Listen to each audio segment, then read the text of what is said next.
Okay, we are going to do a brand new weekly AllSigns love reading. So welcome in. This is Jenny at Seven Chakras Tarot.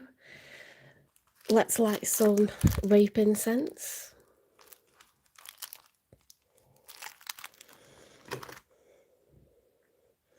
This is Amitabha.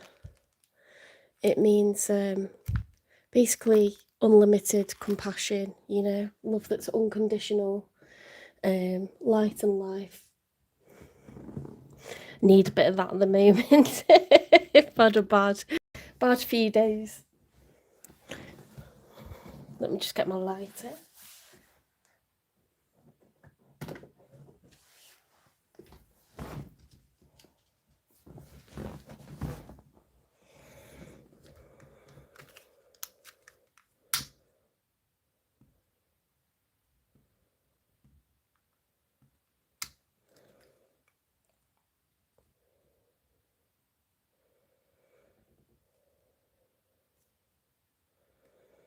Okay, so let's put that to the side.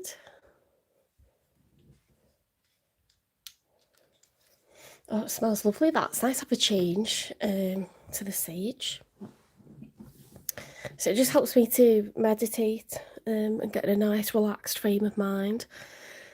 I wasn't sure if I wanted to change the whole setup, so we're going to stay with the Starbrights Tarot deck. So if you're interested, that's the box for it, Starbrights Tarot off Temu. You know me. So we need our cards, don't we?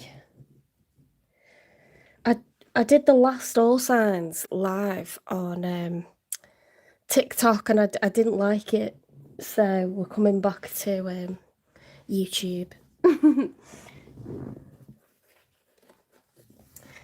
It's made me realise how much I appreciate all my moderators and my little family that I've built up on YouTube. So that's a good thing that's come out of it. So let's find... Oh, these all mixed up.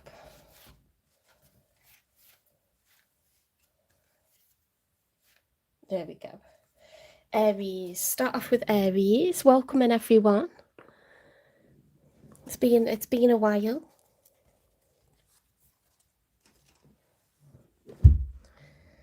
Yeah, I've had car problems, I've had work problems, and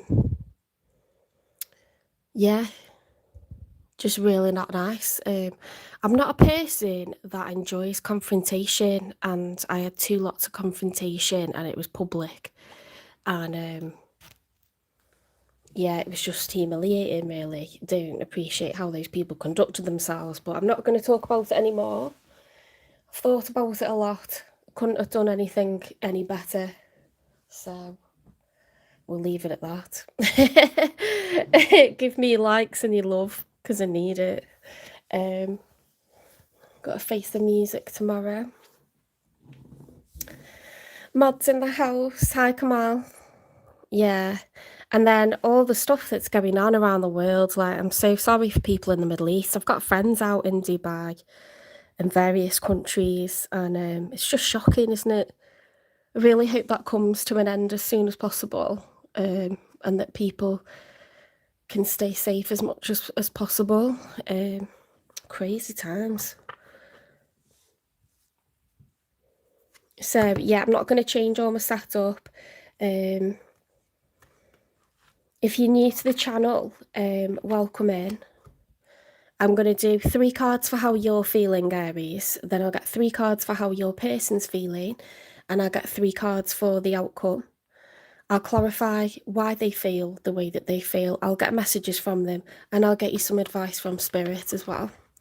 Now, according to what's going on in our own lives and with people connected to us or connected to our outcomes and the wider world, energy changes week by week. So I tend to do weekly readings as much as I can.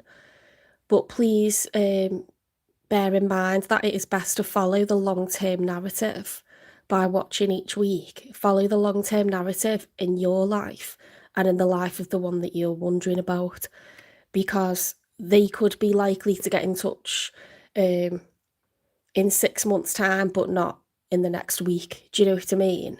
So you need to like follow what's going on. It's the same with work opportunities. It's the same with anything. For example, when I asked a year ago for a workplace, 2 years ago, that would understand me and help me to develop, and I found that after manifesting it, I found that about a year later, and someone had actually gone on maternity leave. So it's like a knock-on, isn't it? It's all interconnected with other people's realities, and timing is not always up to us.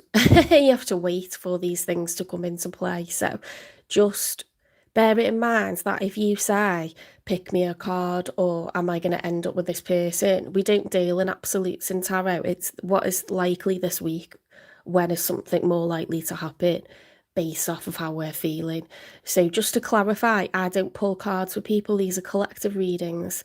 And I'll go through each sign in the zodiac in zodiac order. Okay. Hi Lexi, hi Essence. Let's do 3 shuffles for Aries then, and we'll get on with Aries' reading.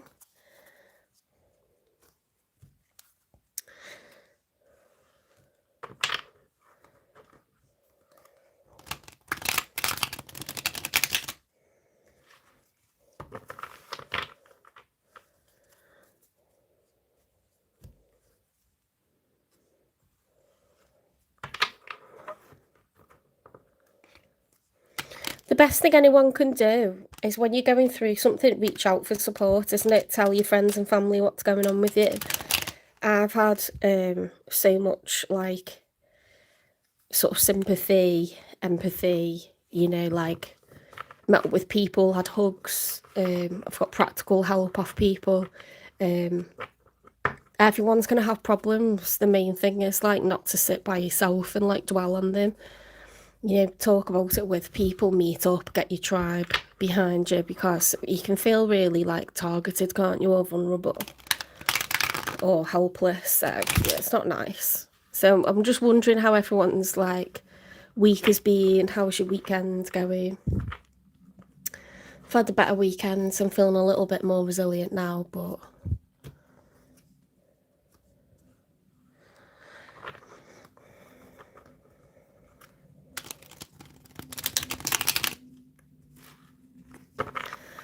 let me know where you're watching from. Hi Luke, you dreamt about a woman last night, did you? What sign are you? Make sure you watch your star sign. Is it someone that you know? Because you can watch their sign as well. It's called cross watching, in case anyone's interested. Luke, I'm going to go through each sign in the zodiac, starting off with Aries, and the readings were about 45 minutes, sometimes longer by sign. So just to let everyone know, Aries is going to be about 45 minutes or slightly longer. So if you're looking for Taurus, come back in an hour, something like that. I won't want anyone to be hanging around for the whole day or most of a day waiting for their sign. But you're welcome to. But yeah, my readings are long. They're not like 10 minutes or anything. Okay, spirit guides, universe and angels, please stand beside me and guide me for Aries' highest good. How is Aries feeling in this first week of March 2026? I saw a massive bumblebee today. It's definitely spring, isn't it?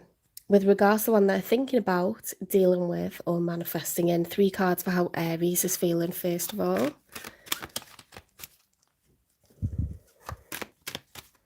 It's a co-worker. Ooh, that's a little bit sexy, that. Workplace romance. Hot.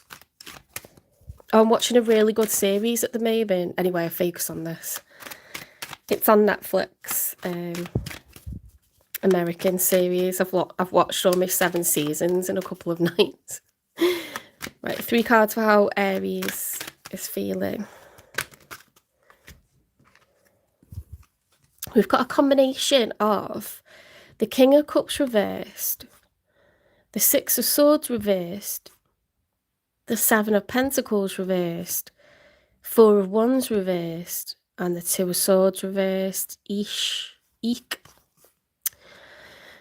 Right, so what I'm getting straight away is we're looking at unfinished business, okay? Because there's emotional turmoil. Six of Swords is letting go of past negative energy and sailing off, you know, for new horizons and just leaving the past in the past. When it's reversed, we're not able to do that. There's unfinished business. Things are, you know, left like it's like loose ends need tying up, or we need closure of some sort, or to repair and recover something. So King of Cups, when it's upright, is a really nice, calm, stable energy. Kings and queens are well aware of their responsibilities. They're very grounded. This is Cancer, Pisces, Scorpio energy with that cup of emotion there. It's definitely like water sign energy that's being taken up. Now, when the King of Cups is upright, we're very patient. We're very understanding. It's that open heart chakra. We know not to rush things, you know, lots of compassion, calm. Of course, things get thrown at us all of the time. But someone who's in this energy won't kind of project that onto others, okay? They'll absorb that stress and they won't project it out onto anyone. Where, like, maybe, you know, if you're in the frame of mind of a fire sign, you might become very hot-headed and say something that you live to regret. This watery energy is all about empathy, okay? When it's reversed, we're feeling over-emotional or under-emotional, okay? So the emotions aren't being controlled the way that they normally would do. And we're not being calm, we're not being patient. So that would be, you know, like mood swings, impatience, holding grudges, you know, lack of forgiveness, lack of moving on. And that's what we've got with this card, isn't it? It's a lack of moving on. There was a sense of denial with those swords crossed over. That's closed body language. I don't want to deal with this right now. I don't want to think about it, okay? So that fogginess with all those clouds there is like, I don't want to like deal with this. Four of Wands reversed is a lack of stability. When that card is upright, it's the most stable number 4 in the tarot deck. It's the 1111 card, so 2 1s and 2 1s. It's about like ultimate stability in terms of love, exclusive relationships, marriage, home ownership, or certainly living together. You know, everyone knows in the town that these two people are a couple. They are exclusive. They are in partnership with one another. It's not a secret. Nothing's being done behind closed doors. Loads of stability, rock solid. Okay, when that's reversed, there's instability. Okay, because the opposite of stability is instability. And the Seven of Pentacles is reflective energy. 7 is reflection. Not enough is being cultivated, because the Seven of Pentacles upright is when you take stock and you reap what you sow. You know, so you've cultivated, you've worked hard. When it's Seven of Pentacles upright, you're looking back and you're taking stock of everything that you've successfully achieved. Increments of time, money and energy have been invested. 8 is looking forward into the future, okay? When the Seven of Pentacles is reversed, I tend to read that as not enough is being cultivated, not enough is being achieved. So we have got quite, it's sort of a pessimistic tone, unfinished business, something didn't go how we wanted it to, and we're feeling a kind of way about it. So that's on your side of things, Aries. Now let's get 2 more for how you're feeling, and I take this as a timeline, so we're getting more and more recent. These are weekly readings, okay, so we're becoming more and more recent as the cards get closer to the camera. So we could be looking at the last couple of months or the last month or so, but it's quite general. It's not so accurate, and then the energy this week will be in the outcome cards, okay? So we'll be able to compare the timeline of emotions and how they're changing for both of you, and whether that's different or mirroring. Let's get 2 more for how Aries is feeling.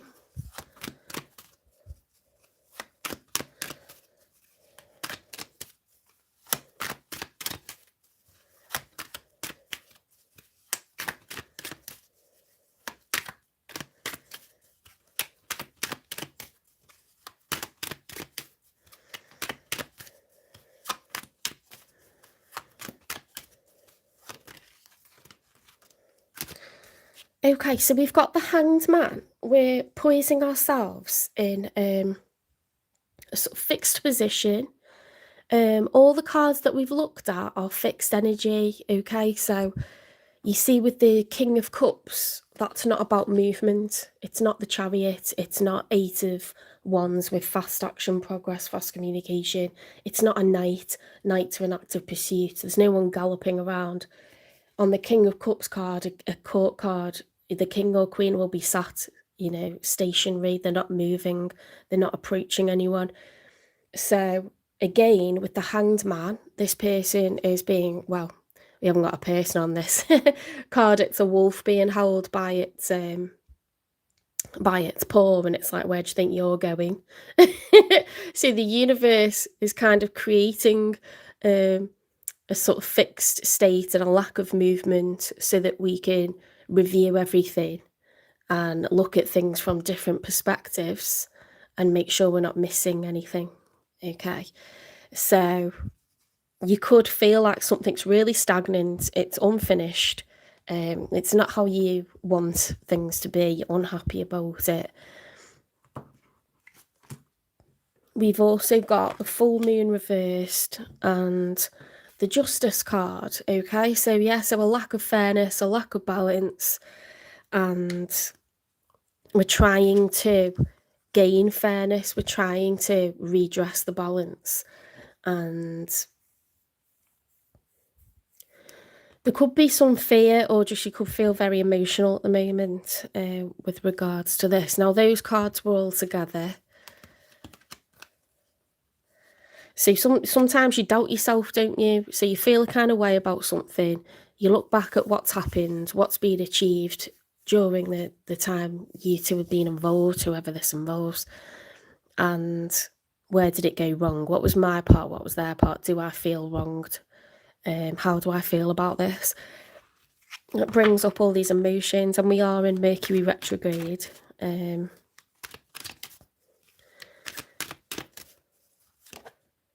Now, the next card is the Three of Cups. So that's about community, coming together. Threes are always about community. Hi, EQ. How does my ex, Ali, feel towards me? If you want a personal reading, I can arrange that. I don't answer questions in the middle of the lives. I could try and do it at the end of this sign. But you normally need to pay £25 if you want a personal question answered, okay? Argo, Navis, Carina, Pupus, Vela, Friendship. It's about coming together. It's about community. The Three of Cups in a love reading can be third-party dynamics. If someone's come between you.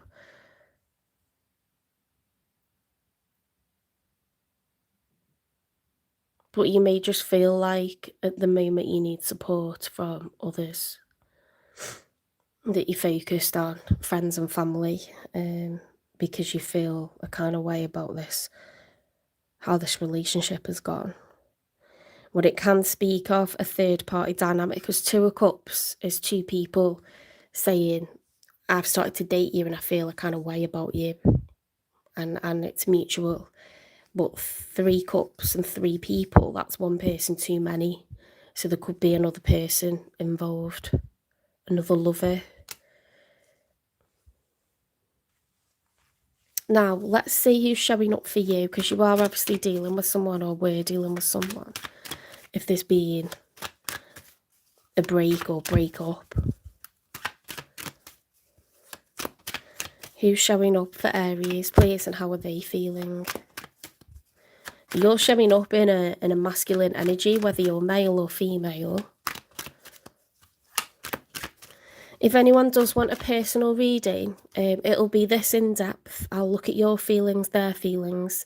I'll get messages from them. I'll get you advice from Spirit. I'll try to show you why they feel the way that they feel with lots of clarification. And it'll be about 45 minutes, so that'll be £25. You can email me at jen3585@gmail.com, or you can direct message on Instagram or TikTok. Okay. I can give you my bank details, or you can pay by PayPal. But I don't like just pull cards or anything like that, or answer short questions, okay? Because I've got like 12 hours to be online today.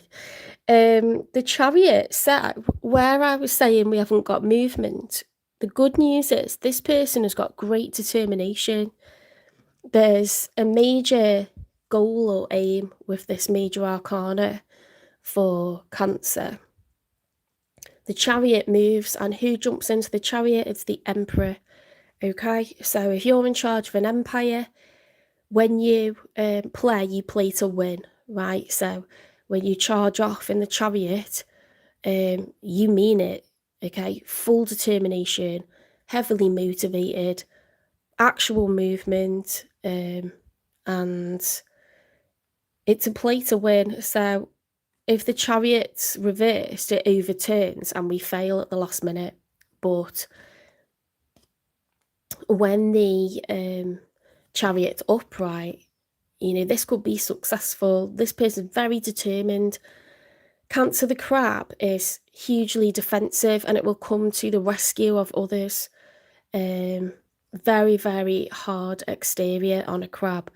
Very, very soft centre. You know, you will never know the emotions of a Cancer, because they will just look exactly the same as they do any day, and they could be going through a mental breakdown, they could be struggling with divorce, they could be struggling with their child being ill, they could be struggling with heartbreak, or, you know, financial difficulties, and you will never know. This is the poker face, okay? But Cancers are all about justice and helping others. In this Greek mythology linked to this astrology, and this Star Brights tarot deck, the story that goes with this is Orion is like a womanizer, and he's targeting like females, okay? So Cancer the Crab comes to the rescue, and it grabs onto the foot of Orion, and Orion kicks the crab into the sky, okay? So it's a very heroic, protective character, this one. So if you're in this energy, and this person is, they're trying to come to your rescue, or, you know, achieve something with you, and they fully mean it. It's huge determination and lots of movement, fast movement, a power play, you know, to sort of like a positive one towards this connection. They could be a Cancer, but they don't have to be.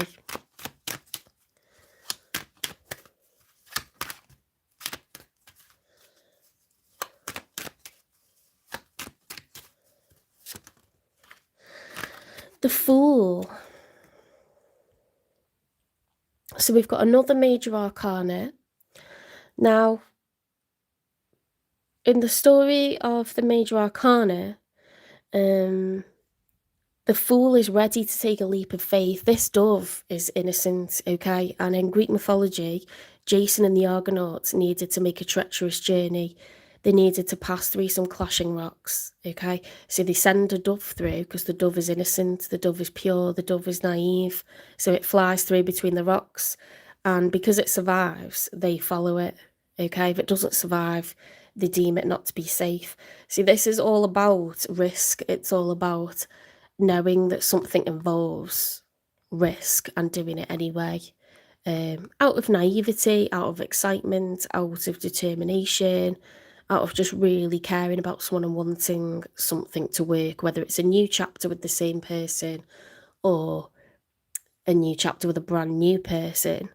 It's like a reset. So the numbers in tarot run from 0 all the way up to 10. If we're back at 0, it's because we've completed a cycle and we're now ready for a new chapter. Okay, so that could be with yourself or someone new. I would say with yourself. There's definitely unfinished business here, and there's a lot of determination on their end. It's like they want a reset, you know? You're trying to like be open-minded or look at things from another perspective, but you are upset. You are emotional, you're reflective, but you're not making any moves at the moment.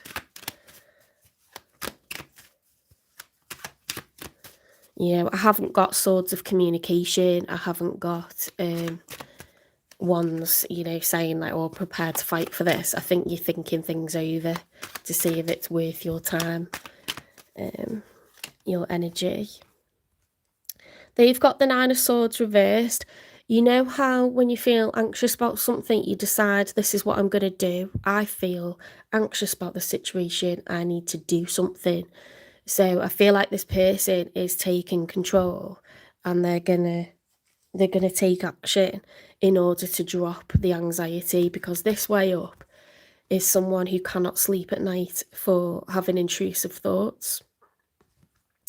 This is someone that takes action and decides, I'm going to take control and I'm going to sort this out. Hi, Francis. Let's get 3 for the outcome.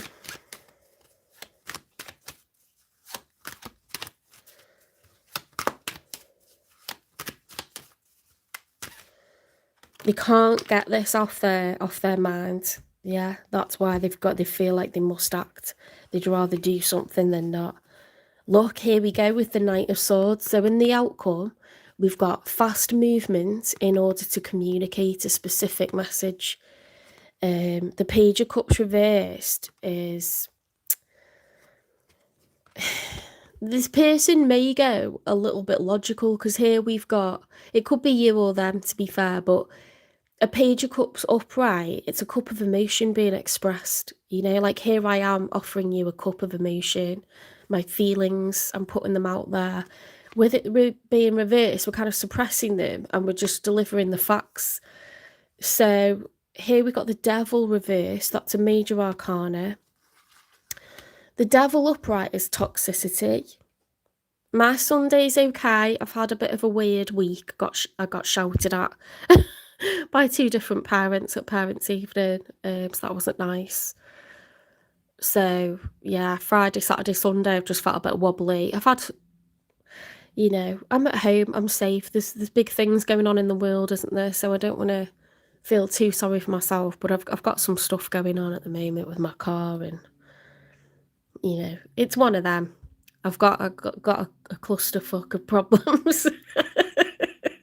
And hopefully things will calm down, but you know, I'm not in a war zone, so I've got to keep things in perspective, I think. But it was a personal war zone. Let's see that. How's your Sunday going? The Devil, even though it's the major for Capricorn, it is about you can become fixated on a certain outcome, can't you? You can become obsessive or codependent, like my happiness rides on this person saying yes to being in a relationship with me. I need to hear from this person or I will not be happy. We can get too dependent. We can get like codependent on people. We can obsess over, you know, certain goals or problems that we've got. See, this can be like an addictive, obsessive energy. When the Devil's reversed, which it is here, we're getting free from the Devil. So it could also be an element of toxicity where it's like, I'm not going to express my emotions. However, I am going to bridge this gap, hold out this olive branch, and I'm going to communicate with you. So I would say that because you're in a very stagnant and you're thinking about what's fair and feeling over emotional about this, I would say that this person with this determination, this Fool card, wanting to kind of drop the anxiety, I think they are going to tentatively, but fairly urgently, like, convey their feelings.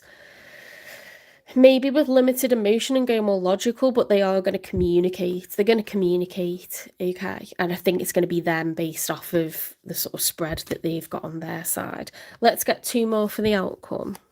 So you could find this happening in the next 7 days.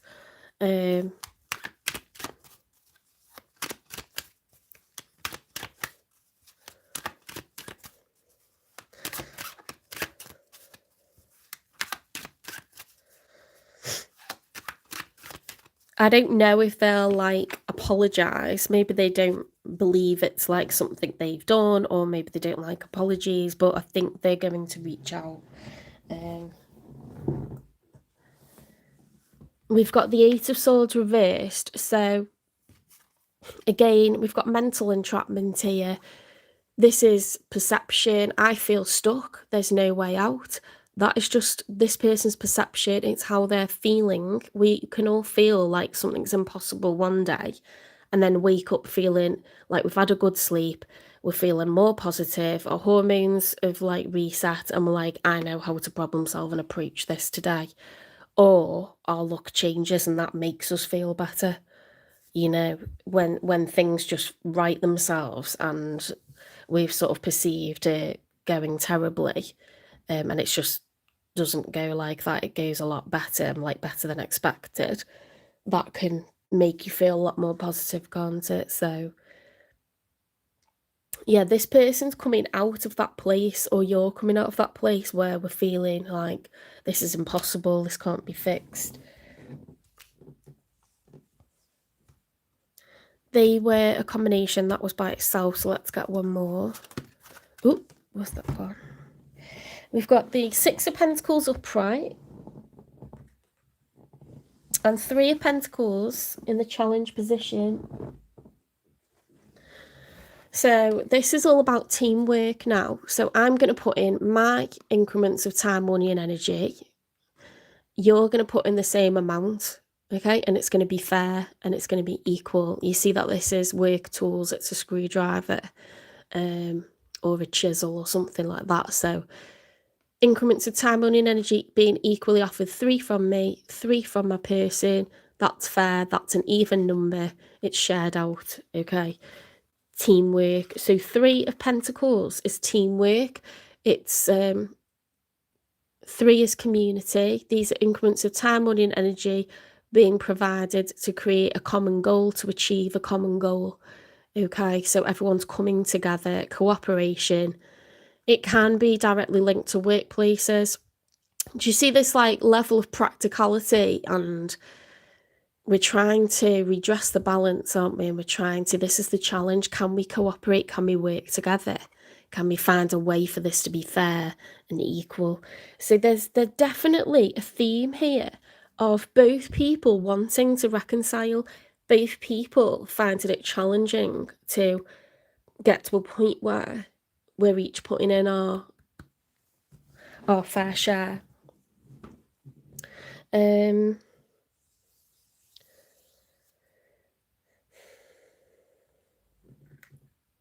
What's the nature of this connection, please?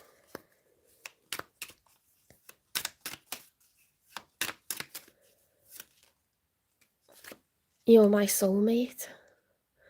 It must be written in the stars because you most definitely are my destiny. We belong together.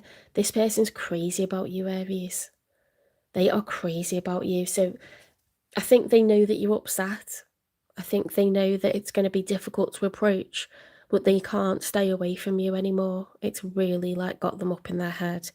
They can't sleep at night.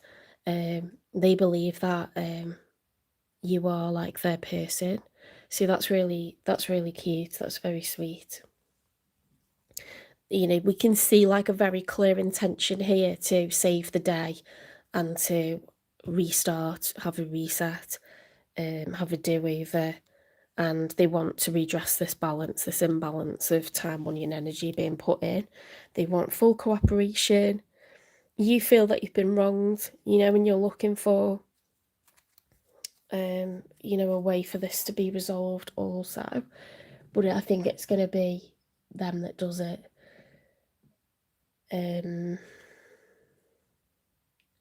Let's get a confession from them.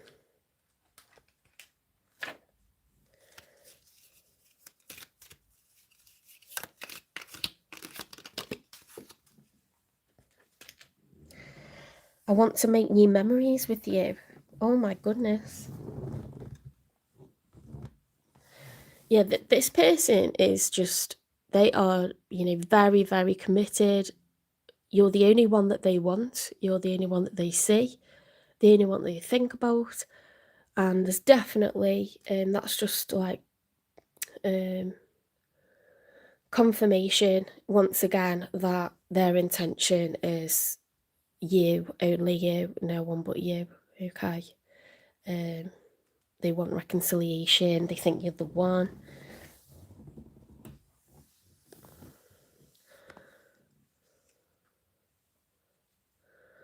Let's get a message from them.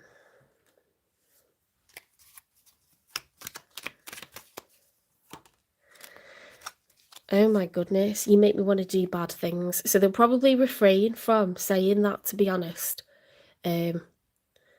But yeah, there's not a lack of attraction there, but that they see you as a soulmate. Okay, so this person, I think they're going to come in with communication in the next week or so, but they'll probably hold back feelings and be quite cautious, and they may be a bit businesslike in how they approach, because I think they know that you're like mad or distressed about something, and you know, it wouldn't be a good idea for them to like to approach with something like this, because you feel like you're not being taken seriously, isn't it? So you'd feel hurt, but they're very hot for you. There could be some like intense making up going on. Thanks for subscribing. I don't answer questions in the lives. If you want a personal reading, it's £25 and you can book it with me by email. The email's in the channel description. It's jen3585@gmail.com, or you can direct message on Instagram or PayPal, Instagram or TikTok, sorry. Payments by PayPal, and I pre-record it and I send you the link to it on YouTube. It's only people the link can see it, so it's totally private. You're welcome. Thank you for asking. I think one person just tried to get a question answered, so then other people have thought that's what we're doing, but we're not. I prefer to give you an in-depth reading for £25, or for you to watch the collective one for your sign and the sign of your person and follow that weekly, and they're free. So I don't think one card tells you enough. Do you know what I mean?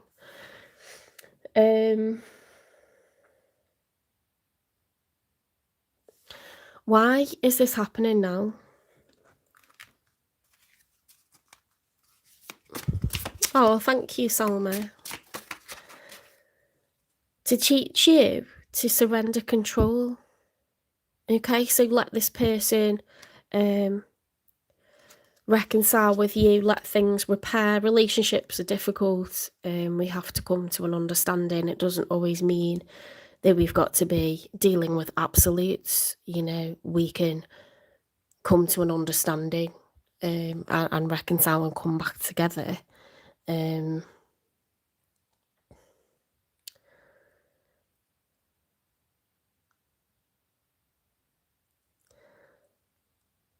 This isn't over. This is not over. What's the karmic lesson here?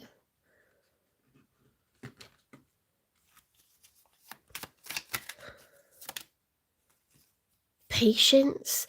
You've got like a very clear, trust the timing of your journey. You've got a very clear narrative here. This person crazy about you, Aries. They see you as the one. They are heavily attracted to you, but they see you as the one, you know, strong, determination here. They're going to take the bull by the horns, or the ram by the horns. They're going to approach the emperor, which can be intimidating, okay? But you are supposed to surrender control and allow this to come back together. Be patient. You know, you're doing the right thing, sort of like taking stock of everything and pressing pause, not kind of being hot-tempered or anything like that. Just have a good think and let the dust settle, and this person going to show up for you. What is it that's gone on, like, between you two? What's the messy truth? Because this is definitely someone that you've kind of had a breakup with, or a fallout with, or, you know, not been speaking. What if? Regret, over-analysing, imagined futures. Oh, so there could be a lot of sadness here, you know, like, it does look like there's been a misunderstanding or miscommunication, and it's made you both really, like, fall out with each other.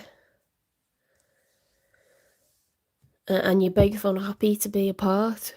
So don't let ego kind of stop this from coming back together, because you obviously really like each other. Anything else to indicate what's gone on here? Oh, is this what's happening with you, Sarah? We've got a couple of mods in the house today. Woo woo! I missed you guys. I tried out TikTok and I hated it. I hated it. Negativity. I know where I am with YouTube. We've got a good little community on here. Like a dark cloud above you are depressed, extreme moods. Yeah, so feeling negative. Well, we ascertained that through the tarot cards, but that's good clarification and confirmation. There's a lot of feelings involved, and when there's a lot of feelings involved, it's because we care. You know, we're getting mad or getting sad because we've got a lot invested emotionally. It's getting to us because we care. Bound by demands, stifled by expectations, it's time to redefine limits and reclaim freedom.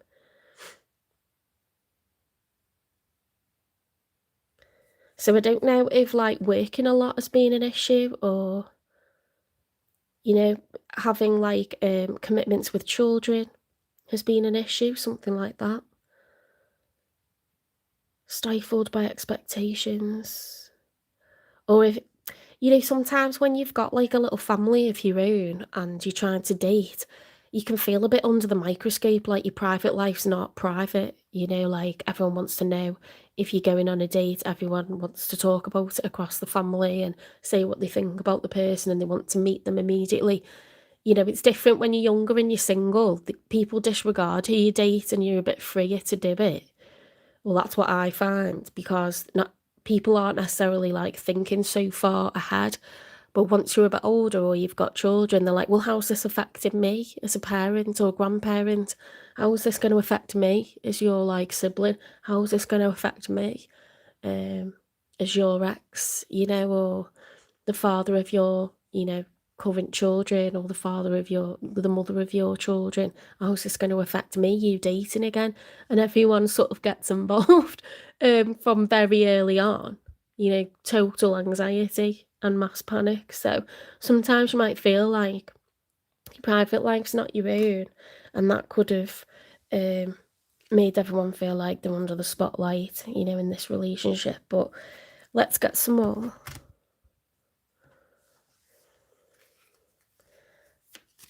It's been a roller coaster. Oh my god, I need to know what's going on. I need to know.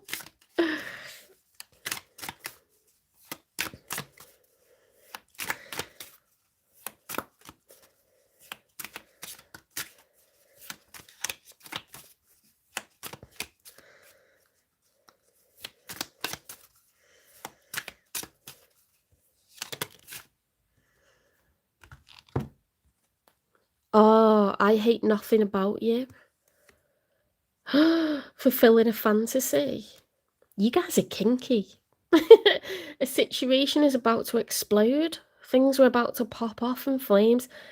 Guys, I think with that Three of Cups card, you guys are very hot and heavy with each other in this like relationship, but possibly there's some collateral damage here. So you either got involved with someone who's already taken, or you were already taken and you got involved with someone, or this person's got baggage that you've got involved with.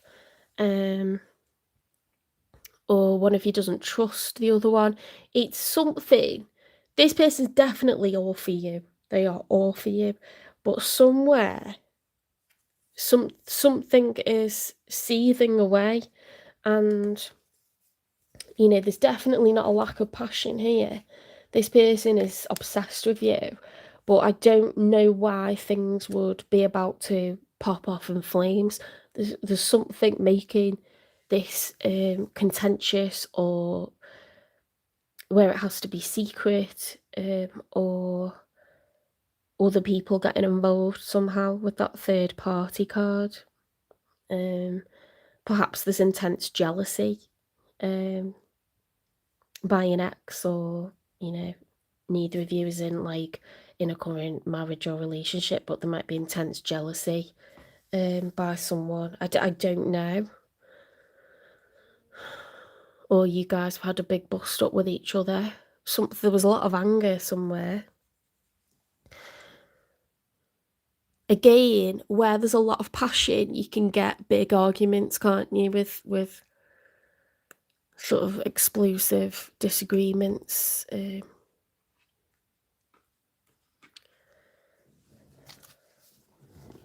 Oh, you're welcome, Nicole. That's lovely. Yeah, message me next week.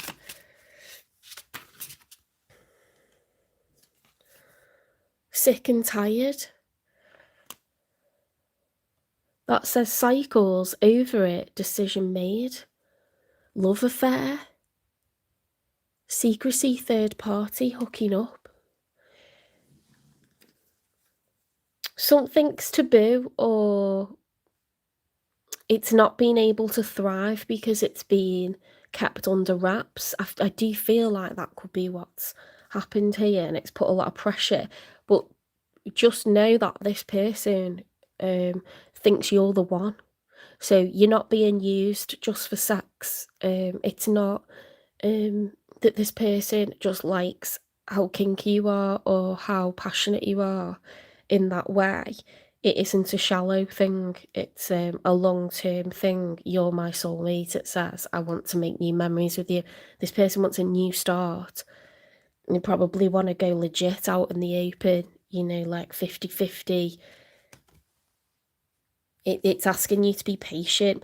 What's the name of this series that I've been watching? It's about a book publishers. It's a series in the States, and it's fictional. Why have I not taken any notice of what it's called? But it's a bit like Sex and the City. This girl's like dating. You know how Big was like this older, sort of more mature, like executive, in the Big Apple. It's basically like that. And then all the cool like friends that she has, and she just has loads of sex with loads of different people that come into my life, and then things are off and on with different people, and it's just, I'm on the edge of my seat, honestly. I'm loving it. What is it called? Has anyone else been watching it? It's on Netflix at the moment, and there's like 7 seasons, and I've watched almost all of them in like a week. Her name's Liza, the main character. Younger, is that what it is? Younger. Yeah, she lies about her age. She's 40 something, and because of ageism, she can't get a job in publishing. So she says that she's 26 years old. Yeah, oh my God, it's so good. I'm actually loving it. Guys, you need to just trust me and Sarah, it's so good. This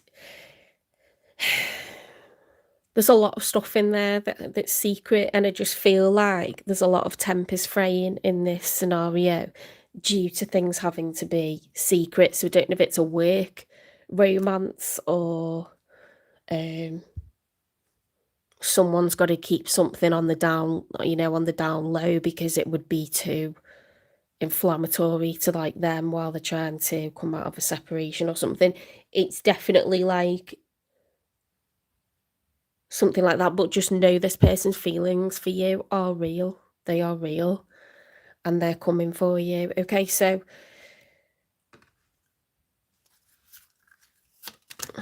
see how fast that came out then. You've come farther than you think. I keep stepping towards you only to pull away again. It's like you feel like you're not getting anywhere with this, but the journey is happening step by step. There'll be a lot of stuff behind the scenes that is progressing, but you're not getting to see that in terms of like, oh, we can't go out and be seen anywhere together. See, this isn't going anywhere. It's doomed. That's your perception. But actually in the background, that person and their ex are realising that there isn't a relationship anymore. Do you know what I mean? Just because you're not getting like the front seat and like you're not in full view of the things that are changing, it can feel like this is doomed. It's not going anywhere. We're wasting our time. And that's not the case. Okay, so someone's probably keeping a distance until it's more appropriate to allow closeness. I don't know if I'm making sense there, but that's what happens in that series as well.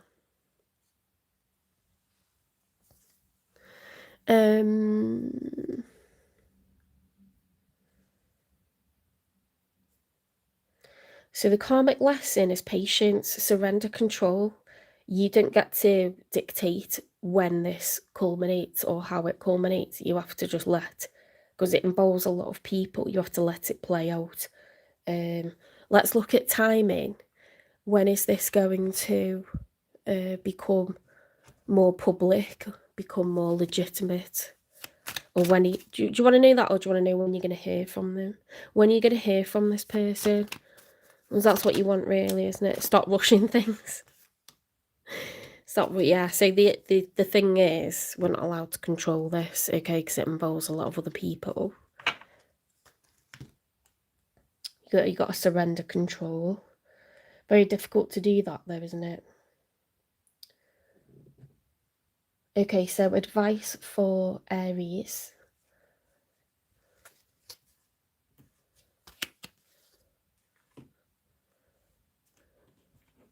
Let's get a message from the universe. Yeah, I knew it was someone famous. She looks amazing in it, doesn't she? She looks so young. I think she's a really good actress, actually. When you continue to reminisce, replay, or hold on to what you could have been, you continue to hold yourself in a place of resistance. Let what was inspire a new way of living, but don't allow it to limit and determine what can be.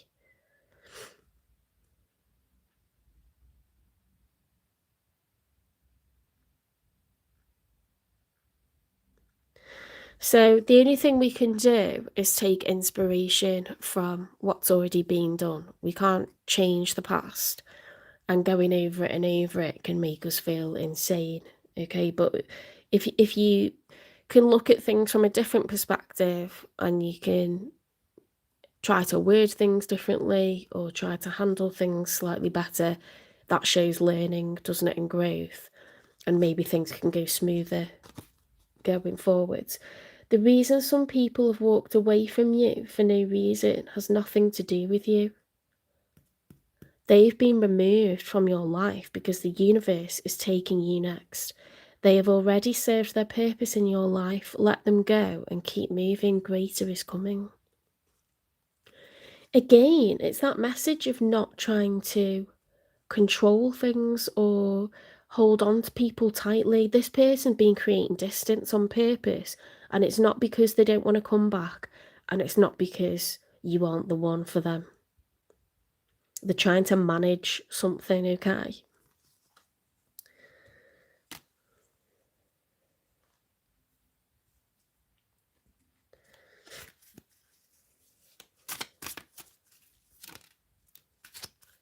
Advice for Aries energy. Stop trying to please everyone. Everyone is a whole lot of people. Protect your energy.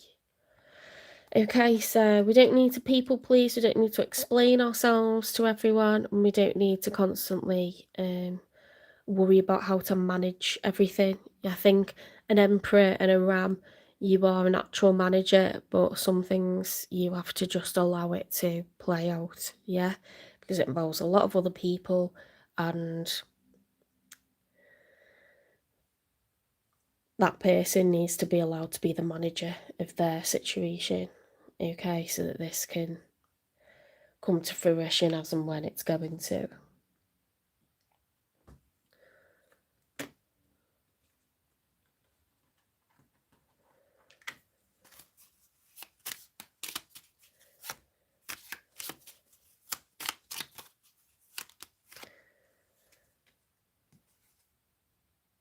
I release fear and welcome peace. So the root chakra is all about feeling secure, okay? When we feel insecure, we feel nervous and fearful, it clogs up the root chakra, and this is the first chakra that all the other chakras that come after it are dependent on. They're like cogs that operate one another. So this one isn't turning and rotating freely because it's clogged up with fear and anxiety and stress. And we often feel insecure when there's problems with money or love. Okay, so that kind of knocks everything else out for the chakras that follow it, such as the sacral chakra, so sex drive, creativity, problem solving. The solar plexus chakra, which is the next one after that, which is like confidence, assertiveness, courage, so we need to let go of fear. Fear is what causes us to try to, go tense and control everything or have outbursts. Surrender control, okay? Trust that everything is in order and will work out for your highest good.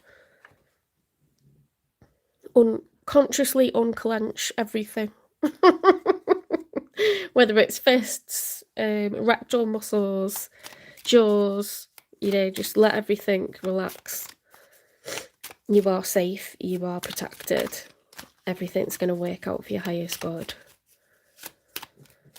This is good advice for me, this. I'm a Aries, Taurus, cusp. I'm a Taurus, but I was late on.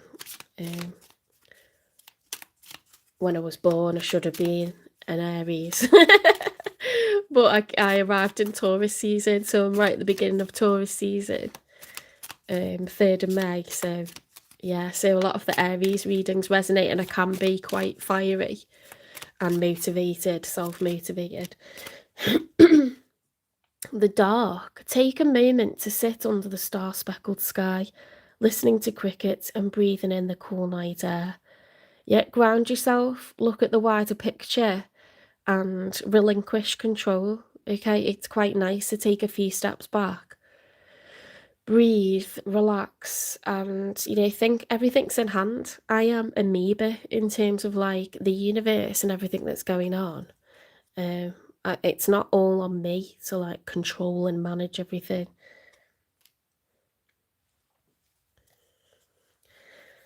Think about the wonders of the universe, all the crazy circumstances and wild coincidences that can't just be coincidences, okay? It's all being worked out. As long as you're clear on what you want, it will all work out eventually. Often when we don't know what we want, it can feel like, well, okay, nothing nice is ever going to happen. But when you know what you want, your hierarchy team are sort of like working away on it, but they can't get it done straight away. You have to give it time. Let's do a positive affirmation because I feel the need.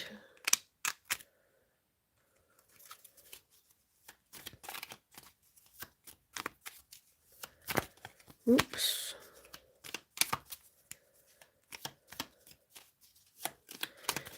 You can ask for support from your angels as well when you're driving to work or you're on the bus or the train. When you're going to sleep at night, say, angels, please support me with my emotions today, or I know what I want, please help me, like move to this location or have this kind of house or find this kind of workplace or a person with these qualities, and then relinquish control.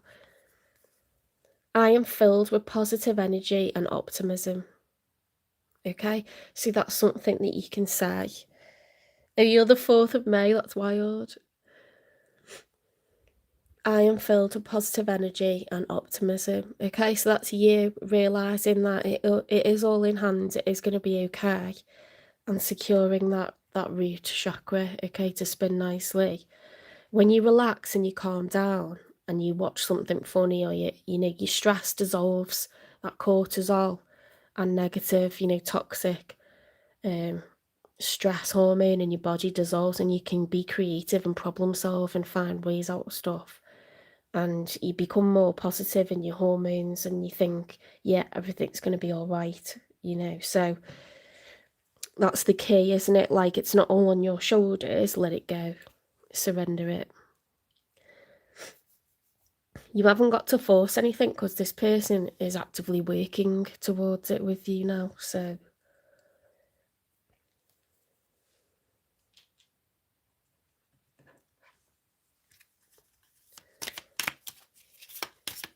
a final advice for Aries, please.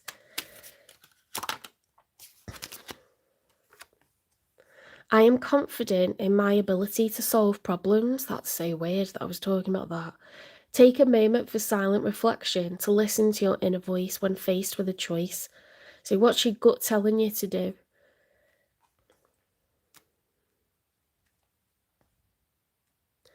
We're not saying overthink, we're saying what's my body telling me to do, what is my gut telling me, what are my instincts telling me to do here.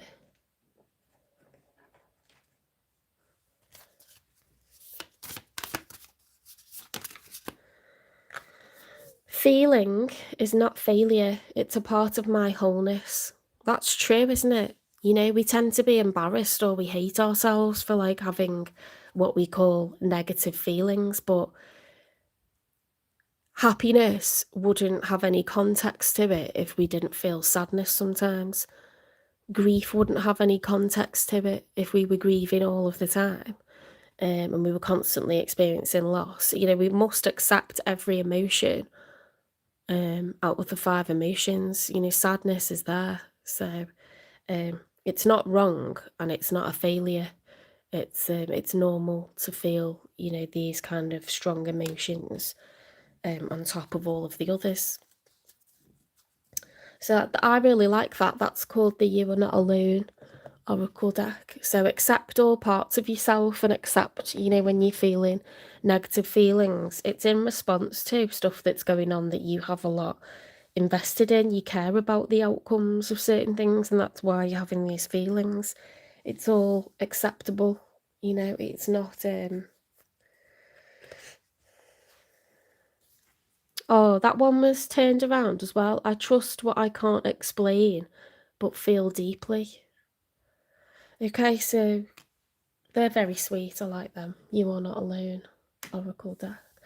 Right, I hope that helps, Aries. If it resonates, please give it a like, share the video, subscribe, repost the video, follow the channel, support the channel, and I'll see you in the next one. Okay, you need to just let this play out. Okay, relinquish control. It's okay to have strong feelings about stuff. Accept all parts of yourself.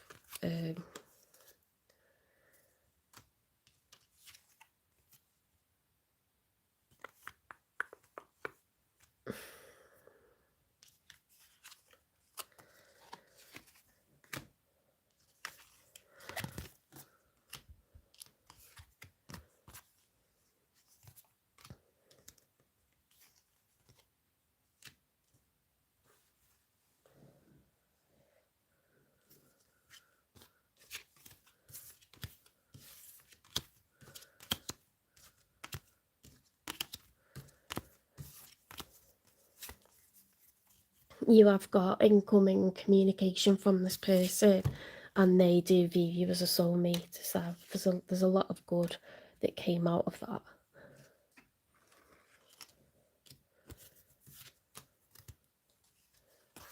Right, so we're going to be going on to Taurus next. Guys, as well, another thing that happened was I hadn't filled in the forms correctly according to the tax people in the States, so I got rejected for that application. I've got to refill it, so I'm going to have to ring them up. I might actually just have to do that. Oh, try and do that next week. It might be doable with the time difference. I might be able to ring once work's finished, because it's in the States. It's just like, that was another disappointment. Because when I saw the envelope, I thought, oh my God, my tax number's here. Do you know what I mean? How long have I been waiting for that? And then they're like, oh, you're not filled out this part, and this part correctly. Brilliant. That was like another thing on Friday. But, okay, my resilience is like lower at the moment. They're not saying no, you can't have one. They're just saying we need you to fill out the form and do it again. So, but I feel like a right drama draws at the moment. I honestly do.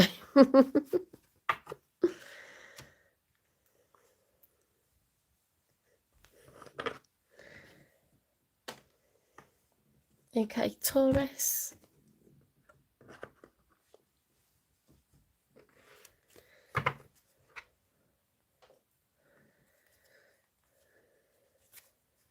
Let's have a few shuffles.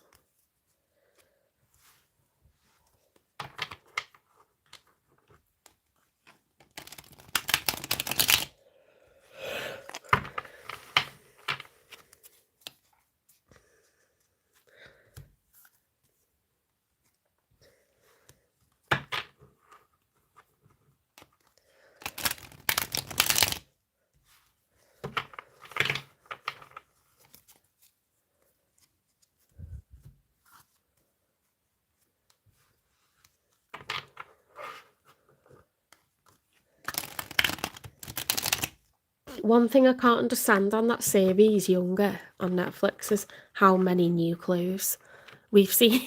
Like, yes, the clues are nice, but there's been a lot of them. Come on. No, I can't be the only person that's rotating the same, like, 7 outfits every week. I've seen like 250 outfits.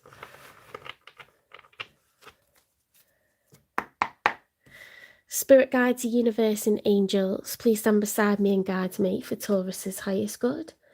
How is Taurus feeling in this first week of March 2026 with regards to the one they're thinking about, dealing with, or manifesting in? 3 cards for how Taurus is feeling, please.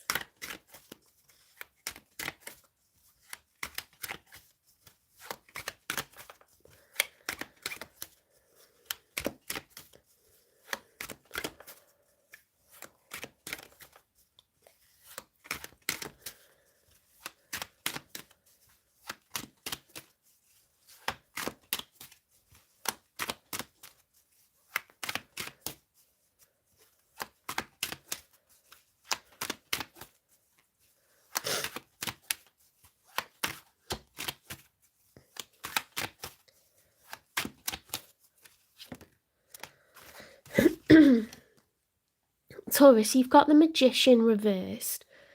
So when the Magician is upright, it's someone who feels like they have all the tools to succeed. They have the finances, the patience, the understanding, the motivation, the drive, the forward thinking, the planning, the research, the communication skills. So these are 4 aces, okay? The Ace of Pentacles, the Ace of Cups, the Ace of Wands, the Ace of Swords.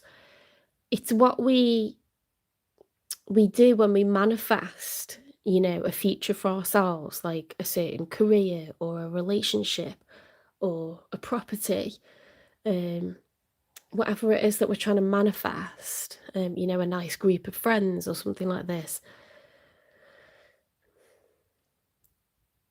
The magician is someone that can make that dream into a reality, okay, using all of these tools. So at the moment, you feel that something's lacking, whether that's finances, whether that's the problem solving or the communication skills, the planning, the patience, or the drive. It could be one or more of those aces.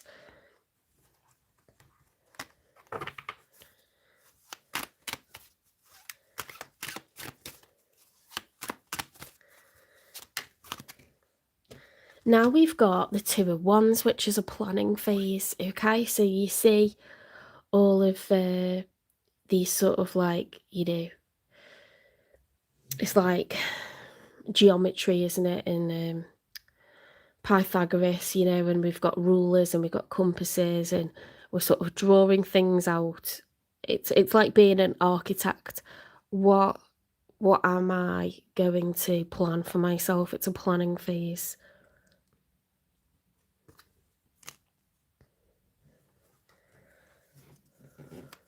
So you could be having to deal with something that's come up and you're like, right, I need a plan and I need a direction and I need how I'm going to achieve something.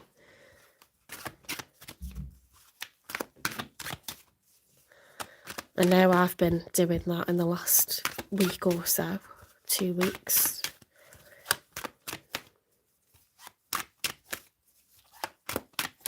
Three weeks, in fact. Right, next we've got the Eight of Wands. Okay, so there's going to be fast action, progress, fast communication when it comes to this planning phase. Okay, so we haven't got the things that we need. We're creating a plan to sort it out, and there's going to be fast progress, fast action, fast communication. So you could have begun to sort this out already. Let's see who's showing up for you.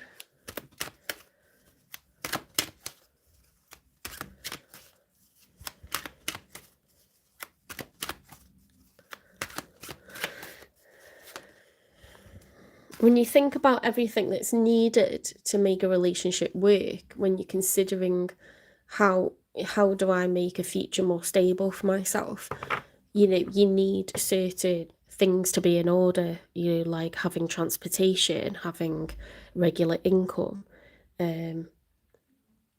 thinking about having the means to, you know, acquire property, or that all makes it far more likely to enter into a relationship with someone, you know, and to offer that and to go out and date or make yourself available to a person that you're already seeing and offer commitment.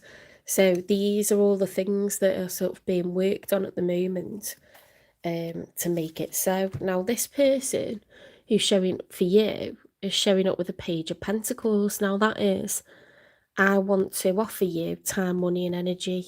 Okay, so it's someone who's looking, they are available, they are wanting to spend time together, and they're prepared to spend a little bit of money. You know, it's like a date, isn't it? Like I wish to date someone at the moment. So they are open to dating, whoever this is.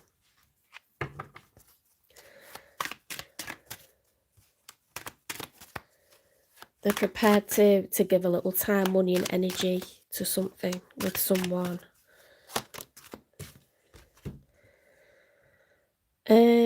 Okay, so we've got the Six of Pentacles reversed. So this person feels that it's been unfair previously. They feel like they've given, you know, their time, money and energy to this and they haven't had it back necessarily.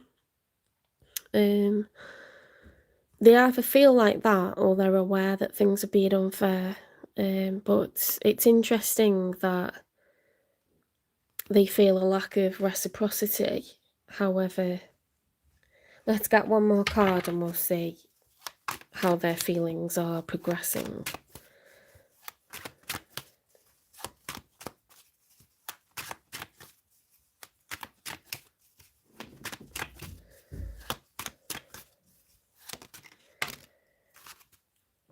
Five of Pentacles. Okay, so it looks like this person was very hopeful. Look, it's all Pentacles. It's practicality. It's an earthy, grounded approach. They could have Earth in their chart, Taurus, Virgo, Capricorn. They were looking for someone to date. They felt like they put effort in and it wasn't reciprocated. Now they feel like really a sense of lack. You know, that is a very dramatic scene. Leave it to Greek mythology to, you know, bring the drama. But that person being thrown out of the chariot that they were on, they've been tossed out of it. They've been struck by lightning on the way down and they're about to plunge into the sea or the ocean.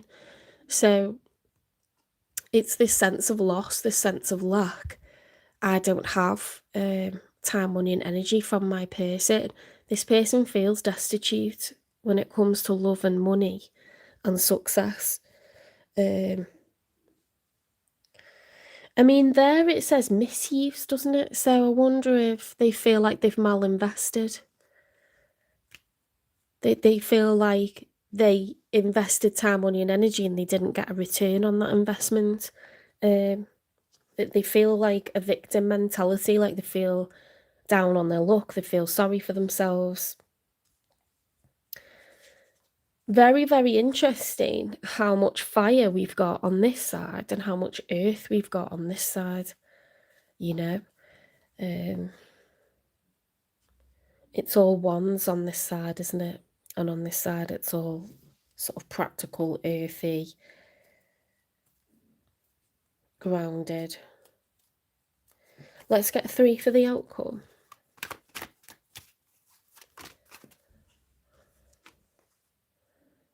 Heartbreak.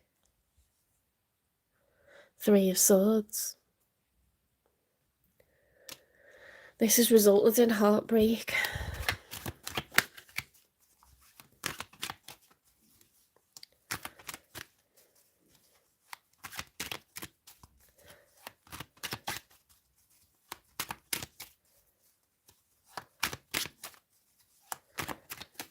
I think possibly you've decided, like, I need to sort out my own stuff. I'm going to focus on me and my, you know, get my ducks in a row, and continue to work on that. And this person has felt like, this person felt like they're not getting reciprocity from you.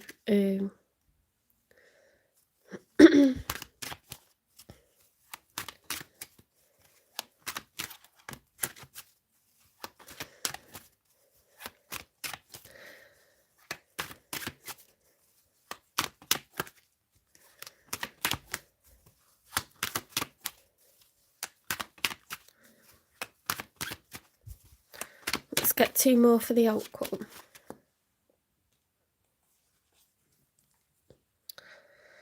The Wheel of Fortune is the challenge. Okay, so we're waiting for better luck, better fortune.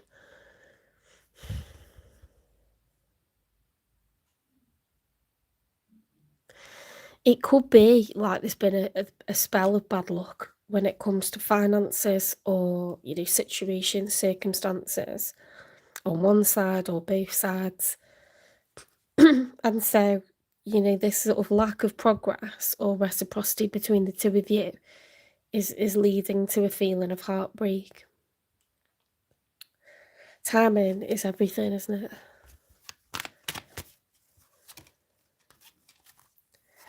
Three of Wands. So you've gone from the Two of Wands planning phase to the Three of Wands is I know what I want. I'm ready to take action. So that was in isolation, that card. Then we had the Wheel of Fortune in the challenge position. And then the Three of Wands. So we've had our 3 outcome cards.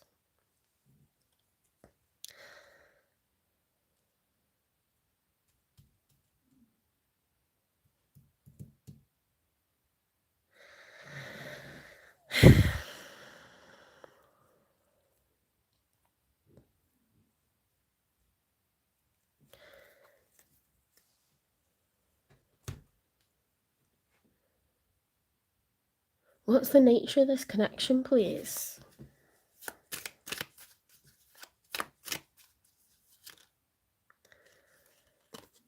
Jealousy. I'm very jealous. I can barely stand it. You know what? I think we've had cards about jealousy from this person a few times. I think this person is suspicious, or they're like, they're imagining that you must be having all kinds of fun with other people, and that your radio silence means that you must be seeing other people, because why would you be by yourself? But what people don't realise about Taurians is we're very passionate, and when we like someone, when we fall for someone, we fall hard. So we can go a long time not being involved with anyone because our heart basically belongs to another. Even if we're not in a relationship with that person, we can't just kind of swap on to someone else. We don't do that, like unless we believe something's over with, we're going to be like obsessing over that person and thinking about them day and night, even if we haven't spoken to them for months or years. Like our heart still belongs to that person. We're a very fixed sign, and it will take a lot for us to draw a line under someone that we really care about to this degree. But this person's like imagining, you being with someone else and hating it, basically.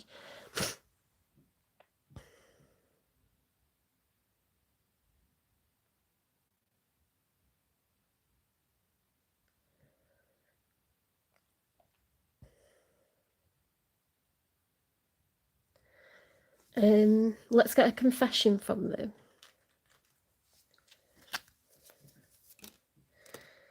I am truly sorry. You deserve better.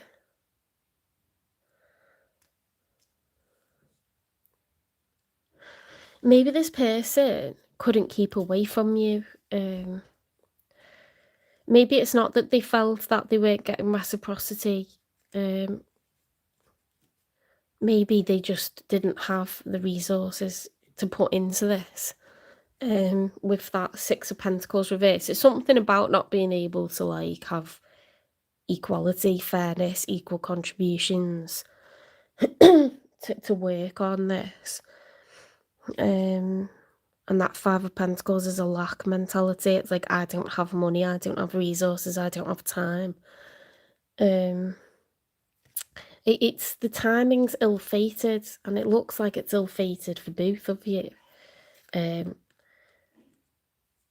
there's a lot, it's like what we're talking about with Aries, there's a lot going on behind the scenes that if you don't talk to each other, then you're kind of left to assume there's no progress, or nothing's changing, or someone doesn't want something anymore. When in actual fact they could be actively working on it. When you're trying to get your ducks in a row, that's how a relationship can be more successful next time you try. Do you know what I mean? So when money's better, when you have a bit more free time, when you've got a bit more consistency and routine, you feel happier, you feel more secure, you feel more positive about entering into a relationship. It stands to reason that you will be upset if you don't know what's going on with each other. This person's imagining you with someone else and hating it. They are absolutely hating it. They can't stand it. They don't want you getting involved with anyone else. Let's get a message from them.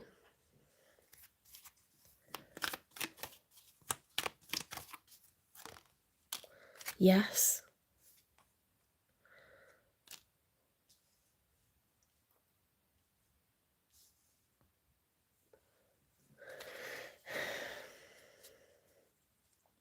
This person's all for like being involved with you, but it's like circumstances won't allow it, at least not right now. They just don't have the resources, and frankly, it's coming off like you don't either.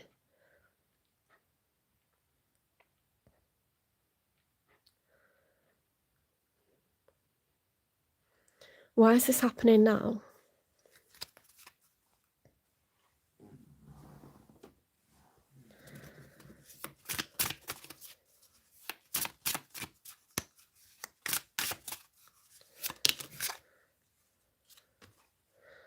to help you see through a new lens.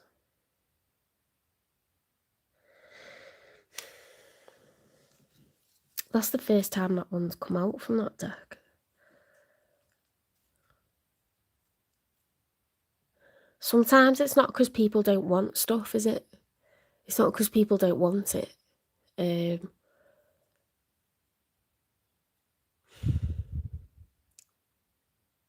You can be incredibly important to someone and feel like you aren't because nothing's culminating yet. There's nothing to show for, like them having all these feelings. So then you start to not believe them. But if you think about how much you care about this person and how you can care about them that much and not talk to them for a long time or not be in their presence for, months at a time, and you're actually crazy about them and you don't like the thought of them being with anyone else and you're wondering whether, you know what I mean? It's mutual. They wish things could be different, that they could, treat you how you deserve to be treated. It's a source of frustration, and they do worry that someone else is going to come along and be able to do that instead. What's the karmic lesson?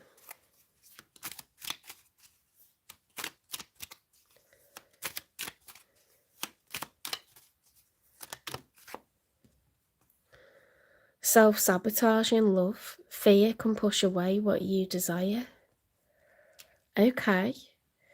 So yeah, they are aware that they could have self-sabotaged this, or they have self-sabotaged this. They didn't put in as much as they could have done, or they started it up when it wasn't a time to start it up and couldn't take it to the finish line, and it's allowed you to get hurt. Sometimes we're not emotionally available for a new relationship because we're still kind of trying to heal from something else, and we go towards someone knowing it's going to cause hurt and pain. So it can be that, but I do get a sense of there's no plan, there's no practicality, or someone's falling short, whether it's them or you, and this person feels like really at a loss in terms of like finances, routine, stability, security, and they know that you deserve better. If they're saying you deserve better, they know that they didn't treat you as well as they would like to, or as well as what you deserve. They're very jealous at the thought of anyone else being able to offer you, more stability, more consistency, more abundance.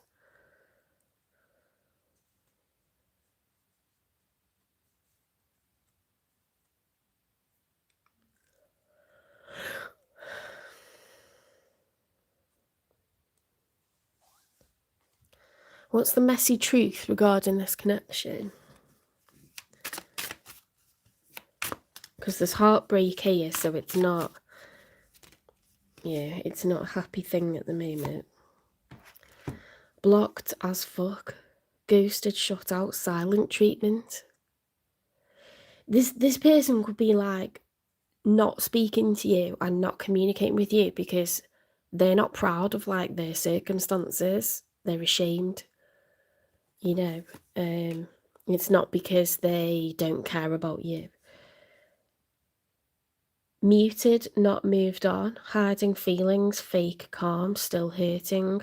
So that could be you or them or both, trying to sort of put on a brave face, chin up, like getting on with things, business as usual, because you've got no choice, but you're actually really hurting, crying inside, smiling on the outside.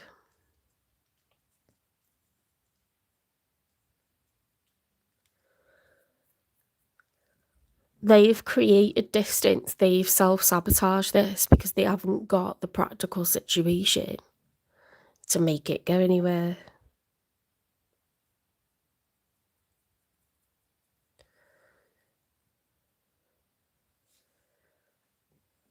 And it's embarrassing, you know, but they don't want you to go anywhere or be with anyone else.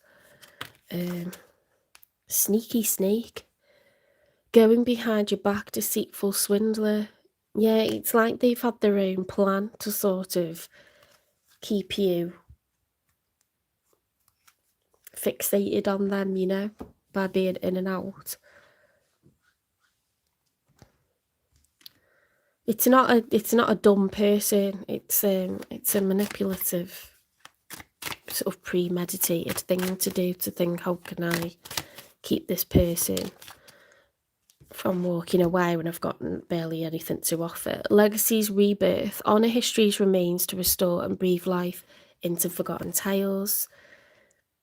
Silent remnants. Amid the uncertainty, love has the power to rebuild trust. So we've got rebirth and rebuild, haven't we? From remnants.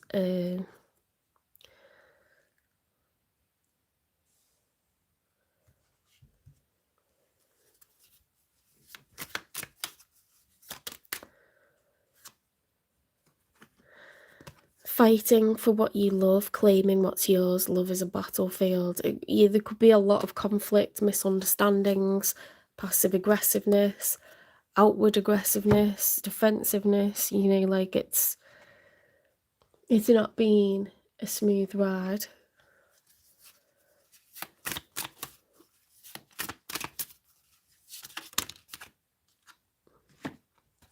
Dating, unknown caller, new love options back on the market, stalking, hanging up, unknown numbers. This is what they're paranoid about. They're trying to check up, they're trying to find out if you're seeing anyone. Remember how we had like jealousy? I'm very jealous and I can barely stand it. They could be flying into like a really bad temper, imagining you being involved with someone. Because that's all that's going through their head is like, I don't want Taurus being involved with anyone else. And they know that you're mad at them, so, and that they haven't been able to give you what, you know, what you deserve in terms of reciprocity and fairness, time, money and energy. And they've self-sabotaged things, you know, to sort of like protect their ego, because nobody wants to share that they've got shitty finances. No one wants to share that they're emotionally distraught, you know, and falling apart.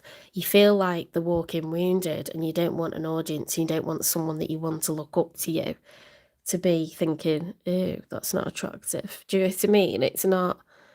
Some people don't want to be vulnerable when the chips are down. They'd rather just lay low, wait till everything's like more positive, and then present themselves like a winner, you know, because that's all part of ego and self-esteem, self-worth.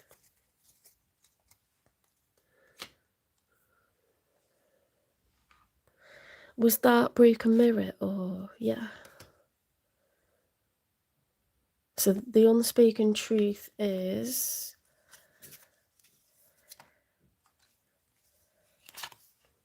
what you're searching for may not be what you truly want.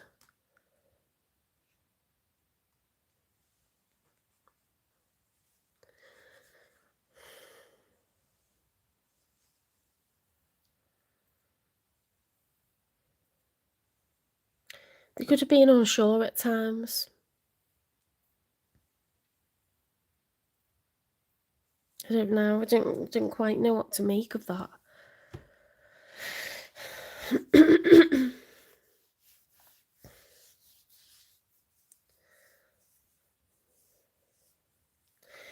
I wonder if you've become unsure at times if this is your person, you know. Looking at their current circumstances. Is there like a lot of obstacles? Is there less of an attraction there now that everything is how it is?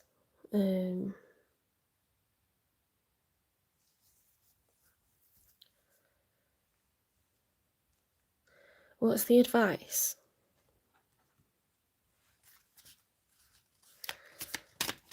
Hi, Dancing Rose.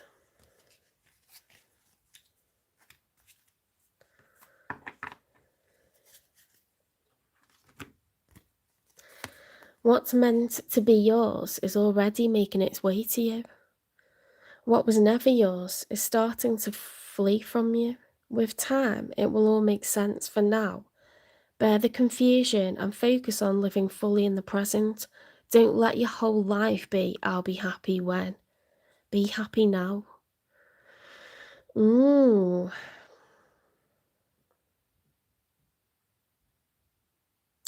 That's like scarily accurate, that, you know.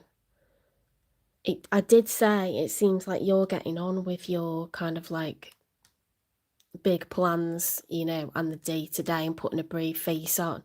This person could have like ghosted you and self-sabotaged. They actually feel guilty, they feel jealous, they're like petrified that you've been seeing other people.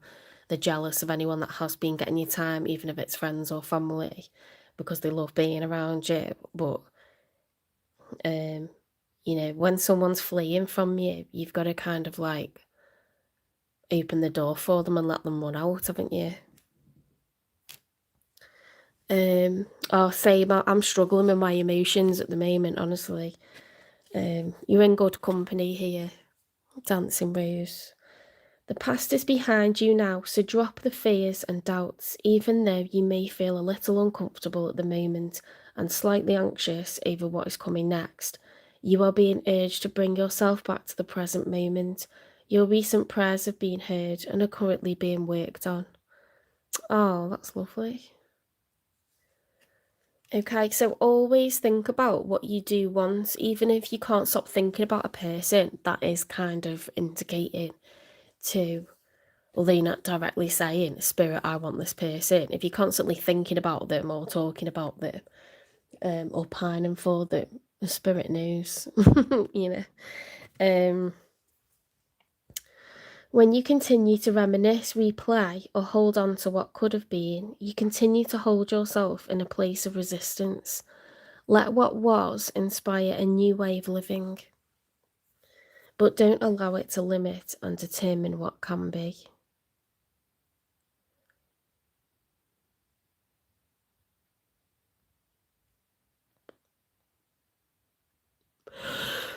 Yeah, I am someone that looks back a lot.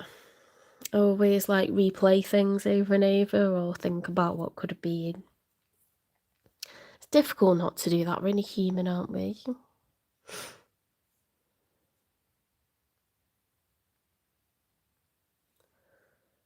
We kind of need to not resist how things happened, but accept it and then remain hopeful that things can still work out, or you know, someone else will come towards us. Like if this person has more time to work on their circumstances, they could feel totally differently about things, like given more time. But we kind of need to stop going over words that were said or things that were done, because it doesn't really do anything. It does just create this like negative, low vibrational energy where we've not accepted, you know, events that have already taken place. Those conversations happened, things were done, things were said.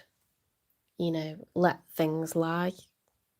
Let the universe work on your things that you're trying to manifest. You know, live in the present, relinquish control. Don't try to get anxious about it or uptight about it, because it doesn't help anything.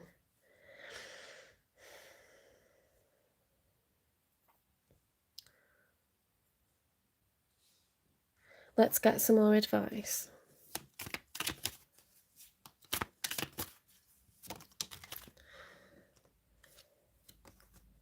Optimism.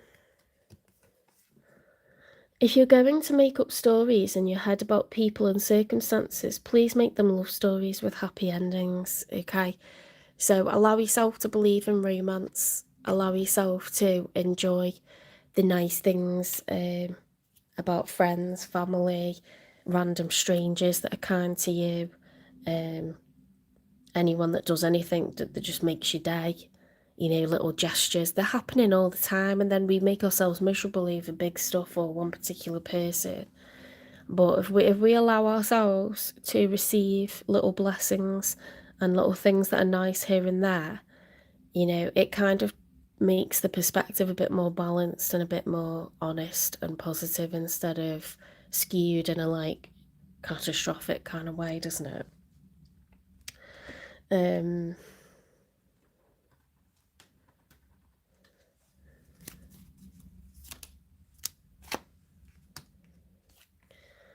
Insight flows effortlessly to me.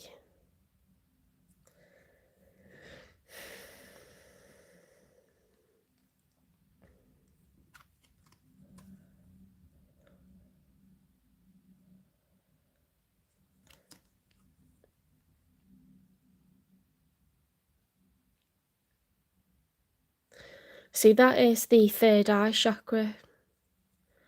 And it's trusting your gut, trusting your instincts, knowing that you've already got the tools to succeed. You've already got the skills to navigate through, whether it's communication skills, resources coming from people around you, emotional support, practical support, being able to think on your feet. You're able to do research, you're able to find out if there's anything you don't know that you need to find out, you're able to find out.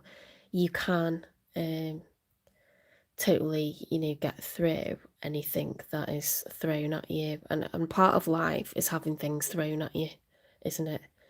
Life isn't about having a walk in the park every single day because you just get bored. And this is where you find out what you're made of. You know, can you take things on, challenges that are thrown your way, and think on your feet? Can you navigate? Can you come up with the perfect words to say or the perfect actions to do to get out of, you know, these tough spots? Because they're going to come up. That's the point.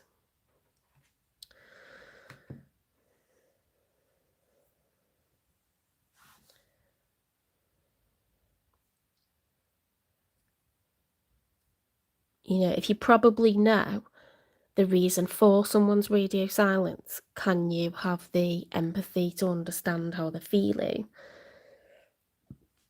The ability to take a step back and not take it as like it's a you problem, but it's situational, and give them the grace to sort of have some privacy and dignity to get on with it and get on with your own stuff, you know, and come back to things at a time when you're in a better position. They are sorry. They do worry that you are getting involved with other people. You know, they want you to be theirs and not other people's. And they know that you deserve better. So that's good. Let's get some more advice.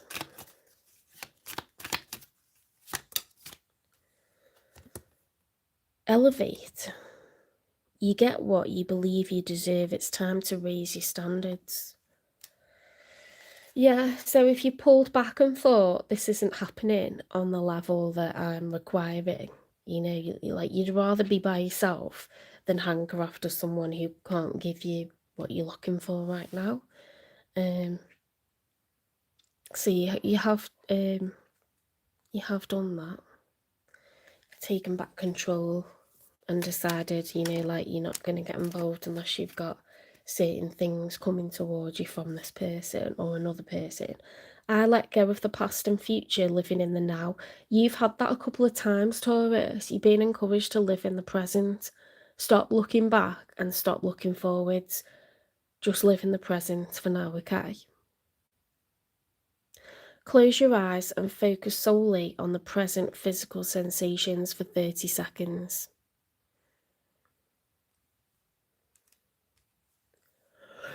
Okay, because when we're fearful or we're anxious, we tend to project forward into the future, or we tend to go over and over stuff that's already happened, and you're making yourself miserable, basically.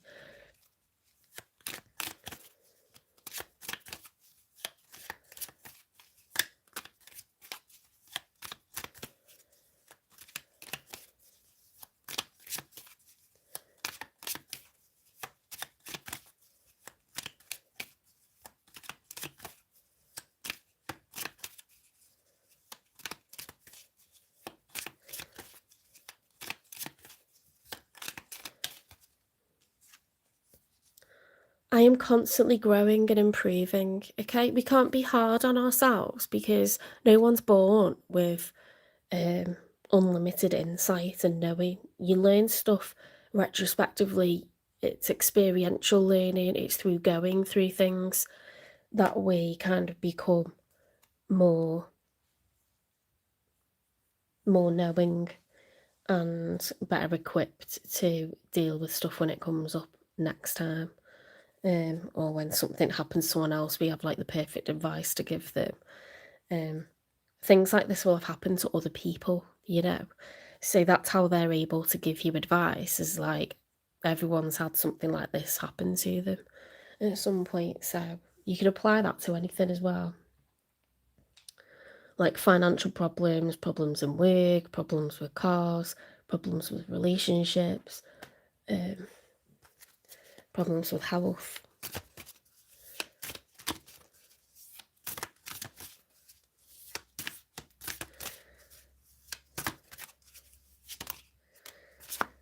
There is wisdom in waiting. Ooh.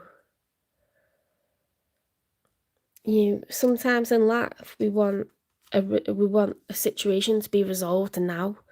We want to talk to a person now. We want to do something now.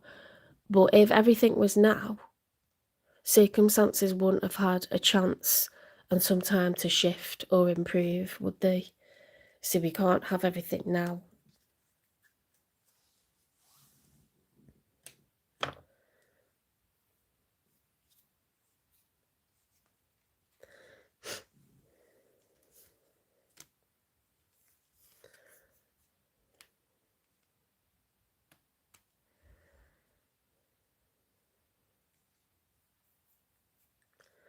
Let go of the past and future, live in the now. Insight flows effortlessly to me. Raise your standards. Think positively about people and dream about a happy future. There's wisdom in waiting.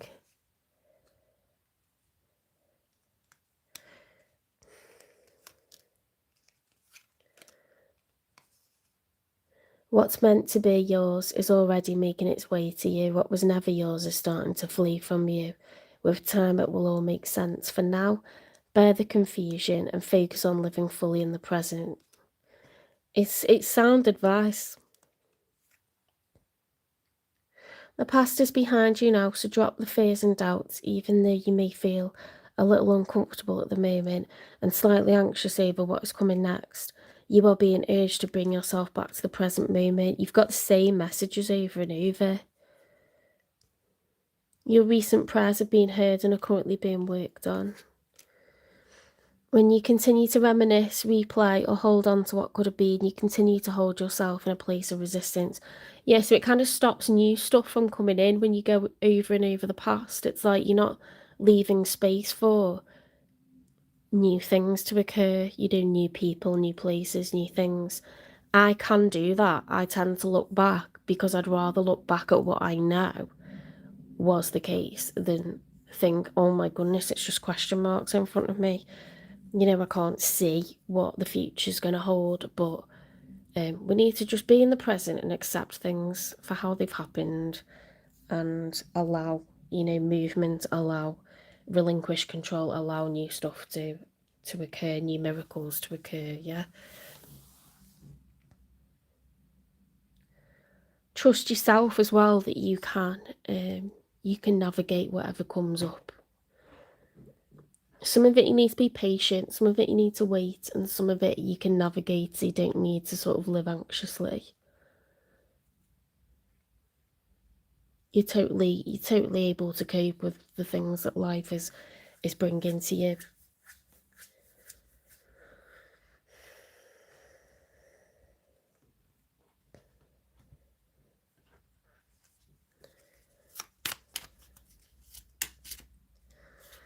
Inspire. There's a fire inside you burning brighter than the sun.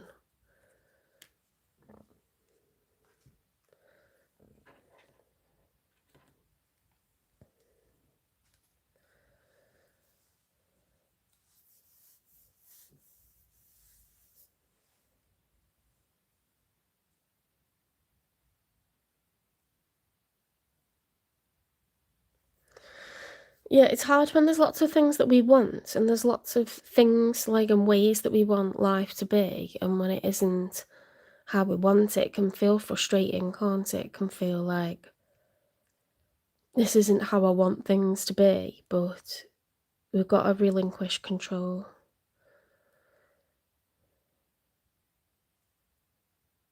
It's all going to be okay. Whatever comes towards us is coming towards us. Whatever's running away from us, we'll let it run away from us, you know. Keep your standards high. Maintain your boundaries. Trust that you can navigate through shit, whatever comes up. And there's nothing wrong with waiting for good things that are coming to you. Okay, when will there be some progress with Taurus's love life?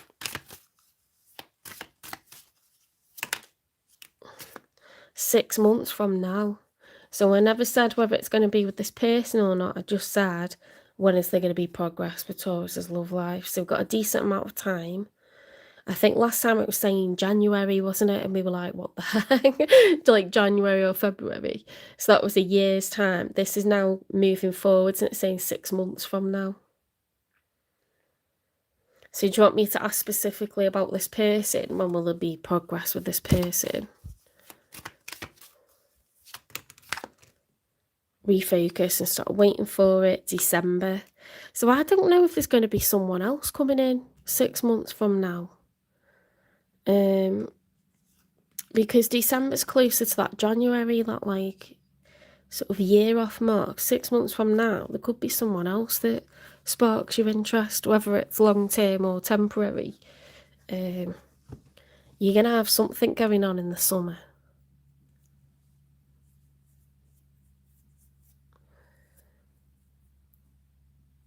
But I don't think this is going to be quickly resolved with this person,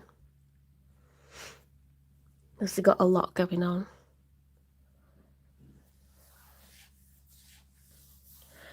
Can I get you anything else? I think that's it for Taurus. Okay, I hope you liked this reading, and I hope it gave you some food for thought. Please give this reading a like. Please share the video. Subscribe, follow, repost, support the channel. Hype the channel, and I'll see you in the next one. If you want a personal reading, they're £25. You can email me. It's in the channel description, jen3585@gmail.com, or you can direct message on Instagram or TikTok. I do love readings. I also do financial readings and health readings as well.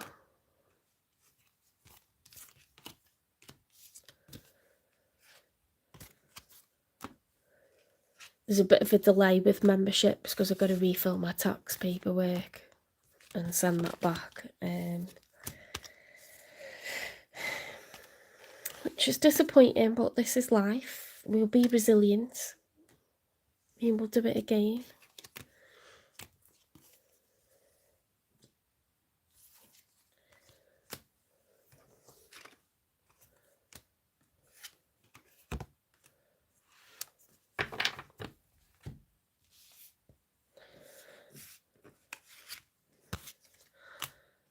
I hate that like back to work feeling you get on Sundays, but I've got my pottery on a Monday now, so now I go, well, at least I got pottery, I get work done, and I go straight off. I leave as soon as the day's done, so that helps me to deal with Sunday. I hate that back to school, back to work feeling, but then I tell myself everyone's feeling like that, aren't they?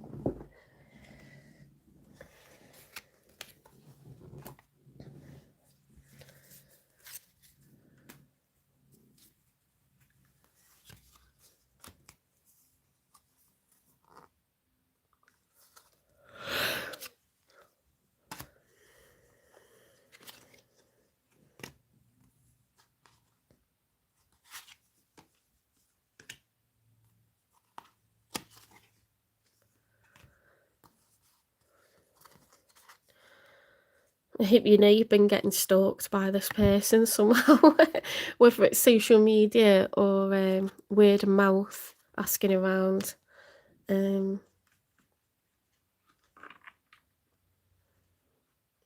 Somehow this person being like trying everything they can to keep tabs on you and make sure there's no one getting involved with you, not seeing anyone else. Right, on to Gemini.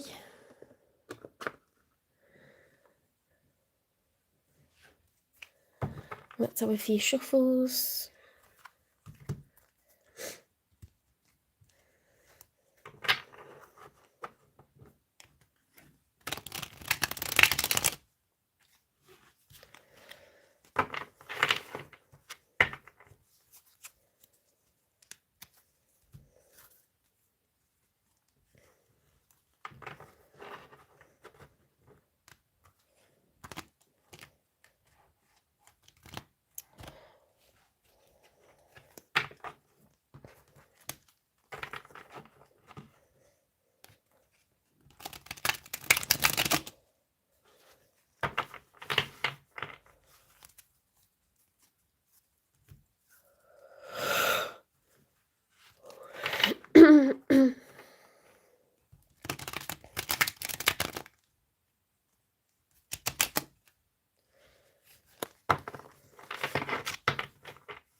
Spirit guides, universe and angels, please stand beside me and guide me for Gemini's highest good.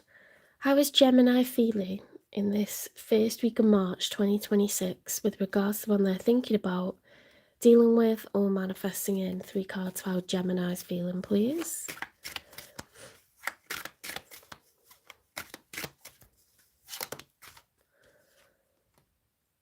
Okay, Gemini, you've got the 10 of Swords reversed. So the 10 of Swords is the maximum amount of pain, anguish anyone can feel. Okay, 10 is the end of a cycle, which is the good news. When 10 is reversed, it's not that we've seen it all the way through to the end and it just is done, because it has to be. We've actually got all the way through suffering this amount of pain, and then we've gone, do you know what, I'm not doing this anymore. And this is a choice now to sort of get out of that like pain mode, you know.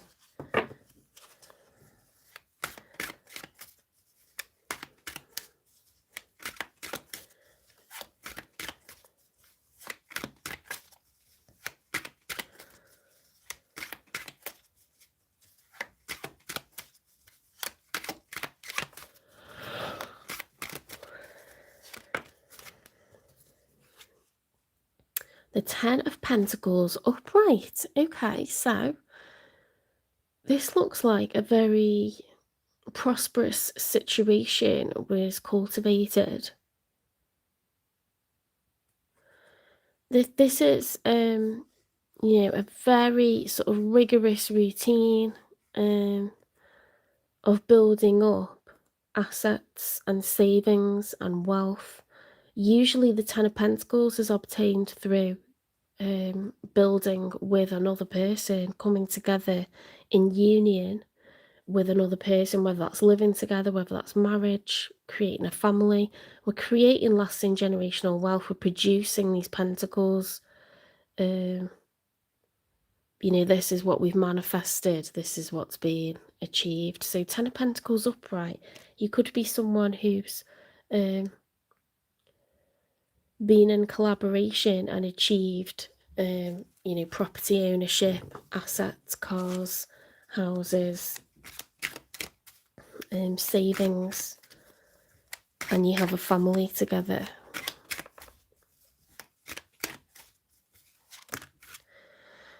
The Death card, so we've got a phase of transition. It's the major arcana for Scorpio, so we're crossing through these gates into a new chapter, and we have got 10, which is the end of a cycle there. We've got 10, which is completion of like lasting generational wealth, and we've got a new chapter, letting go of a past situation, moving into a future situation. Let's see who's showing up for you.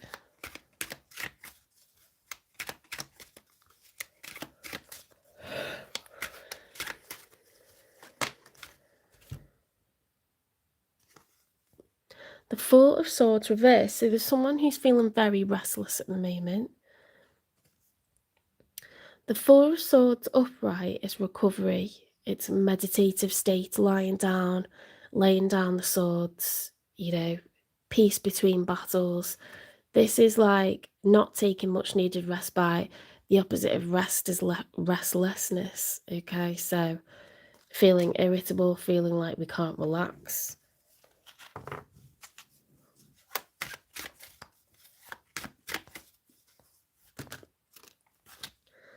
The Four of Cups reversed with the Queen of Pentacles upright and the Six of Cups reversed. The Four of Cups, when it's upright, is being closed off to expressions of emotions from others.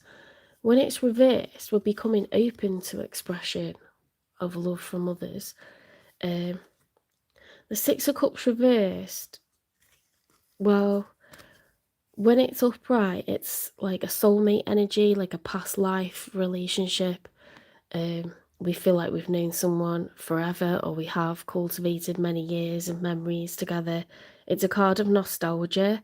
When it's reversed, we've either lost a soulmate, or we feel like someone we thought was a soulmate, we've realised they're not a soulmate anymore. So we've either lost an actual soulmate, or we've realised someone never was one.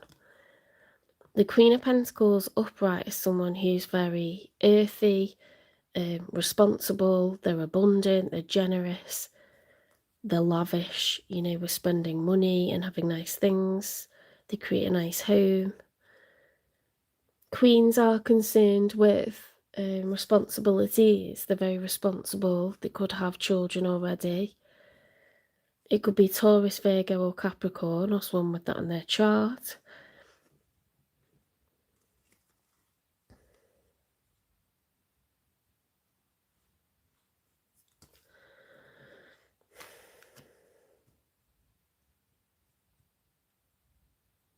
This person's in their feminine energy, whether they're male or female.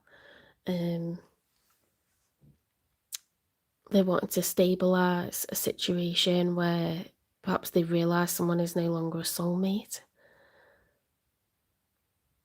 or they never were a soulmate. There could be a very good practical situation. Finances and assets could be good, but we don't feel like there's love anymore. Or perhaps we married the wrong person and either the contract's expired or it shouldn't have happened.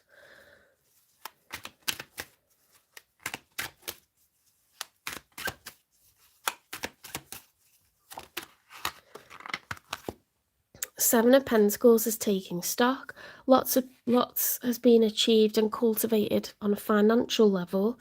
However, it may feel like it's become a bit like a business partnership more than anything. And so it might be time to move on. Let's get 3 for the outcome.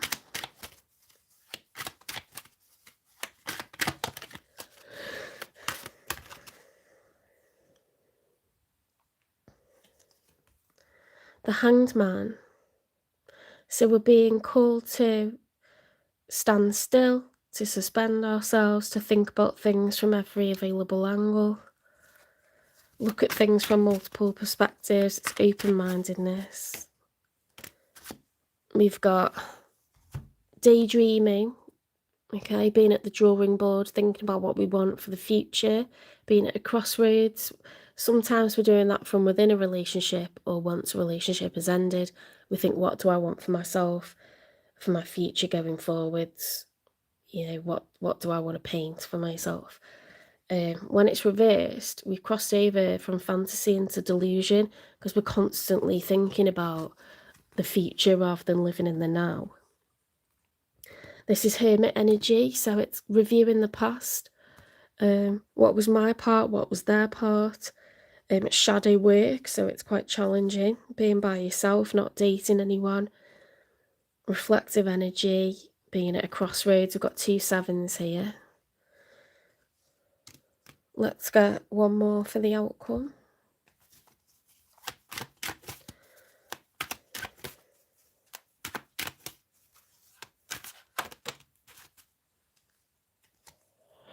The Star card, wish fulfillment or healing, regaining hope. Yeah, being replenished, cleansed, recovery, reaching a state of hope for the future. Yeah, it does appear like there's an ending here, and you're at a crossroads. Each one of you is at a crossroads, and perhaps a contract has just come to the end. Like there's not really a future there. There's a past and a present, but we're realizing that we don't see another 5 years in this. We don't see another 10 years in this, or 20 years in this. It's run its course. It's been a productive, highly productive relationship, marriage, family, but it could feel like the romance is gone. We're ships that pass in the night, or we're business partners or family rather than lovers and friends, or maybe we just feel like friendship. It doesn't look like there's been deceit. It doesn't look like there's been betrayal or cheating. It doesn't look like there's much drama. It just looks like it's been a very productive,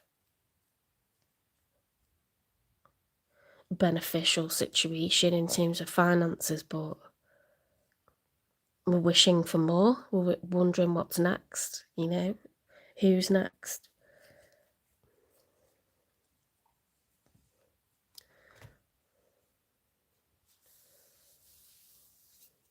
What's the nature of this connection, please?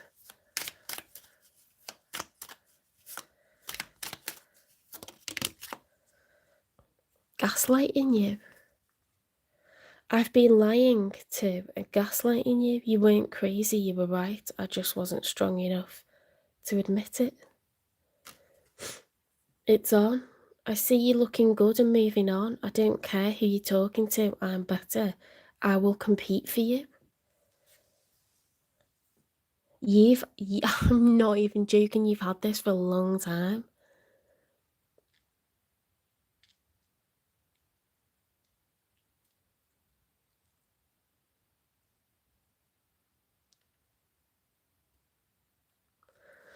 Gaslighting you.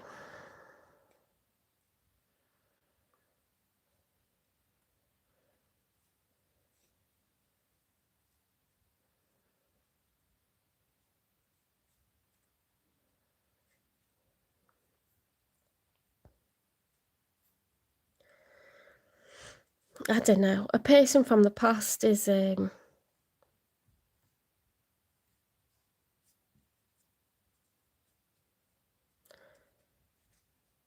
person from the past is just still like holding on to you. They don't want you getting involved with anyone else. They see you as like someone who's incredibly abundant, like doing very well for yourself. You look good, you carry yourself well, you always have nice things, you're always doing stuff. They feel like you had a good, practical, like financial setup, and they don't like that you've moved on.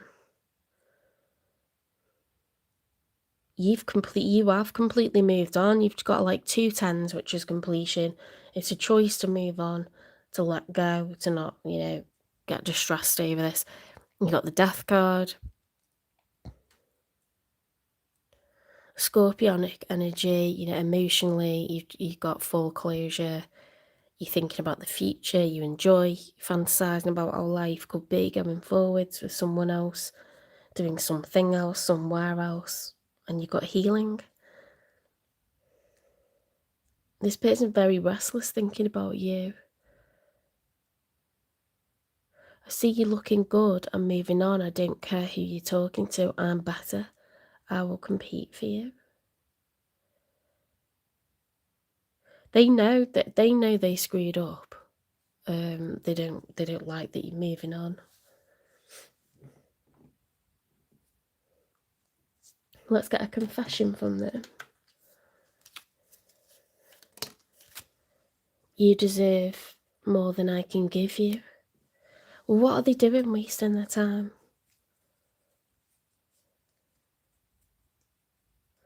Oh, this person's weird. This person's so weird.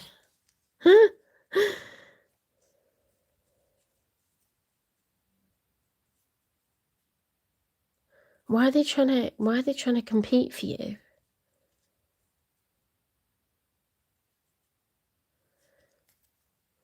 I'm a bit worried that they like your money, you know. Let's get the messy truth. Because people gaslight when they're insecure, don't they? They don't do it when they're confident in themselves. Unsent messages, what was never said, holding back, drafted and erased. This person's typed out messages to you and deleted them. Out of like pure ego.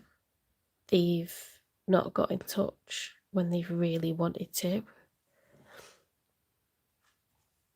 What are the other issues that have been going on in this connection?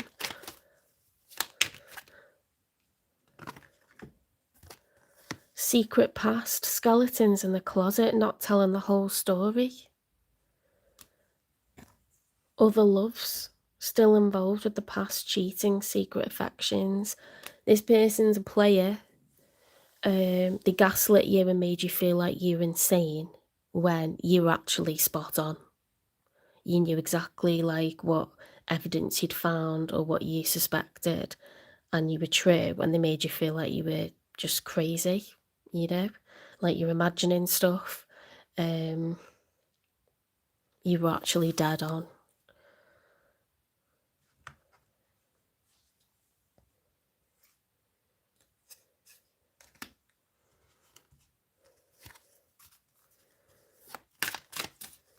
What, so they don't want to commit to you, but they don't want anyone else to have you?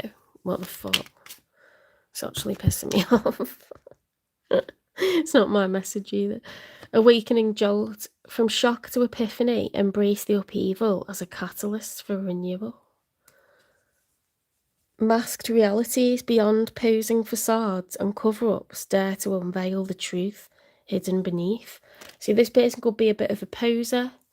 They could be someone that enjoys the chase. They like the thrill of the chase. They like to conquer people. They like to get certain people's interests. But then once that bit's done with, you know, it's like boring to them. They got commitment issues. That's where it's coming from when it says you deserve more than I can give you. They've actually got huge issues with commitment. So now that you're like moving on, they don't like it, and it's attractive to them because they get to chase you again and win you over again.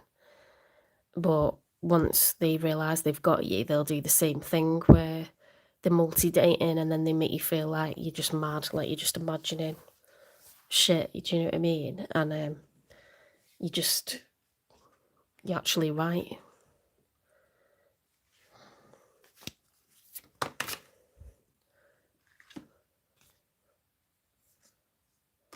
Hang on, I haven't done this one. What lies beneath?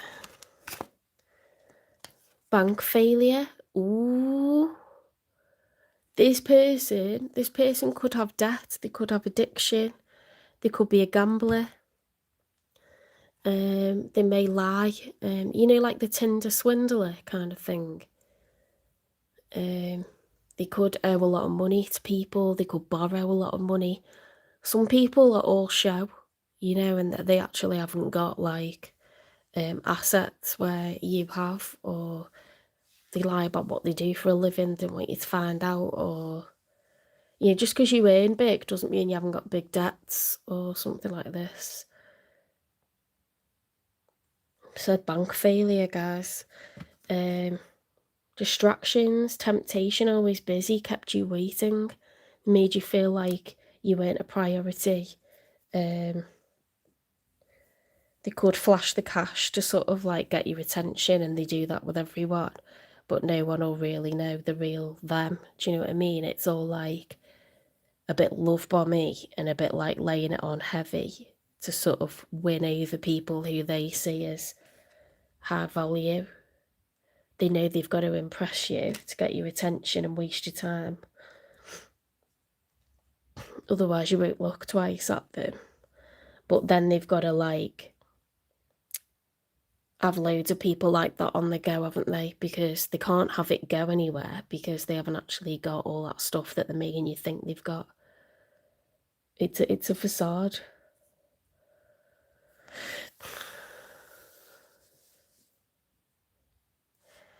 What's the unspoken truth?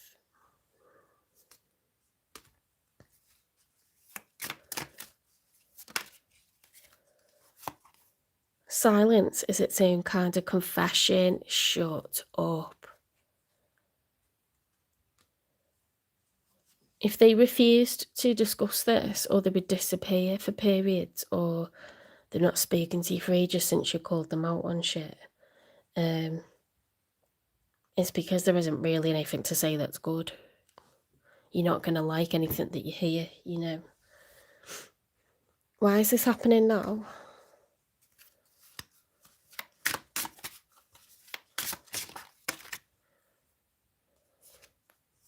To show you the gift of stillness.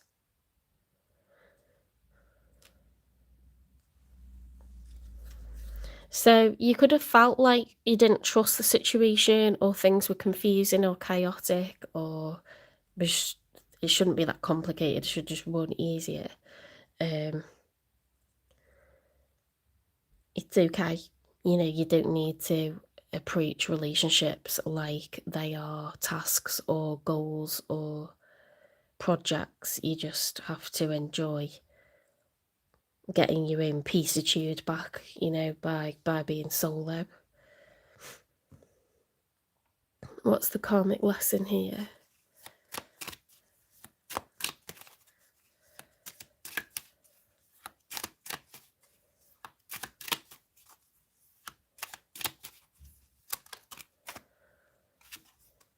Releasing control.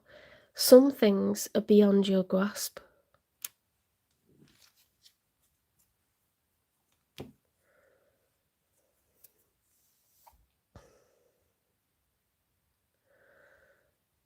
Yeah, there's talk about being still and releasing control.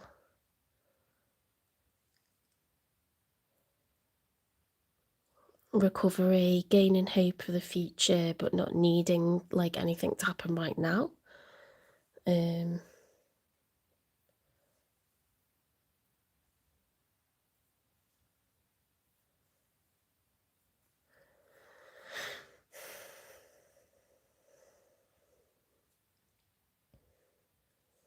Let's get advice for you.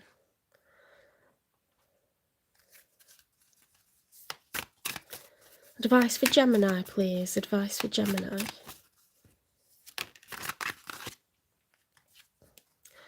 If you are worried you don't have the strength to move on, think of how much strength you are using to hold on. Then redirect that energy and enjoy your life. I think you have moved on. I know my friend who's a Gemini moved on ages ago. And she is happy being solo, and she lives her life, and she books fun things to do, and she, you know, she got her friends and work, so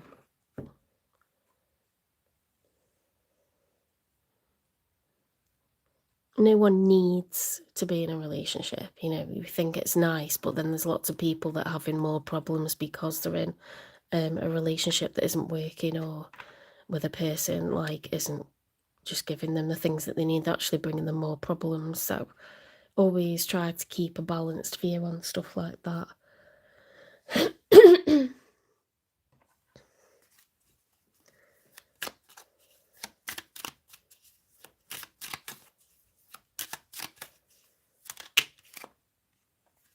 I communicate with love and integrity. My heart is open and free. Yeah, it's all about healing. You know, this is healing, closure, moving on, and being able to speak your truth. It's interesting actually that this heart chakra activates the throat chakra. Okay, they're in order, and they're like cogs that start turning the next one and the next one.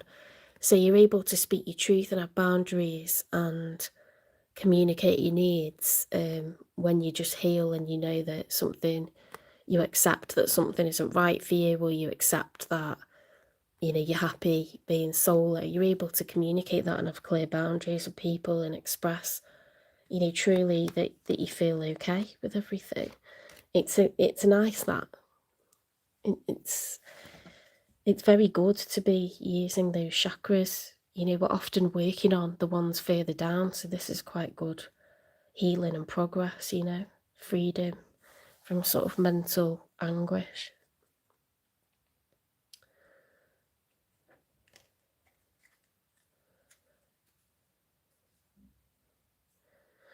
Did I do this one?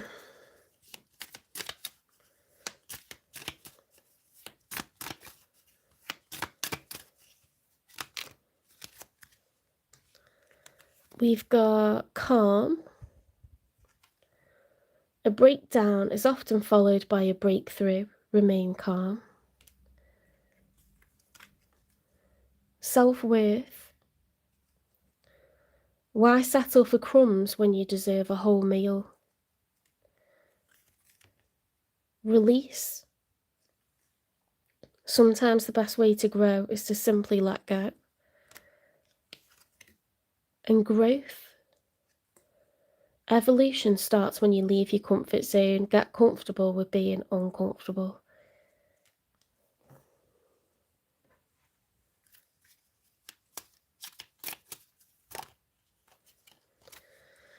I trust in my ability to unlock the way to my dreams. Make a small decision based solely on your intuition. Okay, so this, it does seem about like your independence. You know, you've got it going on. You've managed to achieve the 10 of Pentacles. You're doing it solo. You don't need a relationship. This could be something that you are supposed to realize, supposed to trust, supposed to embrace. You're over it. You don't need the trouble that comes with partnering up with anyone. At least not for a while yet.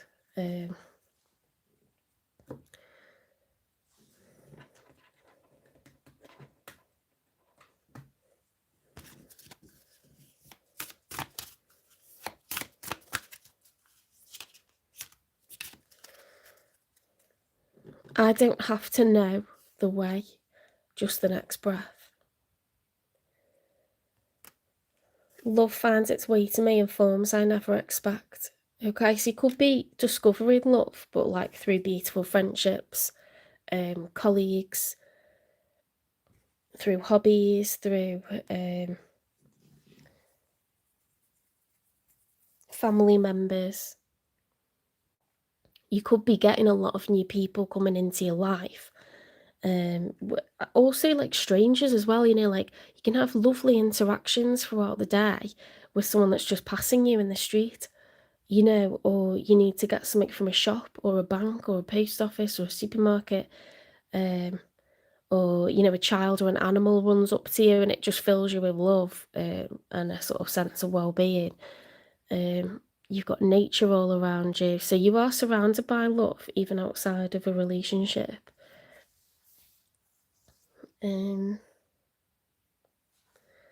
Let's get a positive affirmation and then I'll get you a timing.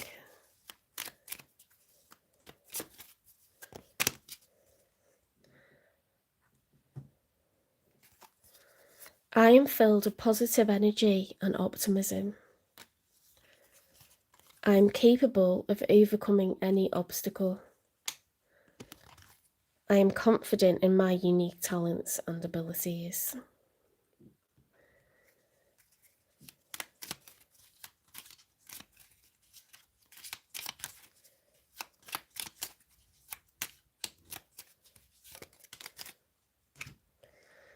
Take charge.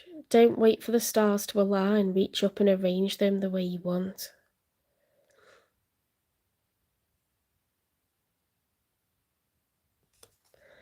Yeah, there's like a major message about independence here. You know, reframe the way that you see yourself and what you're capable of. And you don't need to fall into line with like these milestones that people put down for themselves, where I must find love by this age, I must look this age on my wedding photos, I must have X number of bridesmaids. We don't need to give ourselves these milestones, you know. I must be a millionaire by this age, I must. Just enjoy exploring yourself and who you are and the things you like, the places you want to see. And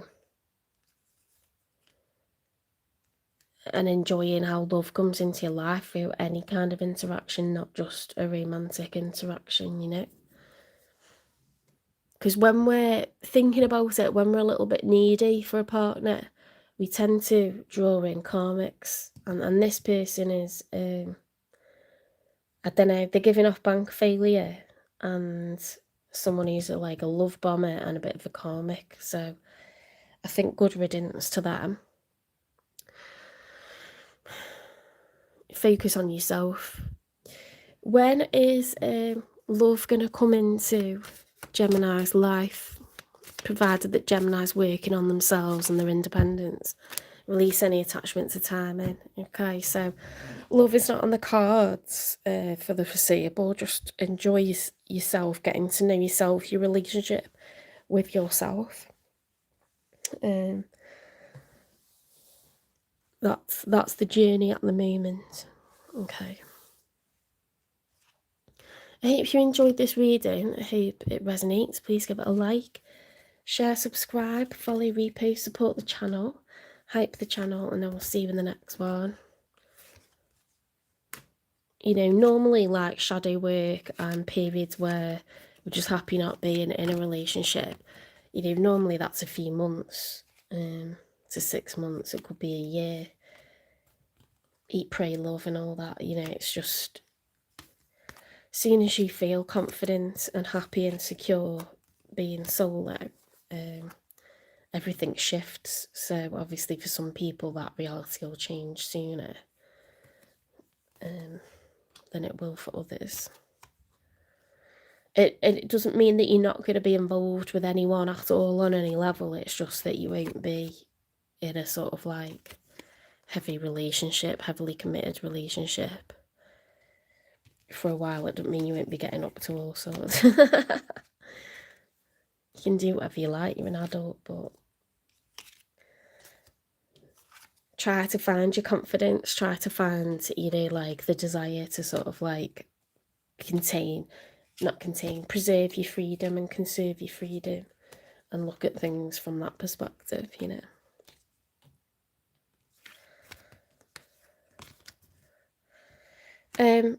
If you want a personal reading, you can direct message me on TikTok or Instagram, or you can email me at jen3585@gmail.com.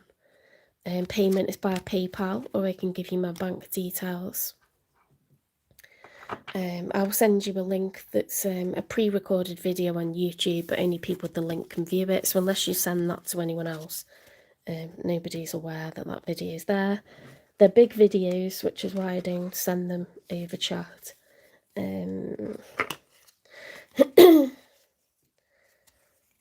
Turnaround time is 24 hours to 48 hours.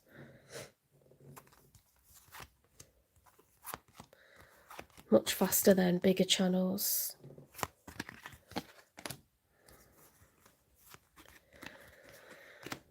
There's a little bit of a delay on memberships, but I will be doing memberships at some point this year once I get my tax sorted for the US.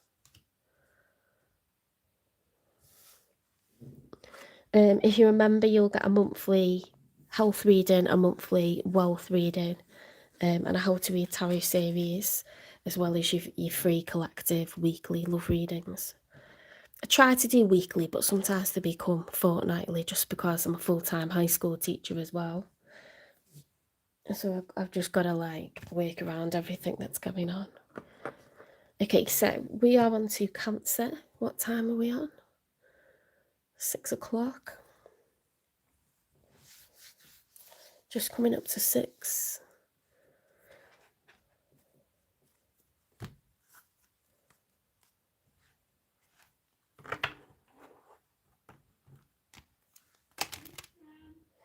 Okay?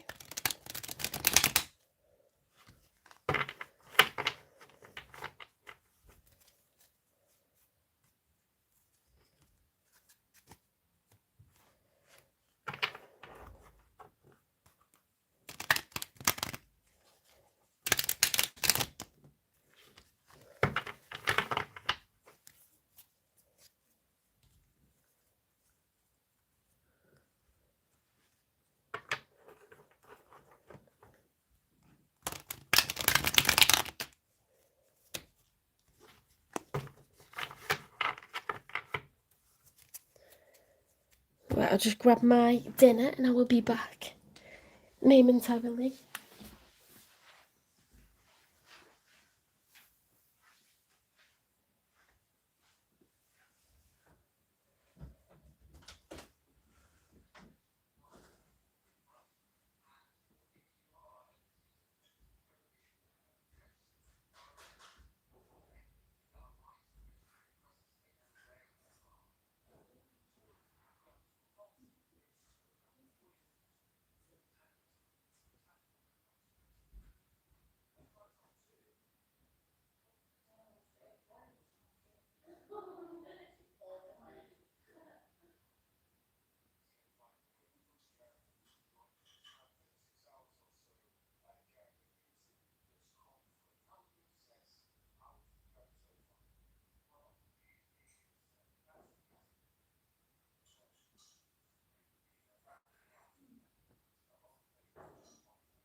Okay, thanks for waiting. Spirit guides, universe and angels, please stand beside me and guide me for Cancer's highest good. How is Cancer feeling in this first week of March 2026 with regards to one they're thinking about, dealing with or manifesting in? 3 cards, how Cancer's feeling, please.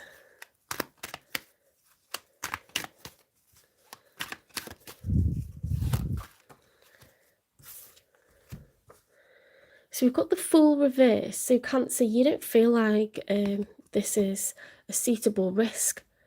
It's not worth putting yourself out there.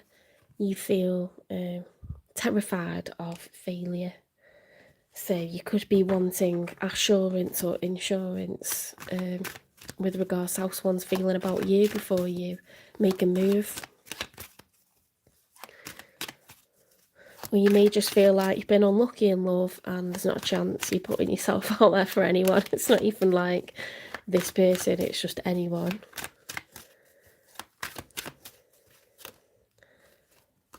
We've got the 5 of Cups reversed, okay? So the 5 of Cups upright is grief, sadness, loss, regret. When it's reversed, it's recovery from that. So you could be starting to feel like slightly braver or a bit more neutral rather than terrified when it comes to love. But you definitely incurred a loss that was great in the past. Let's get one more for you.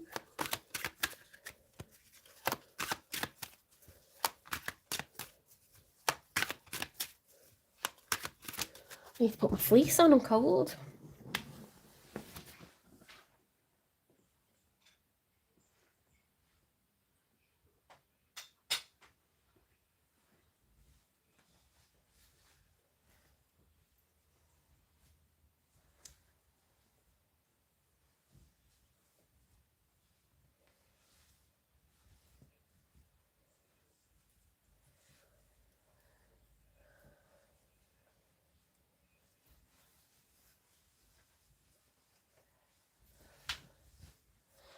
There we go.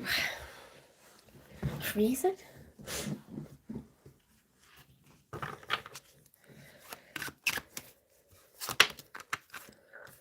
The Hermit reversed. Okay, so the Hermit upright, this is the Major for Virgo. The Fool realises that he must walk this part of the journey alone because the answers lie within him. Okay, so when we're doing Hermit energy and shadow work, we are looking within. It's introspection, deep introspection, reviewing what went down after a breakup. What was my part? What was their part? What do I want going forwards with someone new? What are my non-negotiables? What do I not want? You know, it's not an easy thing to do, but it's healthy. It's very, very healthy to do hermit work. So you're still seeing family and friends and going to work, but you are not actively dating. Now, with the Hermit reversed, you could be coming out of that period of reflection and introspection, or there could be a need for it.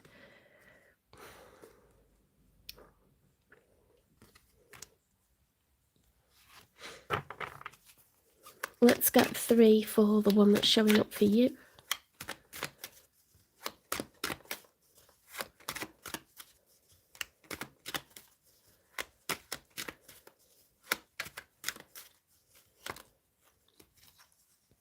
Right, they've got the 7 of Wands reversed. The 7 of Wands upright is competition, desire to get to the high ground.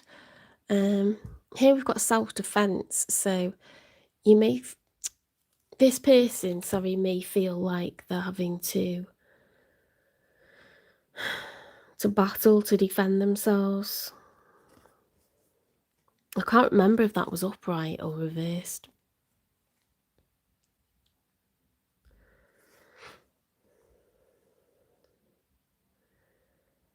Yeah, so someone may feel defeated. Let's put it upright for now. Someone may feel defeated, or they feel like they're up against a lot of challenge at the moment.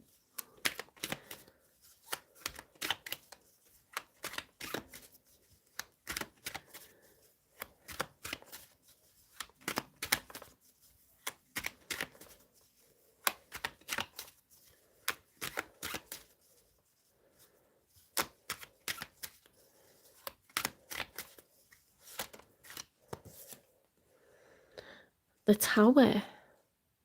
Unexpected upheaval, major change to the landscape of someone's life.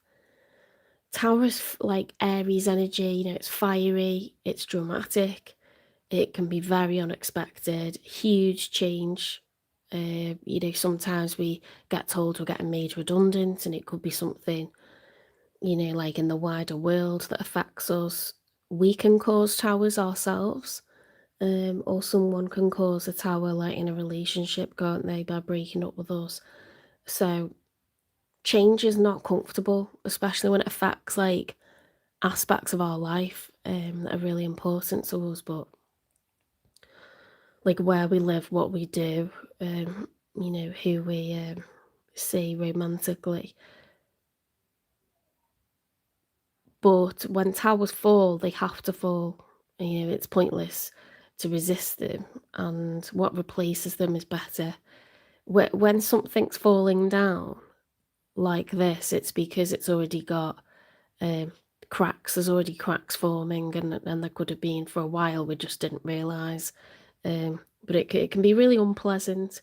Okay, so someone's going through a tower moment in their life. The landscape of their life is changing, and it can feel devastating.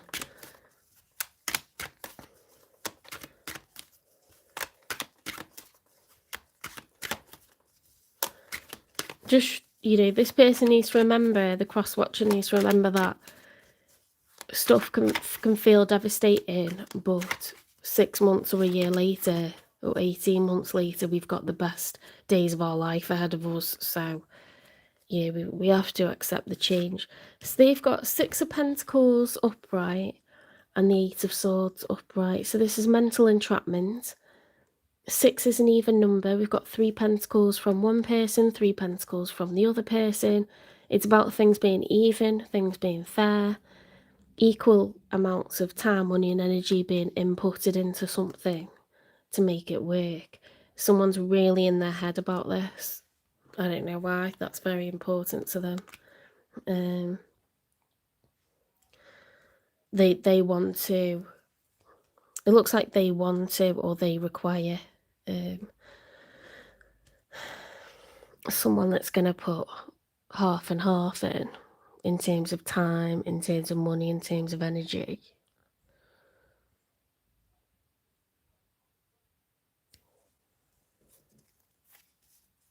Hi, Thandy. Hi, Carl Peter.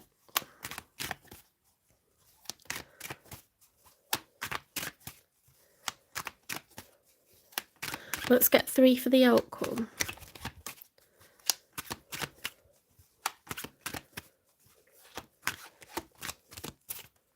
It's interesting that the Tower is at the same place as that 5 of Cups reverse, so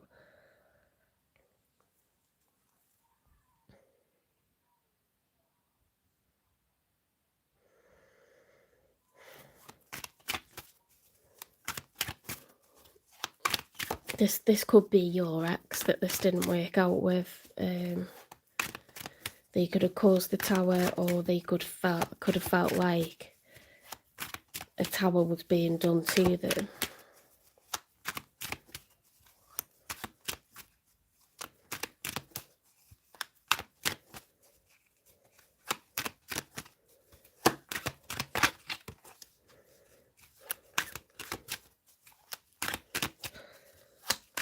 There's some issue here to do with fairness or reciprocity. They're really in their head about it. 10 of Swords, upright. 10 is completion. It's the end of a cycle, one that's very painful. A painful ending.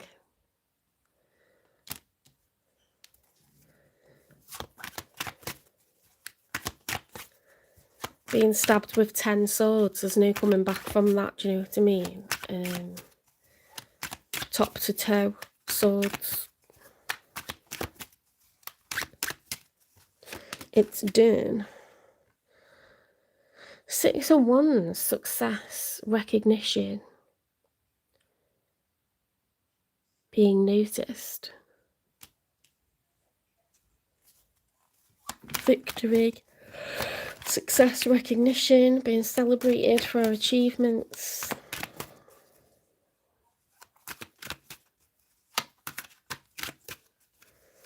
Strange that after 10 of Swords.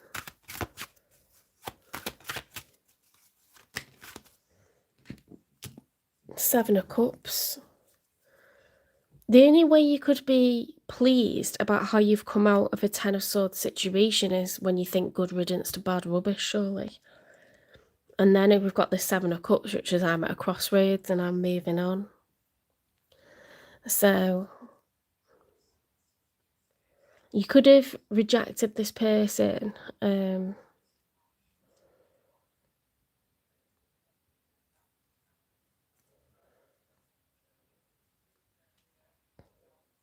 If they tried to repair things, if they tried to come back and heal and repair things, and that's causing a Tower because they expected, you know, to be able to recover this. Because it looks like you're rejecting a leap of faith. You're recovering from this state of loss. You're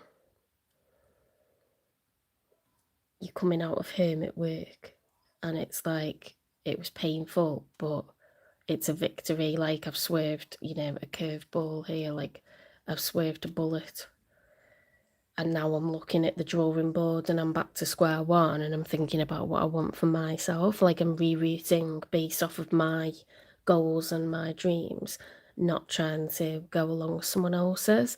I'm getting that.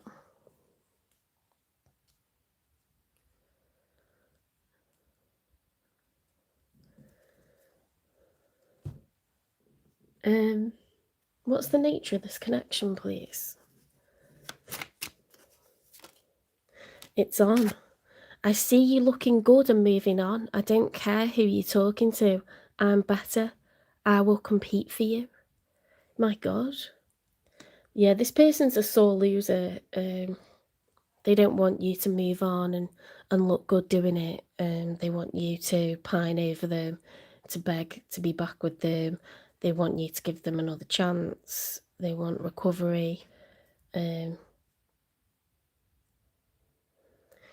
often the case, you know, like when people see you much kind of like later on, weeks or months or years on, they see you looking good and doing well, and they think, God, what did I do there?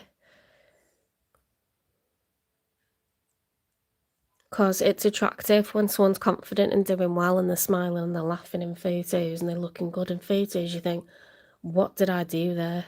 Do you know what I mean? So let's get a confession from the ex.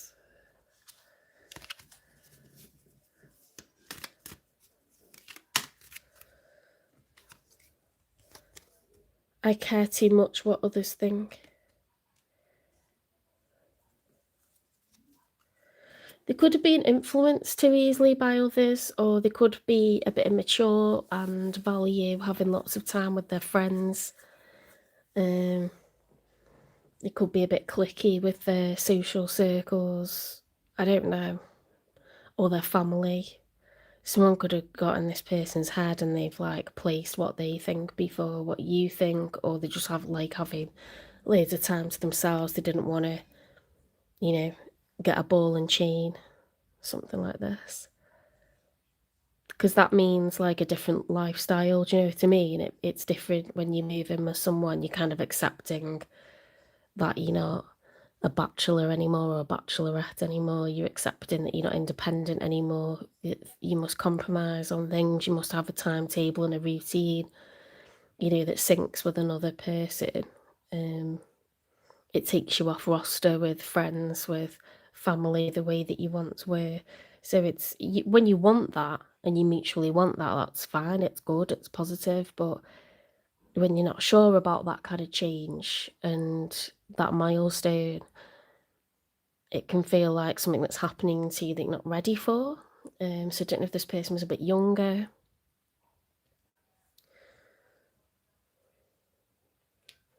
Let's get a message from them. Hi, I'm not taking questions in the chat, but if you want a personal reading, they're £25. You can direct message on TikTok or Instagram, or you can email me. It's jen3585@gmail.com. It's in the channel description. And I'll pre-record a reading for you. I don't do like, you know, like pull a card or anything like that, because I prefer to give you long readings. I don't really get anything from pulling one card out for you. 2, I need more balance. Okay, so priorities, trying to manage work, time for ourselves, time for friends. I do feel like this person was a bit overwhelmed at the prospect of moving in together. They might have felt like everything was going to change. It was all going to be very intense, very mature, very grown up. That they were going to have to grieve for, you know, like their youth. Because they kind of like held back, dragged their feet with something. It's caused a tower moment. And it's something to do with like the issue of fairness, reciprocity. And they're saying, I need more of a balance. So, and then you're like, I don't want to put myself out there and take a risk, but I'm getting over the fact that, you know, this was a loss.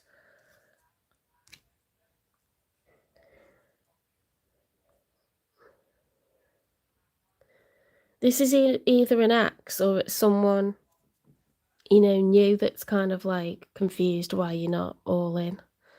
But if you've been let down last time, why would you trust, you know, another person that's asking you to take a leap of faith when it didn't work last time with someone else? But I feel like it's the ex, to be honest, because you got 10 of Swords, victory, and then Seven of Cups, which has been at a crossroads. So I feel like it's the ex.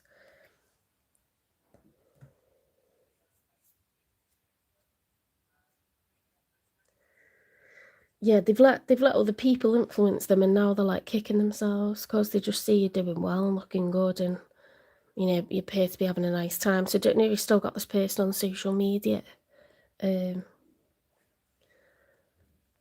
Why is this happening now?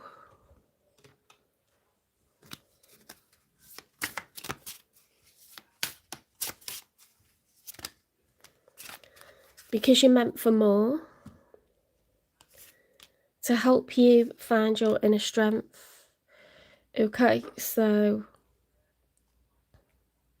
if you kind of got excited about reaching a milestone and this was a person that was keen on you, you could have been all in, but they're not in the same phase of life as you. So you got to have the willpower to kind of walk away and see it for what it is and think, I know what I've got in my head and what I want, and this ain't it, you know, this isn't it. So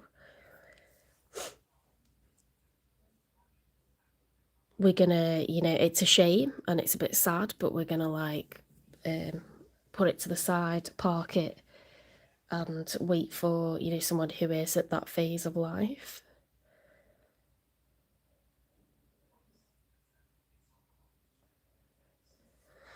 What's the karmic lesson? Embracing change. Growth requires transformation.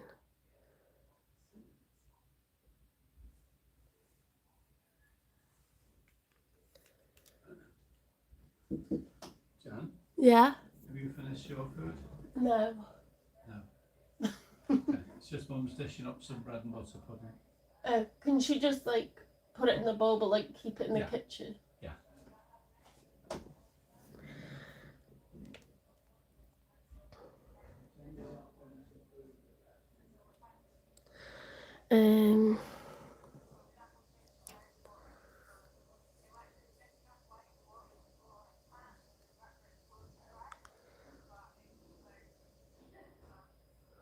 I'll just close that door because I can hear the washing machine.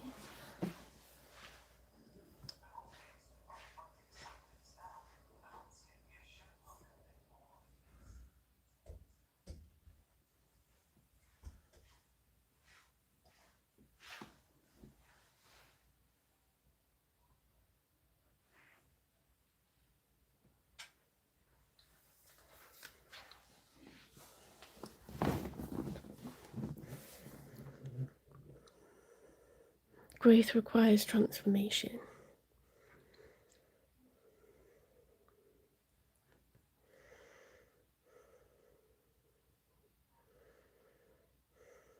Yeah, sometimes you just got to know when it's a dud and be prepared to walk away. And that is growth, isn't it? What's the messy truth about this relationship that was?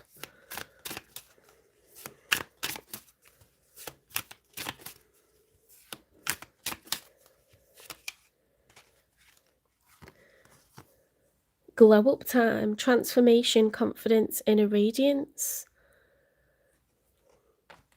Okay, so this is what this person has to live with now. They get to see you walking around looking good, looking better than you've ever looked, dating again. I never meant enough, unseen, unchosen, rejected. So that and glow up time. You know, perhaps this person knocked your confidence for a while and you thought, am I good enough? Do I look right? Do I dress nicely enough? Do I do my makeup nicely enough? You know, do I need to go to the gym more? Do I need to like, you know, get new outfits or like, you know, whether you're a man or a woman, we all feel a knock, don't we, to our confidence, our personality, our looks, our achievements, who we are. It makes us feel not good when someone causes a tower, but then you sort of get angry, you get mad, you get your revenge body going, you pull yourself back together and you get on with it, because what else are you going to do? You know, and then you realise, like, why am I upset over someone who doesn't see the value in me, who makes me feel like that? I need to feel like this. And other people see you looking like this and they think, wow. Do you know what I mean? So it's just how someone makes us feel a kind of way, by not committing to us, or not, you know, maybe they were going to and then they back out of it. Makes you feel shit for a while. Well, it's like one's how you feel internally and the other's how you look externally. When you become single again, people start queuing up around the block to go out with you, whether you see that or not. You know, you might not feel like that, but tongues start wagging. Controlling, needs to be right all the time, possessive, jealous lover. That was an issue.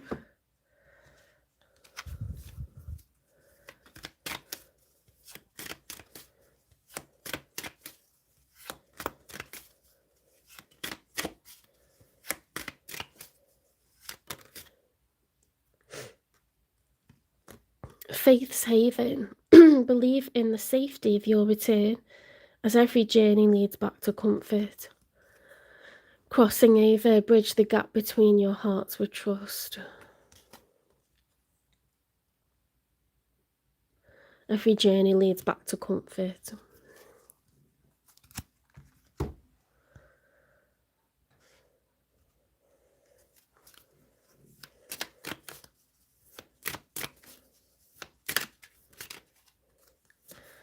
Toxic. Ooh, something was controlling, toxic. A situation is about to explode. Things were about to pop off in flames. It could be that you're more hermity and like antisocial, and this person has to be out with crowds. They have to be, you know, around certain people who are quite loud and vivacious. Sometimes you get like someone who has a family that's very like that, and it just doesn't go with like the way you are, the way your family are, the way you've been brought up. It's a clash. Do you know what I mean? So I don't know if it's their friend groups, their family, or something like that, but this person needs to just let you go. You're embracing the change, I think. You're meant for. There's someone of high class out there who, you know, if you're reserved, they're reserved like you. If you like a quiet glass of wine to sip on and a good book, they like that as well. This person wasn't your person, you know.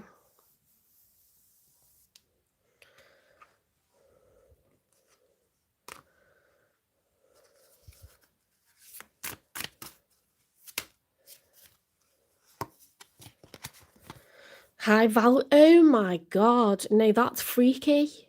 Right, I've never had this card come out and I've just said high value. That's freaking me out. The Empress, beautiful, sexy, abundant and confident. Wow. Yeah, you're too good for this. Whoever this is, you're too good for them. Unfinished business. Proposal, forgiveness, reconciliation.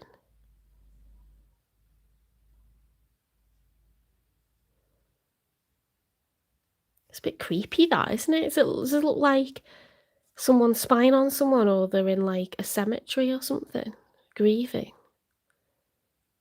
This person might come back out of nowhere, you know. This person might come back out of nowhere because it says it's on and it's making them like mad. Thinking about you being with other people, seeing you being out having fun, moving on, looking good, glowing up.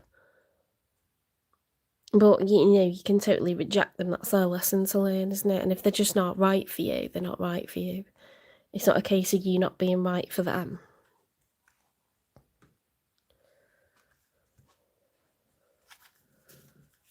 I care too much what others think. seem a bit immature to me. Some things aren't about you not... Oh my God, that's weird. Some things aren't about you not being good enough. They're just not right for you. You know, don't make shoes fit that are too loose or too tight. Makes no sense. You know, there's perfectly, like, good shoes to wear. That's weird that you know.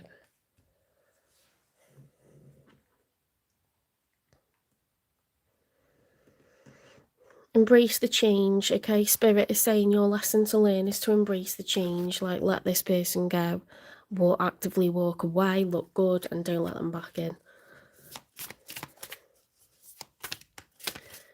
You've got the strength, you know, you're meant for more, you're high class. It was never like, this person was never like a good match for you, they weren't good enough. You can't do the same thing over and over and expect a different result. Change comes from thinking thoughts you've never thought before and showing up to meet them down streets you've never walked before.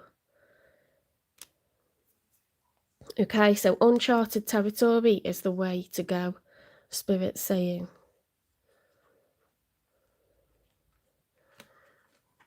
Find new.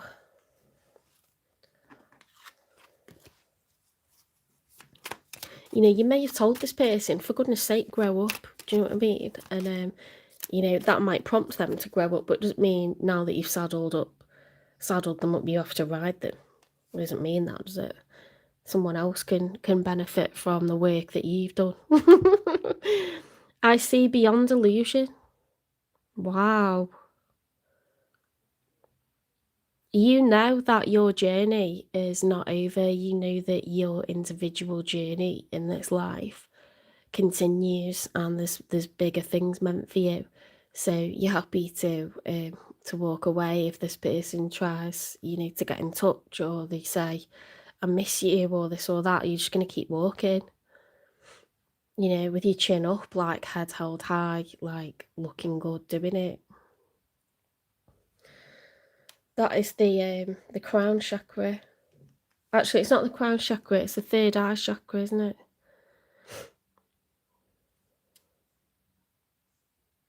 Or is it the crown? No, it's third eye. Using your intuition and your wisdom, your inner wisdom. You know that you're high value and probably too good for this person. So you got no problem walking on.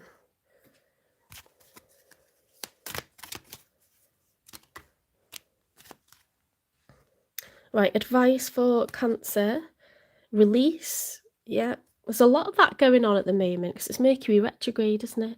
Sometimes the best way to grow is to simply let go. Self-worth. Strong messages here tonight. Why settle for crumbs when you deserve a whole meal? Okay, we're not looking for hamburger, we're looking for steak. Fillet steak. Just picture that, screenshot that. You know, it makes no sense to wear shoes that are too tight or too loose. The right pair is out there waiting for you. So you just kind of waste your time when you fuss over a pair that doesn't fit. Not to mention how uncomfortable it is.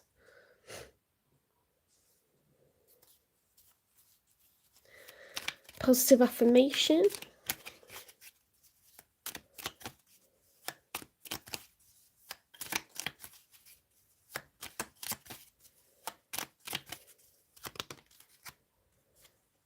I am capable of achieving anything I set my mind to. I am a positive influence on those around me. Okay, so it doesn't matter what a random or someone related or connected to that person thinks of you. To all the people who are special to you in your life, you are incredibly special to them, and they know your value and they love you just as you are. Okay, so it's all how someone makes you feel.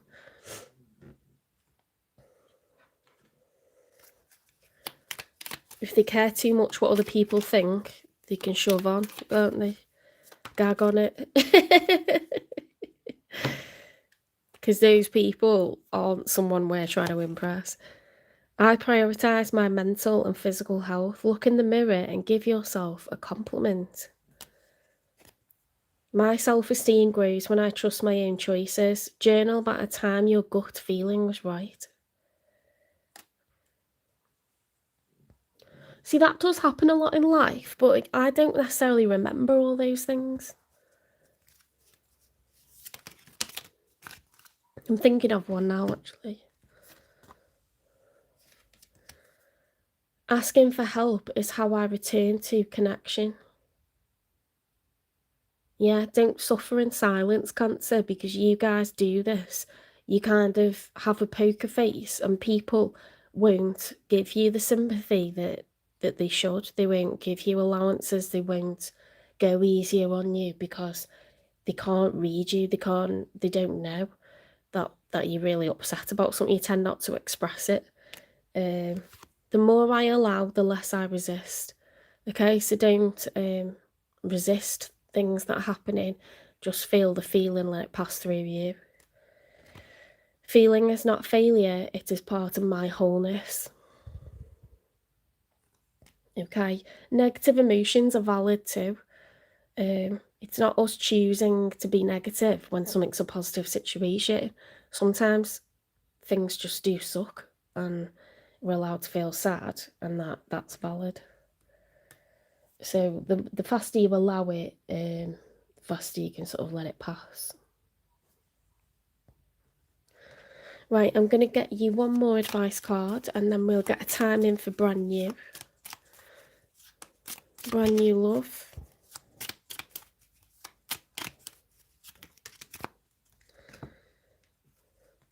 Outer space. Take the time to heal, grow and expand.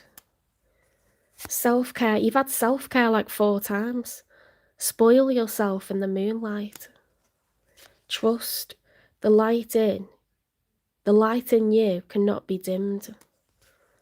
Reevaluate. In the starlit sky, we still look for the falling stars.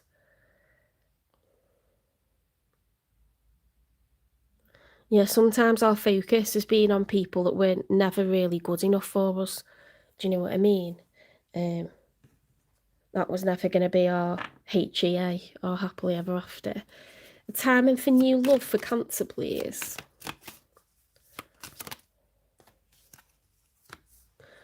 December. Okay, so you're looking at a Christmas romance this year. Right, I hope you enjoyed this reading. Please give it a like, share, subscribe, follow, repost, support the channel, hype the channel, and I will see you in the next one. Personal readings are £25. If you want to, you can contact me via direct message on Instagram or TikTok. You can email me at jen3585@gmail.com. Payment is by PayPal, or I can give you my bank details for a back payment.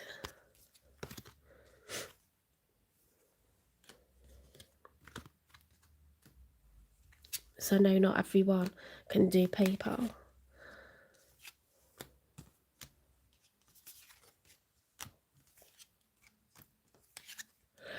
Turnaround time is 24 to 48 hours, and recordings are pre-recorded. They're on YouTube. You get a link to your video and you can watch it at your leisure as many times as you want to. When you want to, it'll just stay up there, but only you can see it because you've got the link to it. Unless you send that link to anyone, no one can see that video. They don't know it exists. Okay, so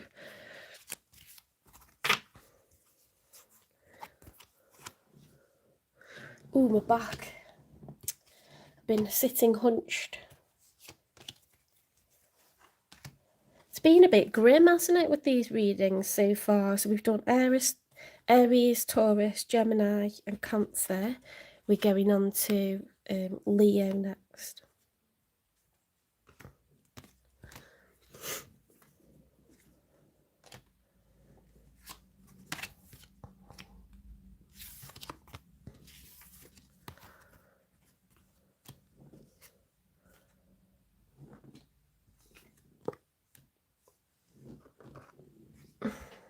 What a squeaky chair. I've got a leather chair, squeaky leggings.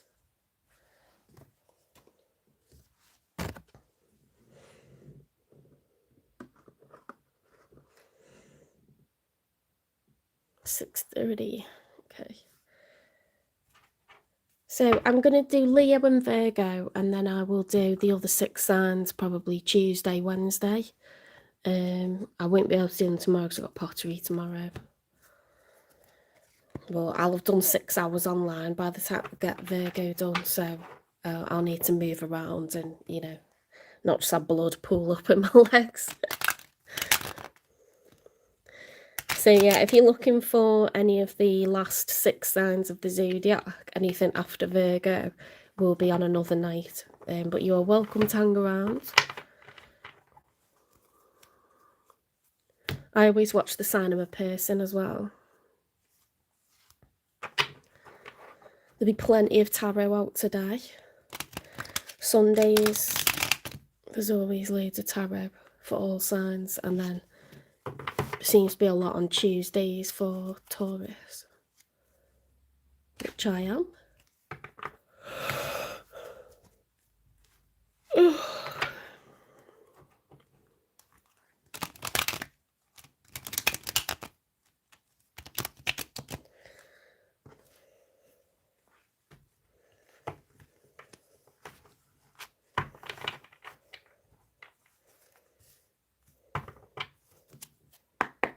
Spirit guides, the universe and angels, please stand beside me and guide me for Leo's highest good. How is Leo feeling in this first week of March 2026 with regards to what they're thinking about, dealing with or manifesting in? 3 cards for how Leo's feeling first of all. Thanks for the likes, guys.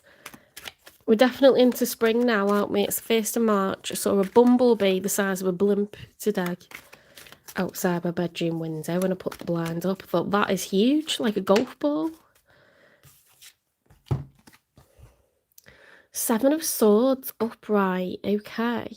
So how you feel is like either you're having to play your cards close to your chest and be strategic, or you feel that someone's being sneaky towards you.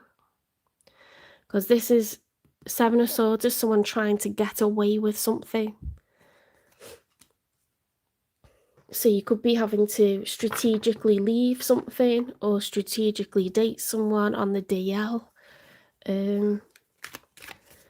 Or you may feel like you can't trust someone else that's doing that with you or to you. So strategy, planning, trying to get something past someone else. It could be you that's being the sneak.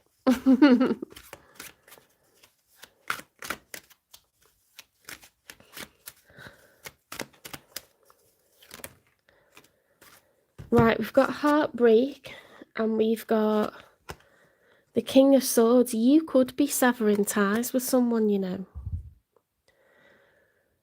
Because he's swinging that sword as if he's cutting ties with someone, and there's heartbreak. But sometimes you just have to do it. It's not because you want to. It's because you just see that something is not making you happy anymore and it's sad, or someone's not.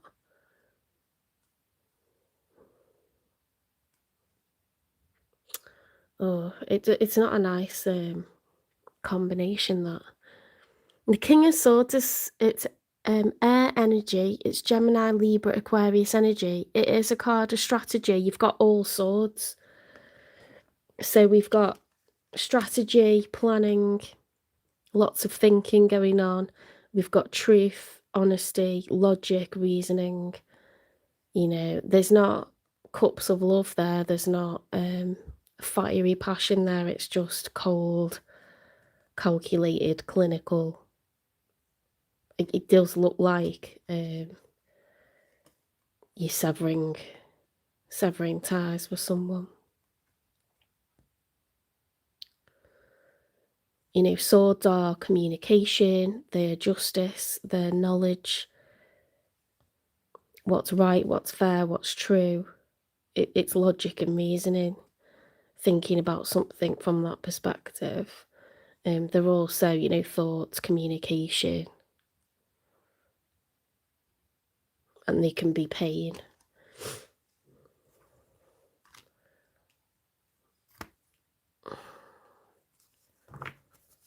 I think there's a painful ending here.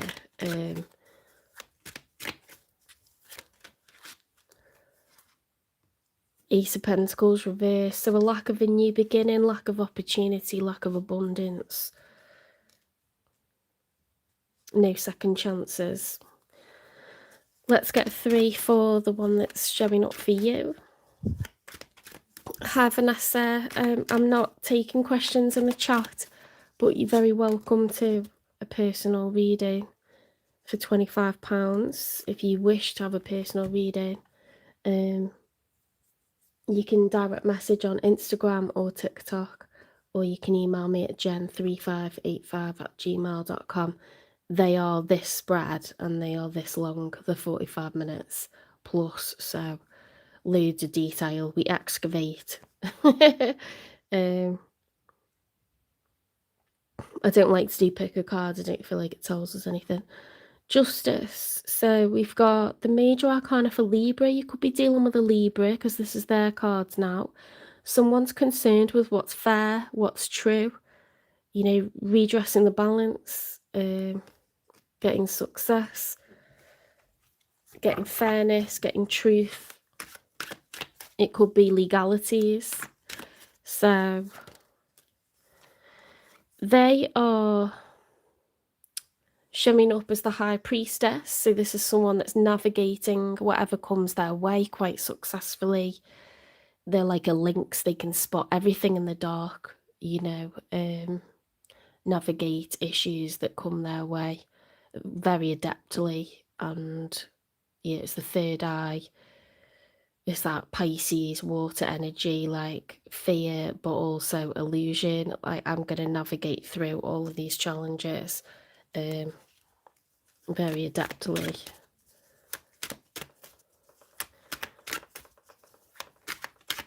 The High Priestess is like having faith in yourself, having confidence in yourself, knowing there's a bigger plan, trusting your gut, trusting your instincts, using your intuition.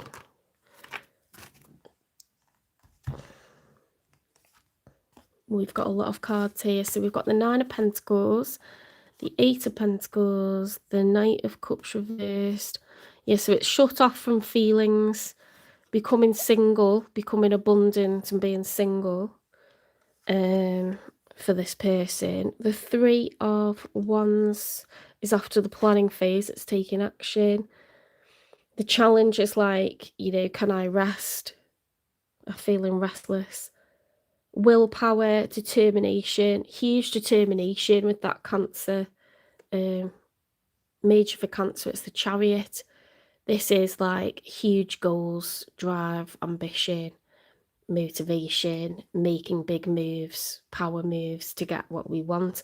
This person becoming single from you. They are separating from you and they want to become abundant, you know, by themselves. So you could be looking at divorce, you could be looking at child maintenance, sharing custody agreements, severing, you know, rental agreements or paying up what you owed, buying yourself out of a mortgage, releasing yourself from whatever you're tied up with this person. They could be a Libra, they could be a Pisces, they could be a Cancer, but they don't have to be any of those things. But it definitely looks like an ending here. A very official one. A very permanent one.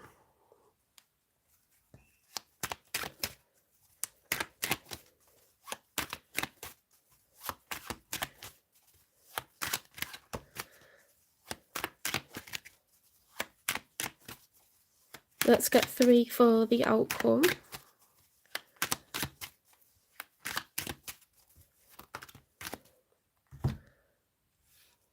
So we've got a combination We've got that Knight of Cups was already there, wasn't it? The 8 of Pentacles and the 9 of Pentacles were from that one.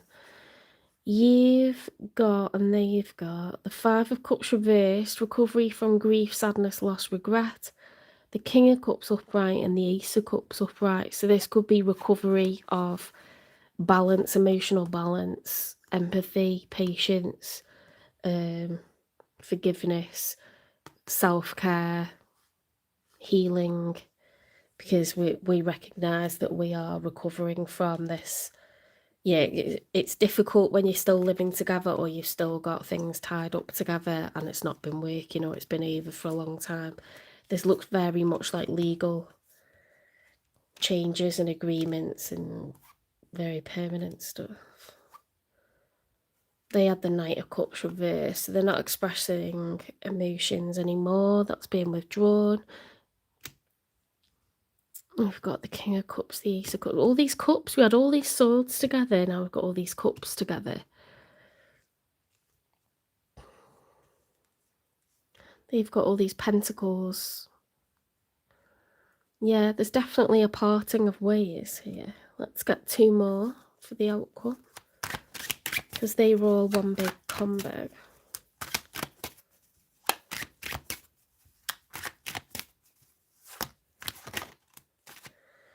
The Moon reversed, major for Pisces. Pisces illusion. Fear of the unknown, fear of moving forwards for what may come up. That's reversed, so someone's overcome with fear. There's a lot of fear. 10 of Wands. Getting to the end of a very long battle, trying to just keep going with it, becoming stronger and stronger. This looks like a long time separation. Something that's been in the pipeline for a long time. Because there's a lot of like you both going your own ways and then becoming financially free and independent. And it could have been going on for quite a while. Well, this 10 of Wands upright, we've had to see it right through to the end. But there's a lot of emotional healing. It's closure, you know, in every way. What's the nature of this connection, or what was the nature of this connection? Your perfection, your beauty amazes me. I'm not sure how I attracted in someone like you, but I'm forever grateful. So this person did really care about you, Leo. They thought you were gorgeous, whether you're a man or a woman. Let's get a confession from them.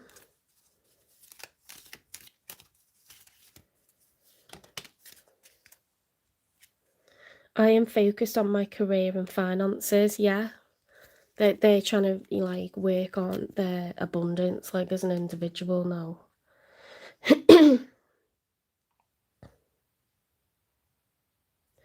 Let's get a message from them.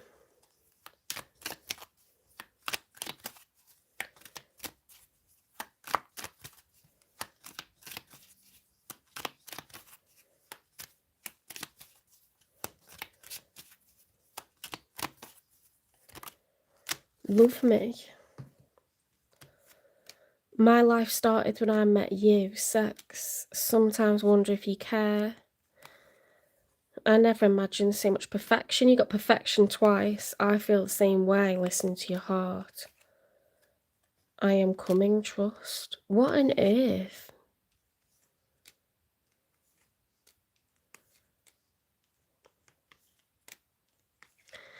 I think you had this, where this person was very like staying involved with you, but you were really having problems together. But the sex was good, so they were like very, you know, they love looking at you, they love what you present like. You know, Leos are very charismatic, very magnetic. You're very handsome, very beautiful, very masculine and type A, you know. Loyal, romantic, impressive. So people, you know, they get like a great feeling being around you. and aligning themselves to you.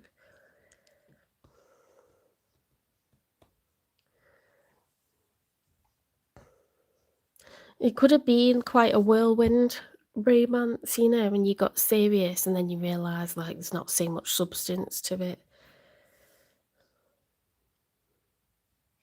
I think they were, like, overcome by, you know, like, what you look like. And then there's been, like, some sort of, like, the chemistry is not right, like, for long-term partnership, maybe. You've got perfection twice, like, they, you know, they think you are a work of art.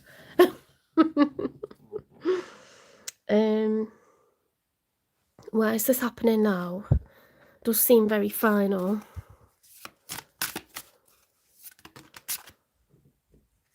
To help you realign with your purpose, to show you the strength of your spirit, okay? So it's okay to get over big relationships, big connections, powerful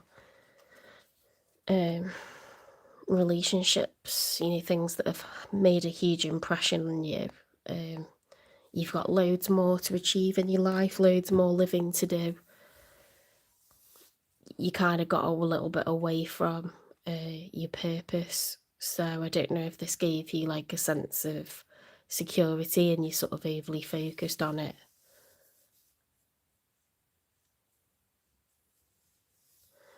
But you're going to take on a different path in your life now.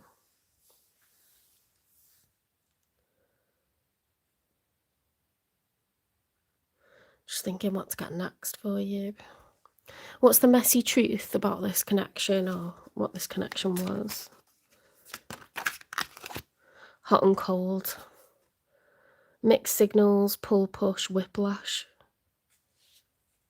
Oof, you could have felt at times like this person, you know, can't wait to get their hands on me, it's very passionate, and then, you know, you feel like they almost can't stand you, or they're annoyed by you, or you can't really connect with each other on a deeper level, or see eye to eye on certain things. It's sort of like, you know, when they want a booty call, or when they're in the mood, it's all great, and then there's sort of problems coming up with other aspects of the relationship.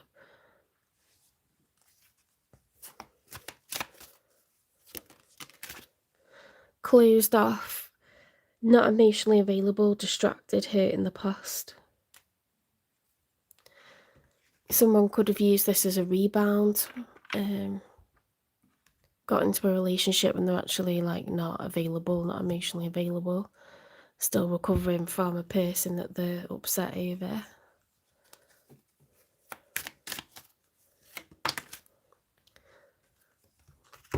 Love blocks, dismantle hidden barriers to real intimacy and trust. Yeah, there wasn't real intimacy and trust here.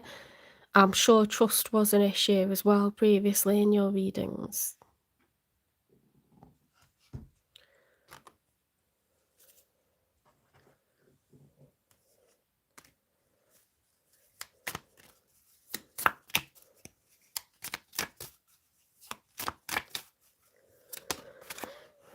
Bugaboo. See, this person may have sort of liked the idea of having some rent coming in, having a bit more disposable income, you know, not paying everything themselves. But it's no good doing, you know, things like living together when you don't see eye to eye over a lot of stuff. That's not going to work, is it? So there could have been a bit of a financial need, you know, and they've thought, oh, that eases the pressure for me, like if we're both paying rent.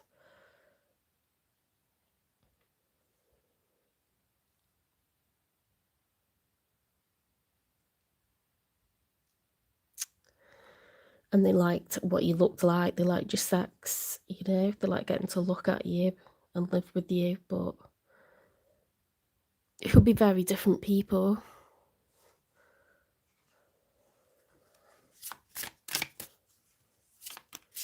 Toxic people.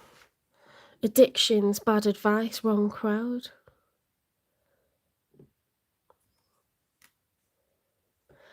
Person could be using drugs. They could be a party person. You know, things like that cause mood swings. They do cause money problems. Some drugs are not cheap, are they?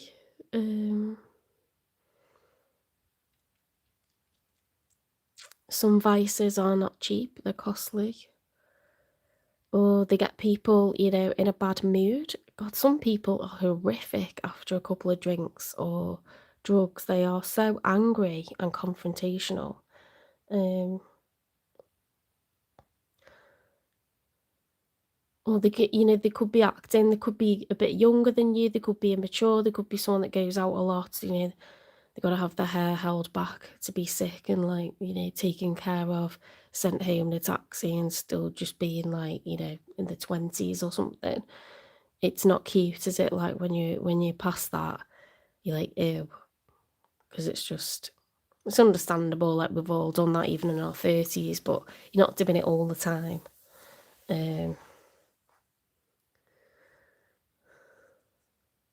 Sometimes people can be a bit more hollow, a bit more materialistic when they're younger, and, you know, they run around with you and mess with you because they think, well, it's a relationship for a year or two, but you're not going to be the one that I marry. And they'll waste time like that because they can.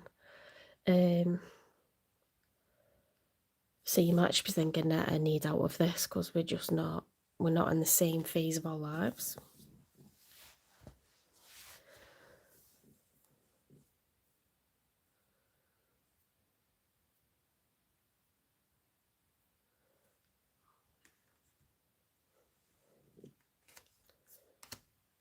What's the unspoken truth?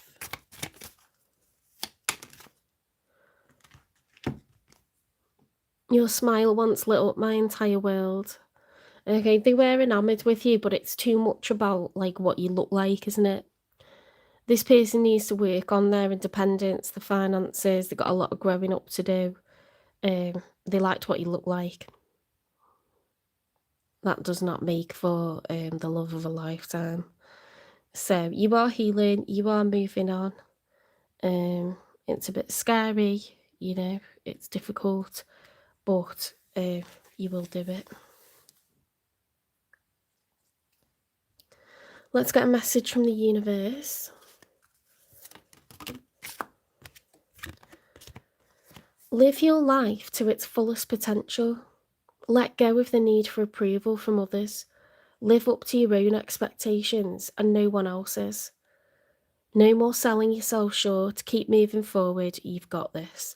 You are setting sail, okay, to achieve your life's purpose. Getting away from this relationship will allow you to come into alignment with why you're here, okay, and things that you're going to achieve and do and be and see. So there's something about where you're headed next is very different to where you've been with this person.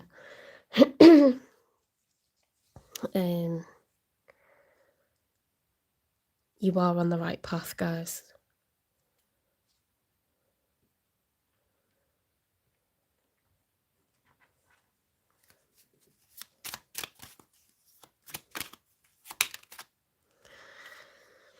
I trust my inner knowing. You trust in your gut. Yeah, it might be scary, but you're doing it. You're coming out your comfort zone. You're going towards your true life's purpose. Towards your success, your adventure. Things you're going to be really proud of. Sorry. Advice for Leo, please. Time spent worrying is time spent. Okay? So be conscious of how much time you spend being fearful or worried about stuff, because that's not a nice way to live. Ease. Today, I allow life to be easy. Okay, so give yourself a chill day if that's what you need.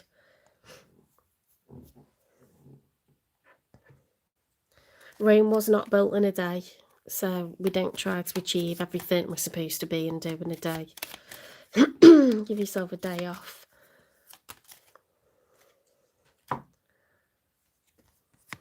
I am gentle with myself and recognise my beauty. Write down 3 things that makes you unique. I give myself permission to grow and evolve. Try a new hobby or activity you've been interested in.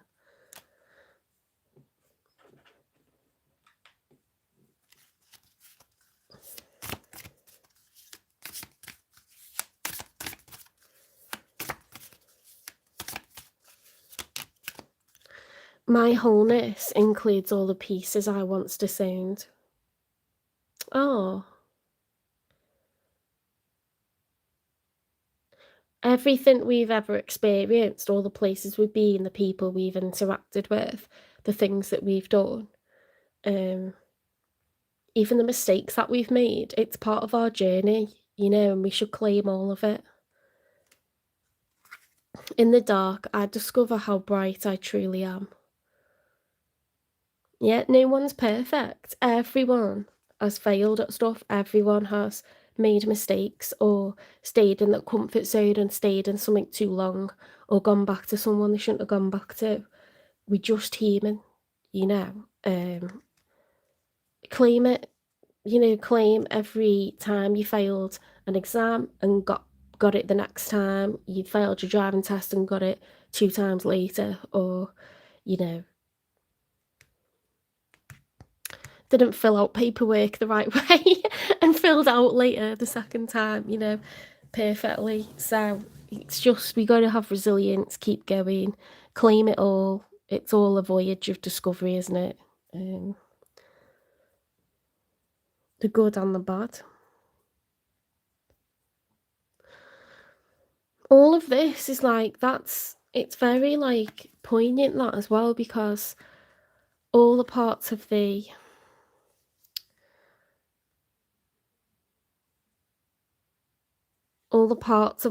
all the things that kind of like hurt us and made us have a bad day or have a bad mood or have a hang up over, you know, like commitment issues or, you know, not believe in marriage anymore, or we realise humans are fundamentally bad or something like this because we just have like a horrible trauma-informed childhood kind of thing. There's reasons why people are the way that they are, you know, so we mustn't like pretend that didn't happen or that didn't happen or that didn't happen, because that's why we are the way that we are. And we can heal those parts of ourselves as well over time as best as possible. But it's also like our scars, isn't it? It's our battle scars and like what we've survived. So it's all beautiful.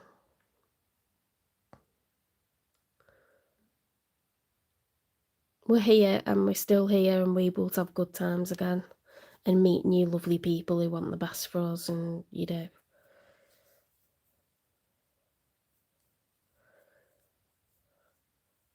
must accept every part of ourselves, including the bits that we don't like. Even my mess is worthy of gentle hands. That one had also turned over. Yeah, these are collective readings, Michelle, by zodiac sign, so I'm just finishing Leo. If we're kind of acting a kind of way, we don't deserve to be hated for it. We deserve patience and empathy and forgiveness when we mess up as well. So always remember that and give yourself those graces, because you would, you know, never like tell a child that they're just a bad child. You would say, I don't like the behaviour, but you're a good person, you know. So that's what you need to tell yourself. If you make a wrong choice, or I don't know, you succumb to temptation, or you can think that about others, or you can say, I don't have to have that person anywhere near me ever again.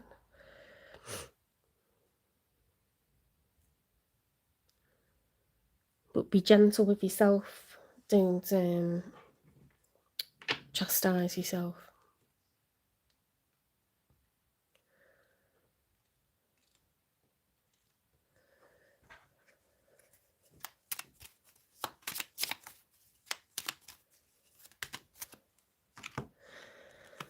Boundaries. Put a ring around yourself and your energies. New beginnings. From chaos comes calm.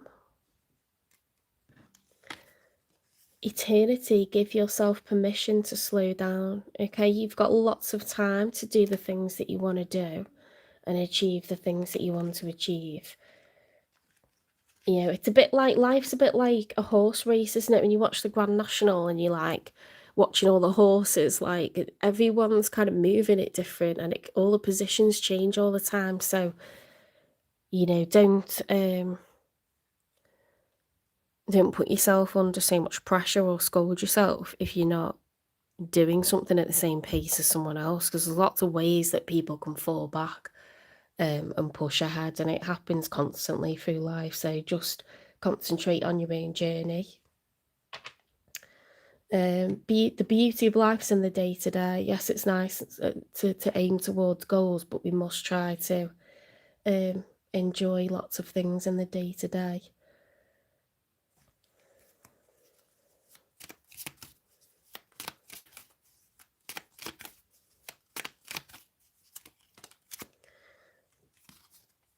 I am worthy of all the good things that come into my life. I am proud of myself and my accomplishments.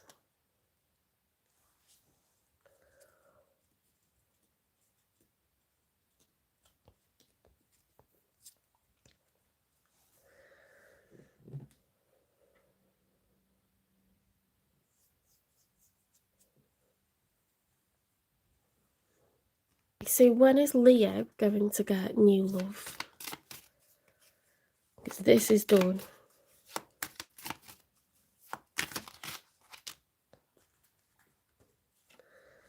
Refocus and stop waiting for it. Everyone's getting that.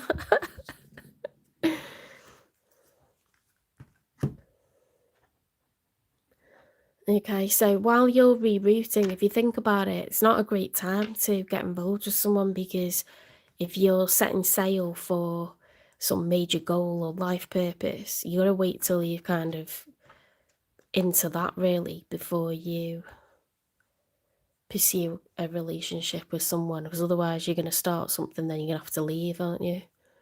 So you could be moving to another location, whether it's in this country or another country. You know, your life's going to look very different if you're coming into alignment with your true life's purpose. It tends to suggest huge change, you know, across like multiple aspects of your life. So it might not be a great time for a relationship right now. Don't mean you're not allowed to do anything with anyone, but I'd always be honest about what, you know, what it is that you're doing before you do it, so you don't hurt anyone. Right, that was your reading, Leo. I don't think I can get you anything else. I hope you enjoyed this reading. I hope it resonates. Please give it a like, share, subscribe, follow, repost, support the channel, hype the channel. And I'll see you in the next one. I'm going to do Virgo next, and then I will do the other 6 signs, not tomorrow, but Tuesday, Wednesday, because I go to pottery on a Monday after work. If you want a personal reading and you like knowing that it's just you and your person, and it's not a collective, you want the accuracy, you want the messages from them, knowing it's from them, it's £25. You can direct message to arrange it on TikTok. On TikTok or Instagram, you can email me at jen3585@gmail.com. The email address is in the channel description. Memberships will be starting in a couple of months. I didn't fill out my forms correctly, so I've got to redo them. I got really excited thinking the envelope's here, I've got my tax number, and they were like, you're not filled out the form correctly. So that was a bummer, but hey.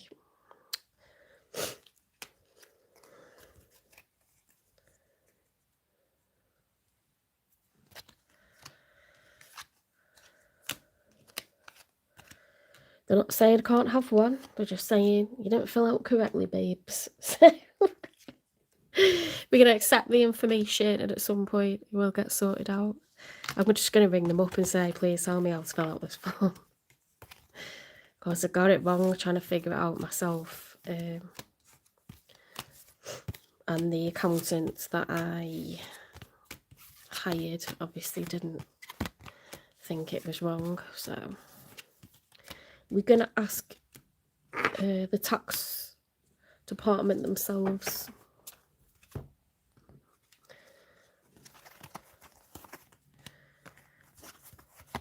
We're not going to give up.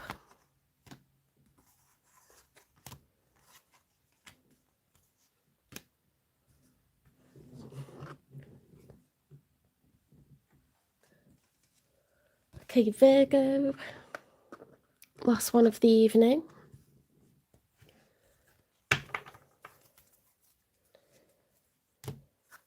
My feet are freezing. Mum gets hot in the kitchen and she turns the heating off, but it's like this the other end of the house and it's just cold.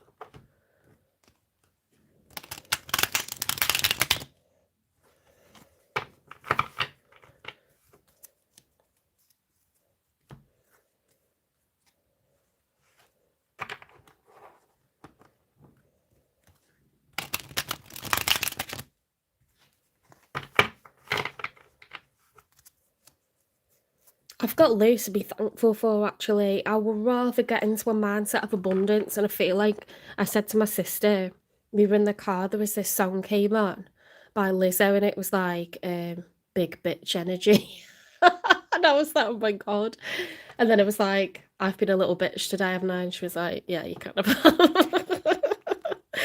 I'm not really like that. I'm usually really positive. But when you take a few like knocks on the chin and you think, do you know what, I'm just gonna be a little bitch today and just moan about everything. I have got a little bitch energy at the moment, so I do feel like that's rubbed off on the readings a bit, but it is Mercury retrograde. I have got a lot going on, and things will move on. They always do. Very thankful for my family, my friends. I've got money coming in. I'm safe. My hobbies, my health.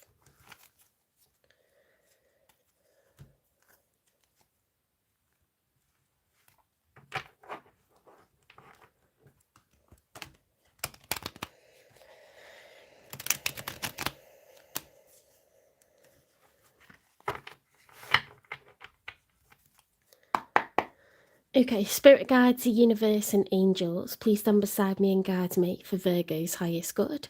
How is Virgo feeling in this first week of March 2026 with regards to what they're thinking about, dealing with or manifesting in?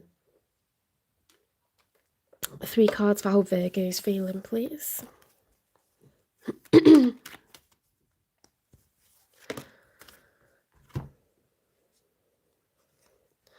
So we've got 10 of Pentacles reversed, 3 of Swords reversed, and the Temperance upright. So you could be going through a divorce or separation. There's likely to be assets involved. With that 10 of Pentacles reversed, the Pentacles are being withdrawn from those investments, from those assets, those joint finances. And there was heartbreak, but we are recovering from it. Temperance is the major for Sagittarius. It is about trying to balance your emotions, okay, while all this is going on, which is easier said than done, let's be honest.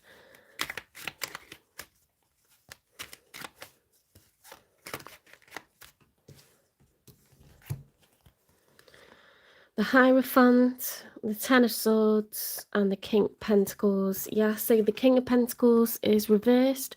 So where we could have had stability, we've now got a lot more outgoings. You could have double things to pay for, like maybe you've got to rent a new place or move back in with parents and pay them rent, as well as paying for the mortgage on another place.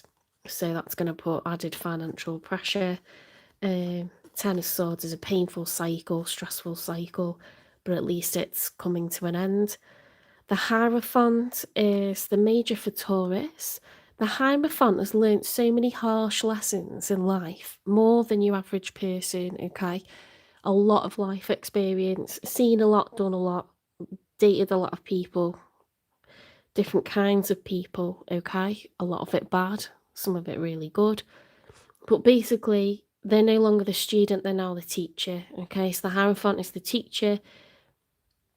They are someone who is wiser for everything they've been through. They give sound advice.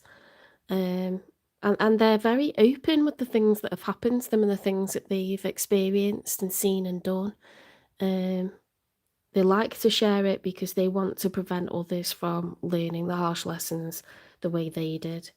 Okay, so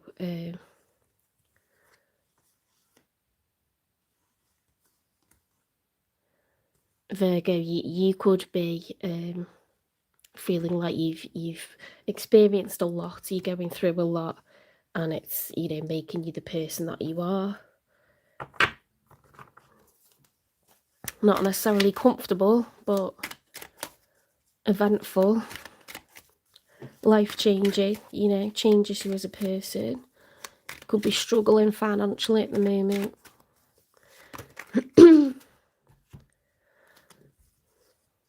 The Death card reversed, the Empress upright, and the Four of Wands. So we could get a return towards stability.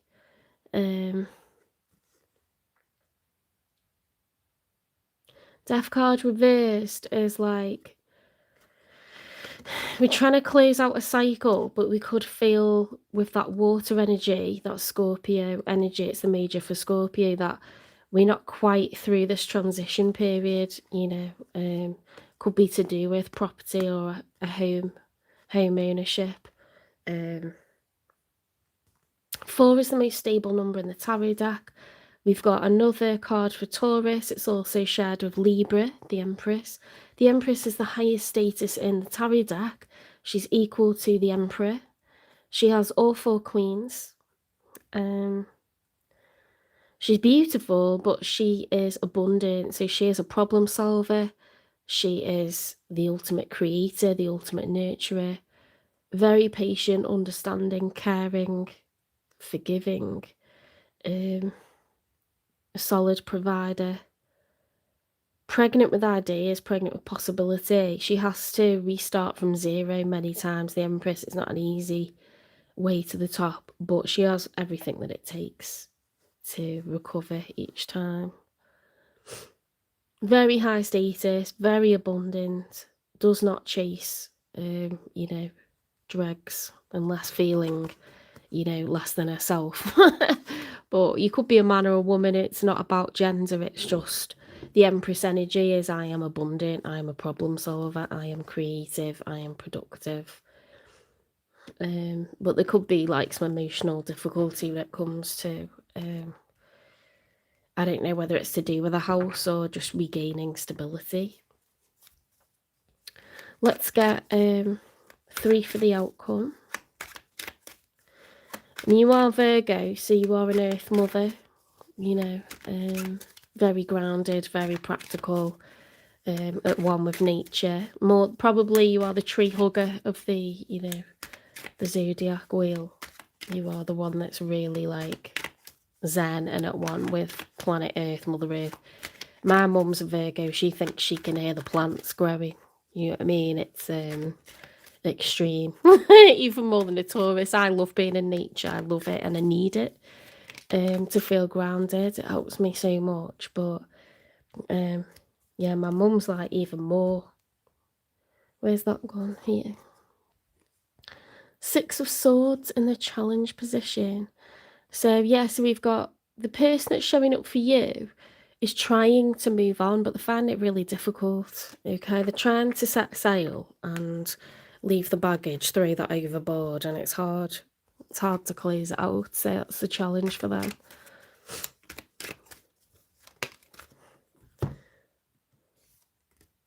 The King of Wands, a natural leader.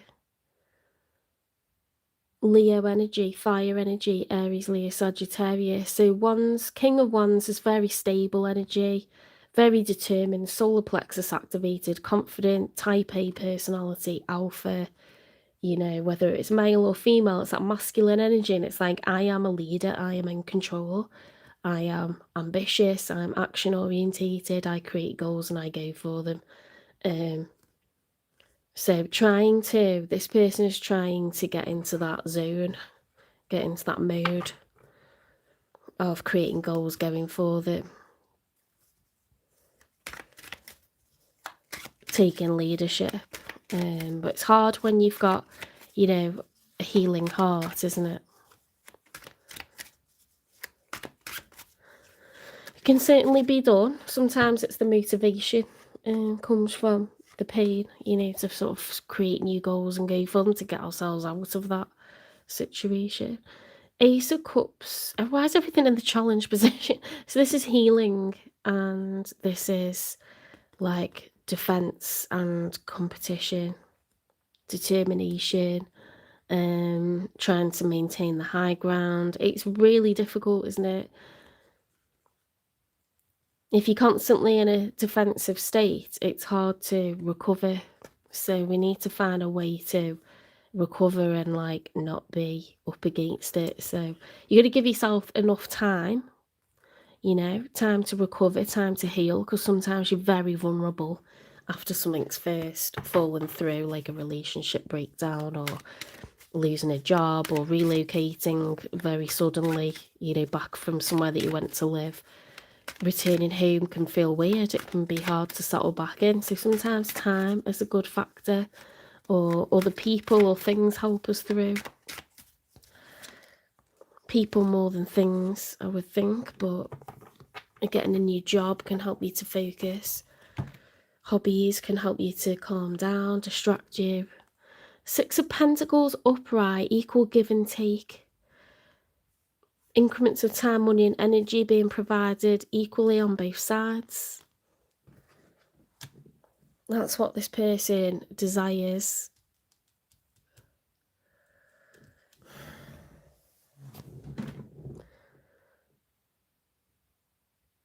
You're both on your own individual journeys of like recovery and moving on in your own separate directions, I think.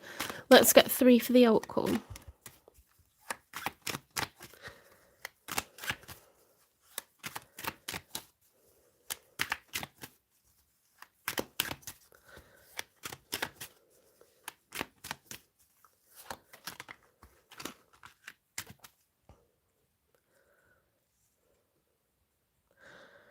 Hanged Man reversed.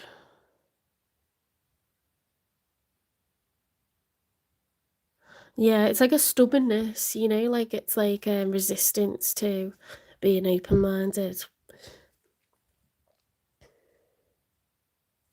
Like only seeing things from your own point of view and being quite stubborn about it. That hand is pinning that wolf down, being like, no you don't, because you're trying to get away.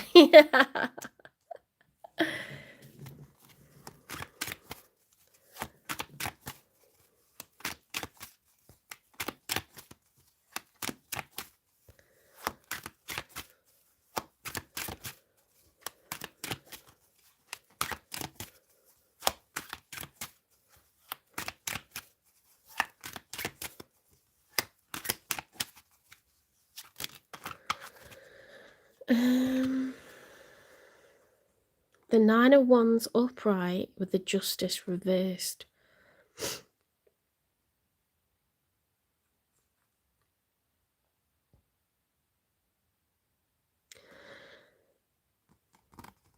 Something feels like it's being unnecessarily challenging, or it's going to be unnecessarily challenging. It's going to be unfair, unjust. We've got the Major for Libra. In the outcome, there's a stubbornness because something feels unfair, unjust, and we're very determined to get fairness and justice. This could be to do with arguments over who gets the house. Who gets to stay in the house? Is the house going to get sold?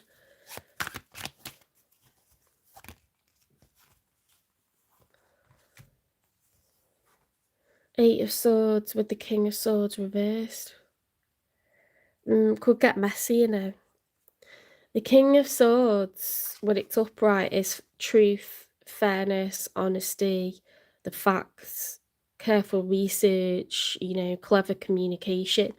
When it's reversed, it could be aggressive communication, it could be manipulative, persuasive communication, it could be blocking communication. It's a negative aspect of it. And the Eight of Swords is being sort of like trapped, feeling like there isn't a way to solve the problem.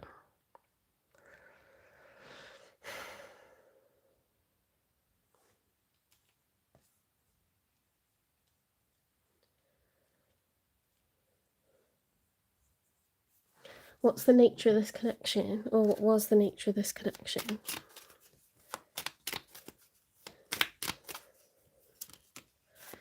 You're mine.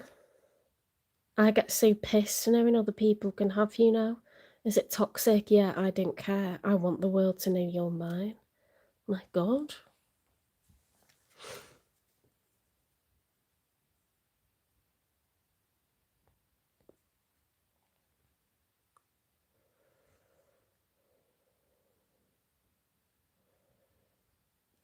So someone's going to be here. This person that you're dealing with is going to be toxic when it comes to they could drag out a divorce or settlement, or, you know, like a house sale or something on purpose.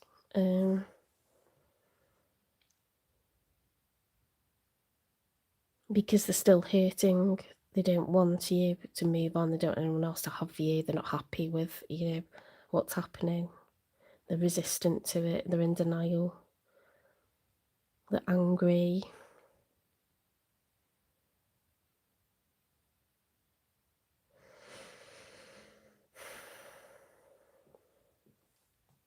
Let's get a confession from them.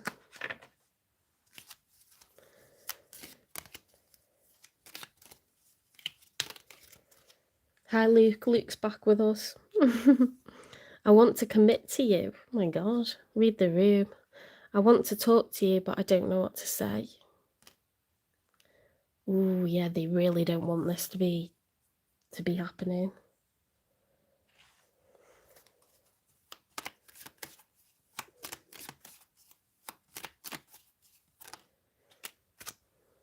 I am in so much pain.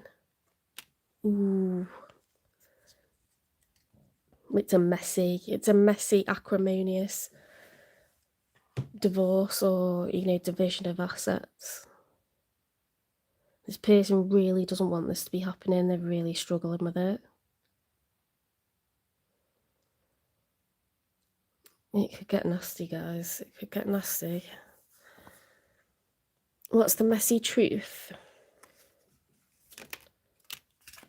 Never really over. Lingering energy, soul tie, no closure.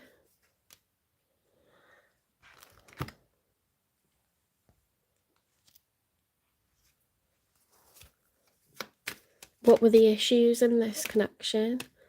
Gold digger. In it for what they can get, money hungry, self-serving. Being burned, afraid to love someone again, unhealed trauma runs away.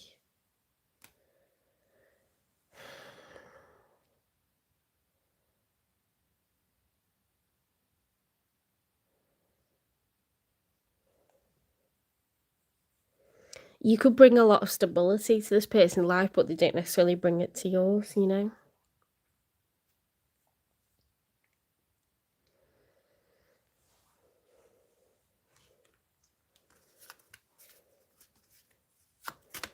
Thanks for all the likes, guys. Thank you.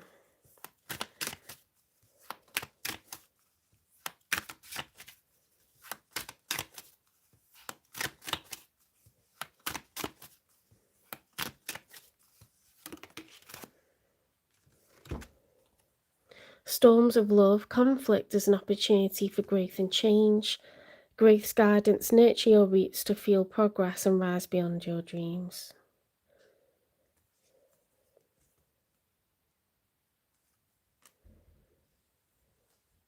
If you're running away from who you are and your past and stuff, you don't really grow, do you? Because it's like you're just not dealing with it.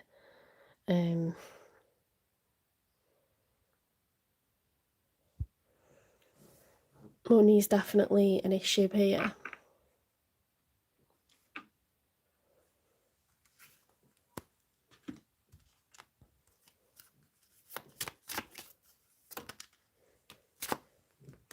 Fake friends.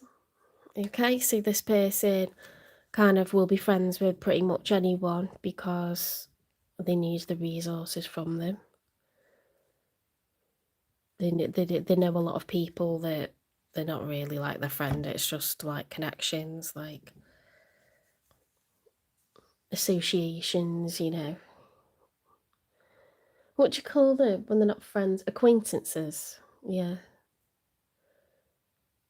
Because they may burn bridges everywhere they go or push their luck with people, so they don't manage to hold on to, you know, good friendships, or they got to hang around with people who are in alignment with the things that they're doing. If they're not like squeaky clean person, you know, a lot of people won't want to be associated.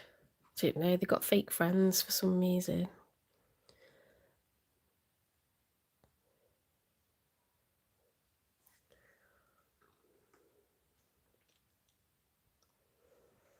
They might not be that functioning.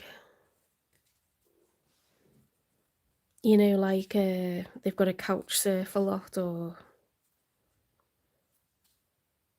they don't have many resources, so they're always calling favours in from anyone they've just met, kind of thing. So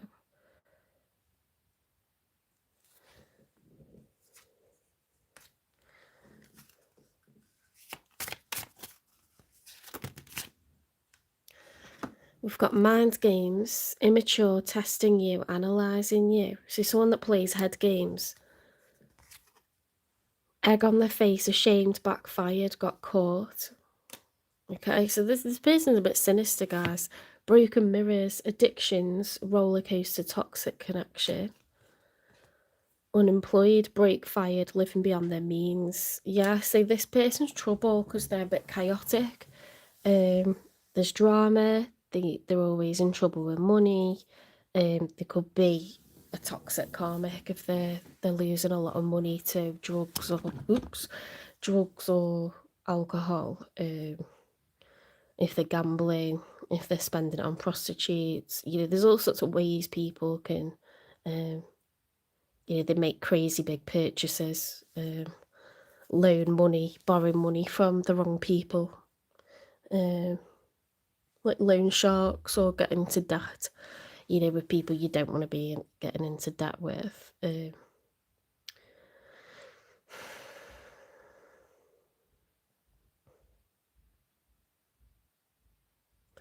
That's why they're very possessive over you, and that's why you want to get out of this, because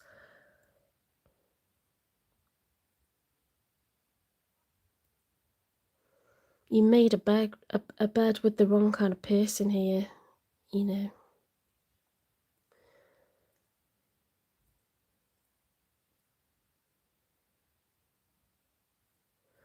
They're not going to let you go just like that, because they need you. Resources wise, you're a resource for this person.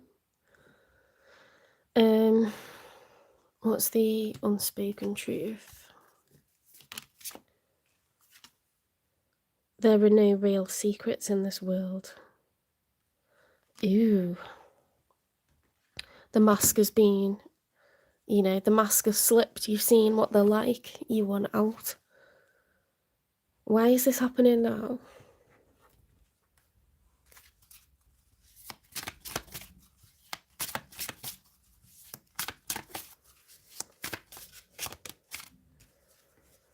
To teach you how to let go. Okay, so they can be in pain, they can cry, but they'll be crying for themselves. They're not crying for you and all the money that you spent on them. Or they're not crying for you and all the freedom that you'll lose if they cling on to you, or, you know, they're a parasitic person. And instead of feeling responsible for them, which is what a lot of people like this will do, and put a lot of guilt on you, or make you feel like they can't live without you. You've got to draw a line and be like, this is a parasitic, it's not a two-way thing. Someone should come into your life and add to it. They should complement it and make it better and even better than when you're by yourself. They shouldn't be causing you a load of problems. So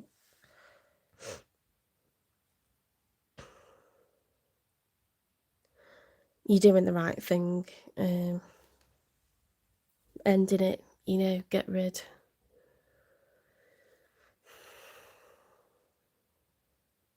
What's the karmic lesson here?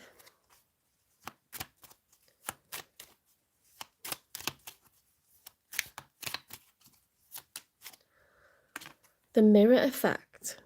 Others reflect what you need to heal. You could be a fixer or someone that's, a problem solver. You always dig people out of, you need to feel needed. You always rescue people.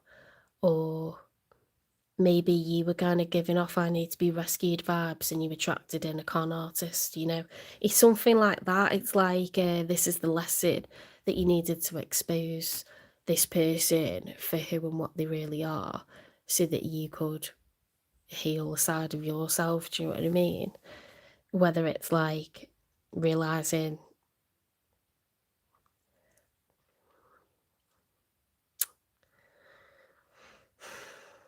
not every relationship that you start is just automatically going to be a good one or something that adds to your life. It can bring like major trouble if it's with the wrong person. It has to be the right person.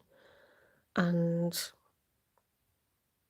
sometimes we fall into a trap of being love bombed and hooked in because we're looking at what the person looks like or what they've got, or we're feeling sorry for their sob stories, or a bit of everything.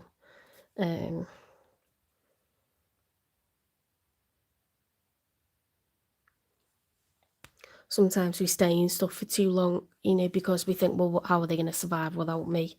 This person's a disaster, but it's not your job to bail people out constantly, because they will drink you dry for money, and they'll probably be cheating on you while they're doing it. So you're not like a hero for like keeping going with it. Do you know what I mean? It's like you're a mug until you draw a boundary, draw a line and stop it.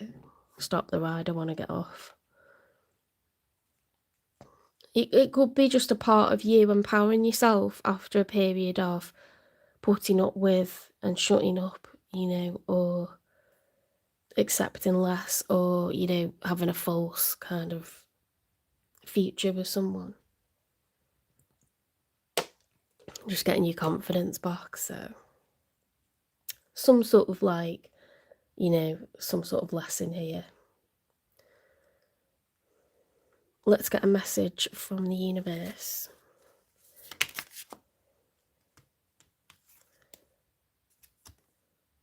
It's never too late to start over. You have to trust in the magic of new beginnings. They are waiting for you. Notice them, seize them, and appreciate all that you have. Just relax and trust. It's weird that, isn't it? 'Cause it says to teach you to let go, and they've got your mine. Toxic, yeah, I don't care. So it's like you're getting your independence from this person, like break free from a codependent situation. Sometimes we trauma bond with people because we've been traumatized by, a big upheaval in our life or something from when we were younger. We cling on to someone because their control makes us feel safe. But that's an illusion. It's not healthy. So it's like, a breakthrough when you realize like this isn't love. This isn't like healthy. This is like toxic. I'm actually not evolving as a person while I'm with them because they suffocated me, and it's not doing me any good.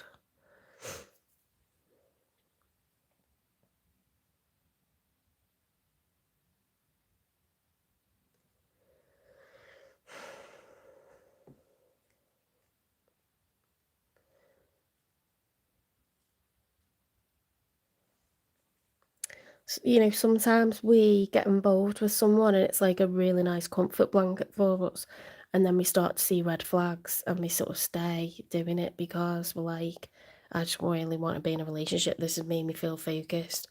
And then, you know, a few months later, like, holy hell, I need to get out of this. There's too much drama. It's unhinged. You know, like, I'm going to be in trouble with the law. You know, like, it's bad. Like, I'm not just talking about this person isn't good enough. I'm talking about their karmic, like, breaking every law that exists.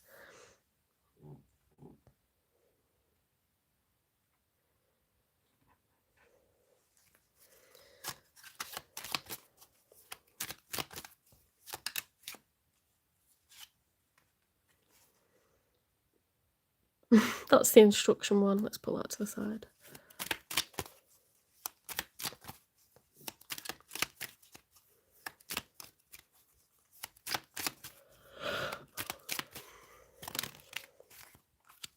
Okay, so we have got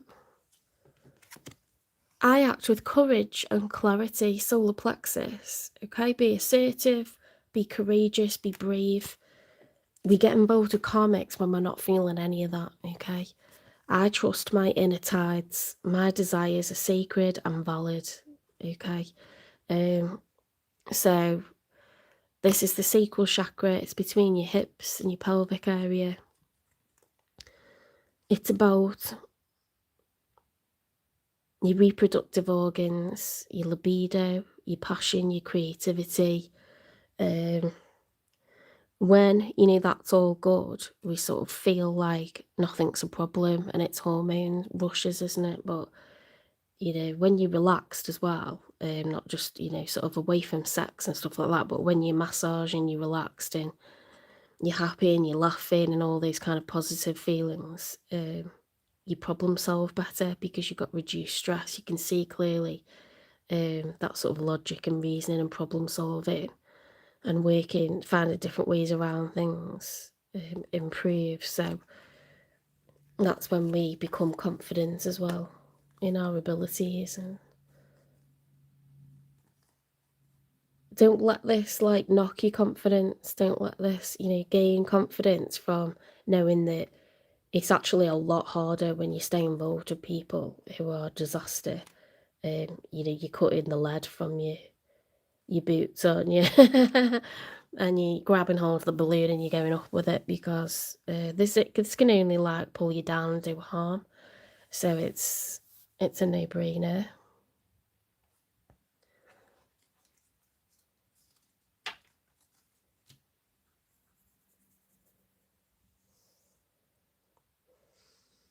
What next?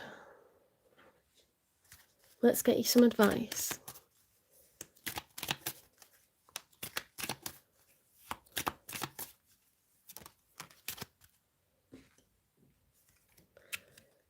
Peace.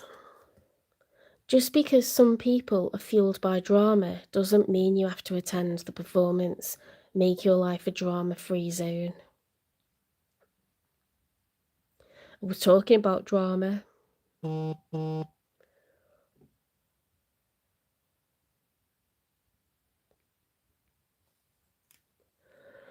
Yeah, this person drama, you know, find your peace, get your peace back, because it happens very, very quickly, much quicker than you think it's going to. That's when you realise they were the drama, you weren't the drama.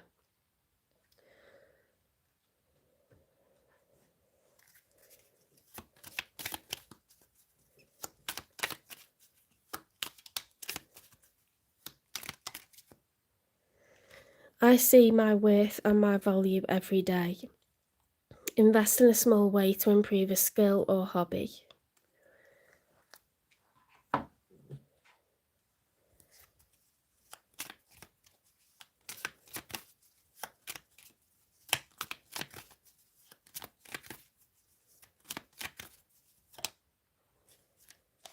I am worthy of all the good things that come into my life.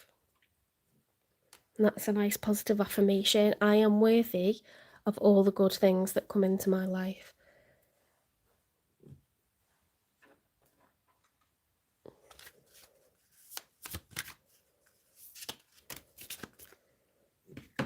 Feeling is not failure, it is part of my wholeness. The more I allow, the less I resist.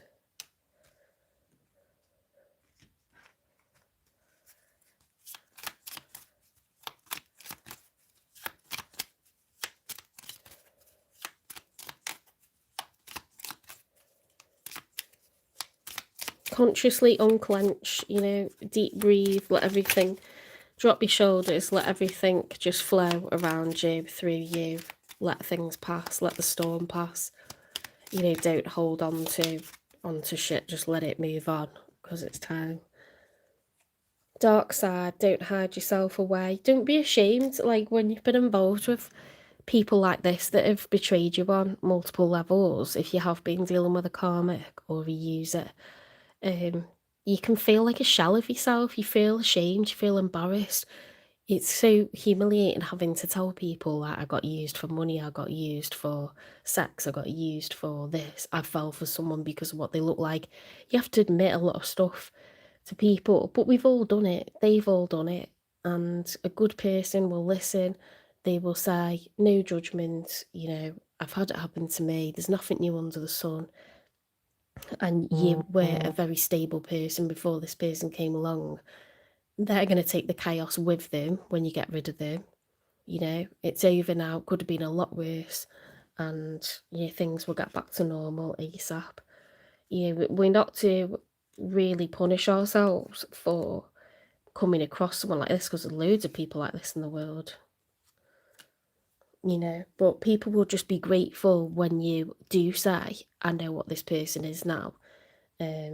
I've learnt my lesson, and I'm just going to be by myself, and wait for someone who's like, you know, a benign person, a good person, and trustworthy, and brings lots to the table.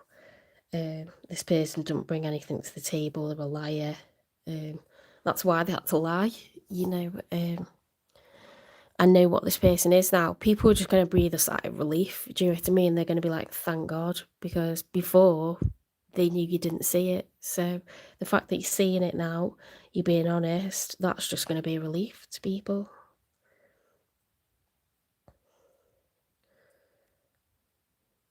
It's also like coming into a phase of understanding yourself and why you probably, you know, were drawn into a relationship with that person. You didn't know who they were and what they were. The person's a liar, professional liar, but you're probably feeling a bit needy, and, you know, it's a bit of a comfort blanket. So all people want to know is that you know the truth now. You know, you see them for what they are now, and that's it.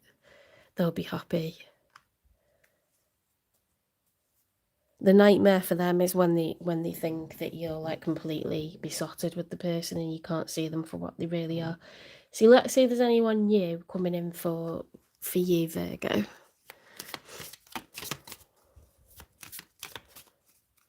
And no judgment from me, because I'm speaking from experience.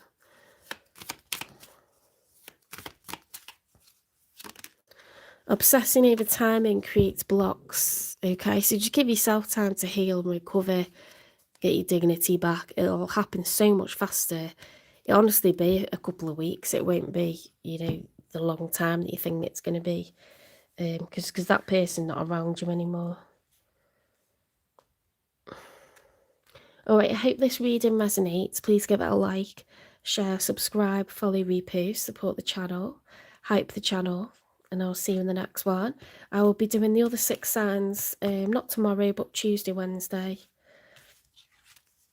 I've got to spread them out in the evenings because I've got pottery tomorrow. I work full-time as a high school teacher.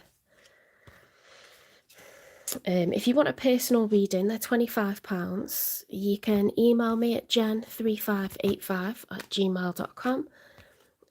You can direct message on TikTok or Instagram, and I will record the reading for you, whether it's a love reading, a health reading, a wealth reading, or anything else. It'll be £25, and yeah, you'll get a link to your video, which will be on YouTube. Anyone with the link can see it, and only people with the link can see it, so only you, basically, unless you send it to someone because you want them to see it. but it means you can watch it as many times as you want at your leisure, and you always know where it is. Memberships, I've got to sort out my tax number, so we will overcome that. Members, when memberships start, will receive a monthly health reading, a monthly wealth reading, and there'll be collective ones, and how to read tarot series.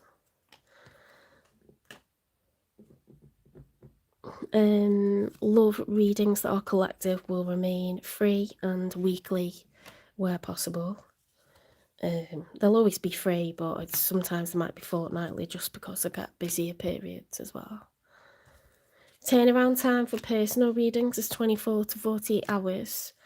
I think that's it, guys. Have a lovely rest of your Sunday. Try to chill and get a good night's sleep ready for Monday. Check out that series that I was talking about if you've been on for a while now. I was talking about, there's a series on Netflix called Younger, and it's a woman who's in her 40s and she lies about her age to get a job. And it causes a new world of problems, but basically it's a bit like Sex and the City.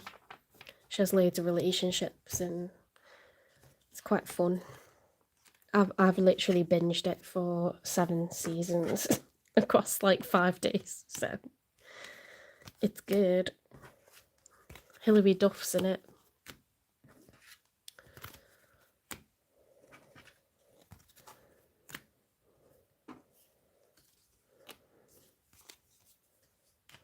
Okay, take care, guys, and I'll see you in a couple of days.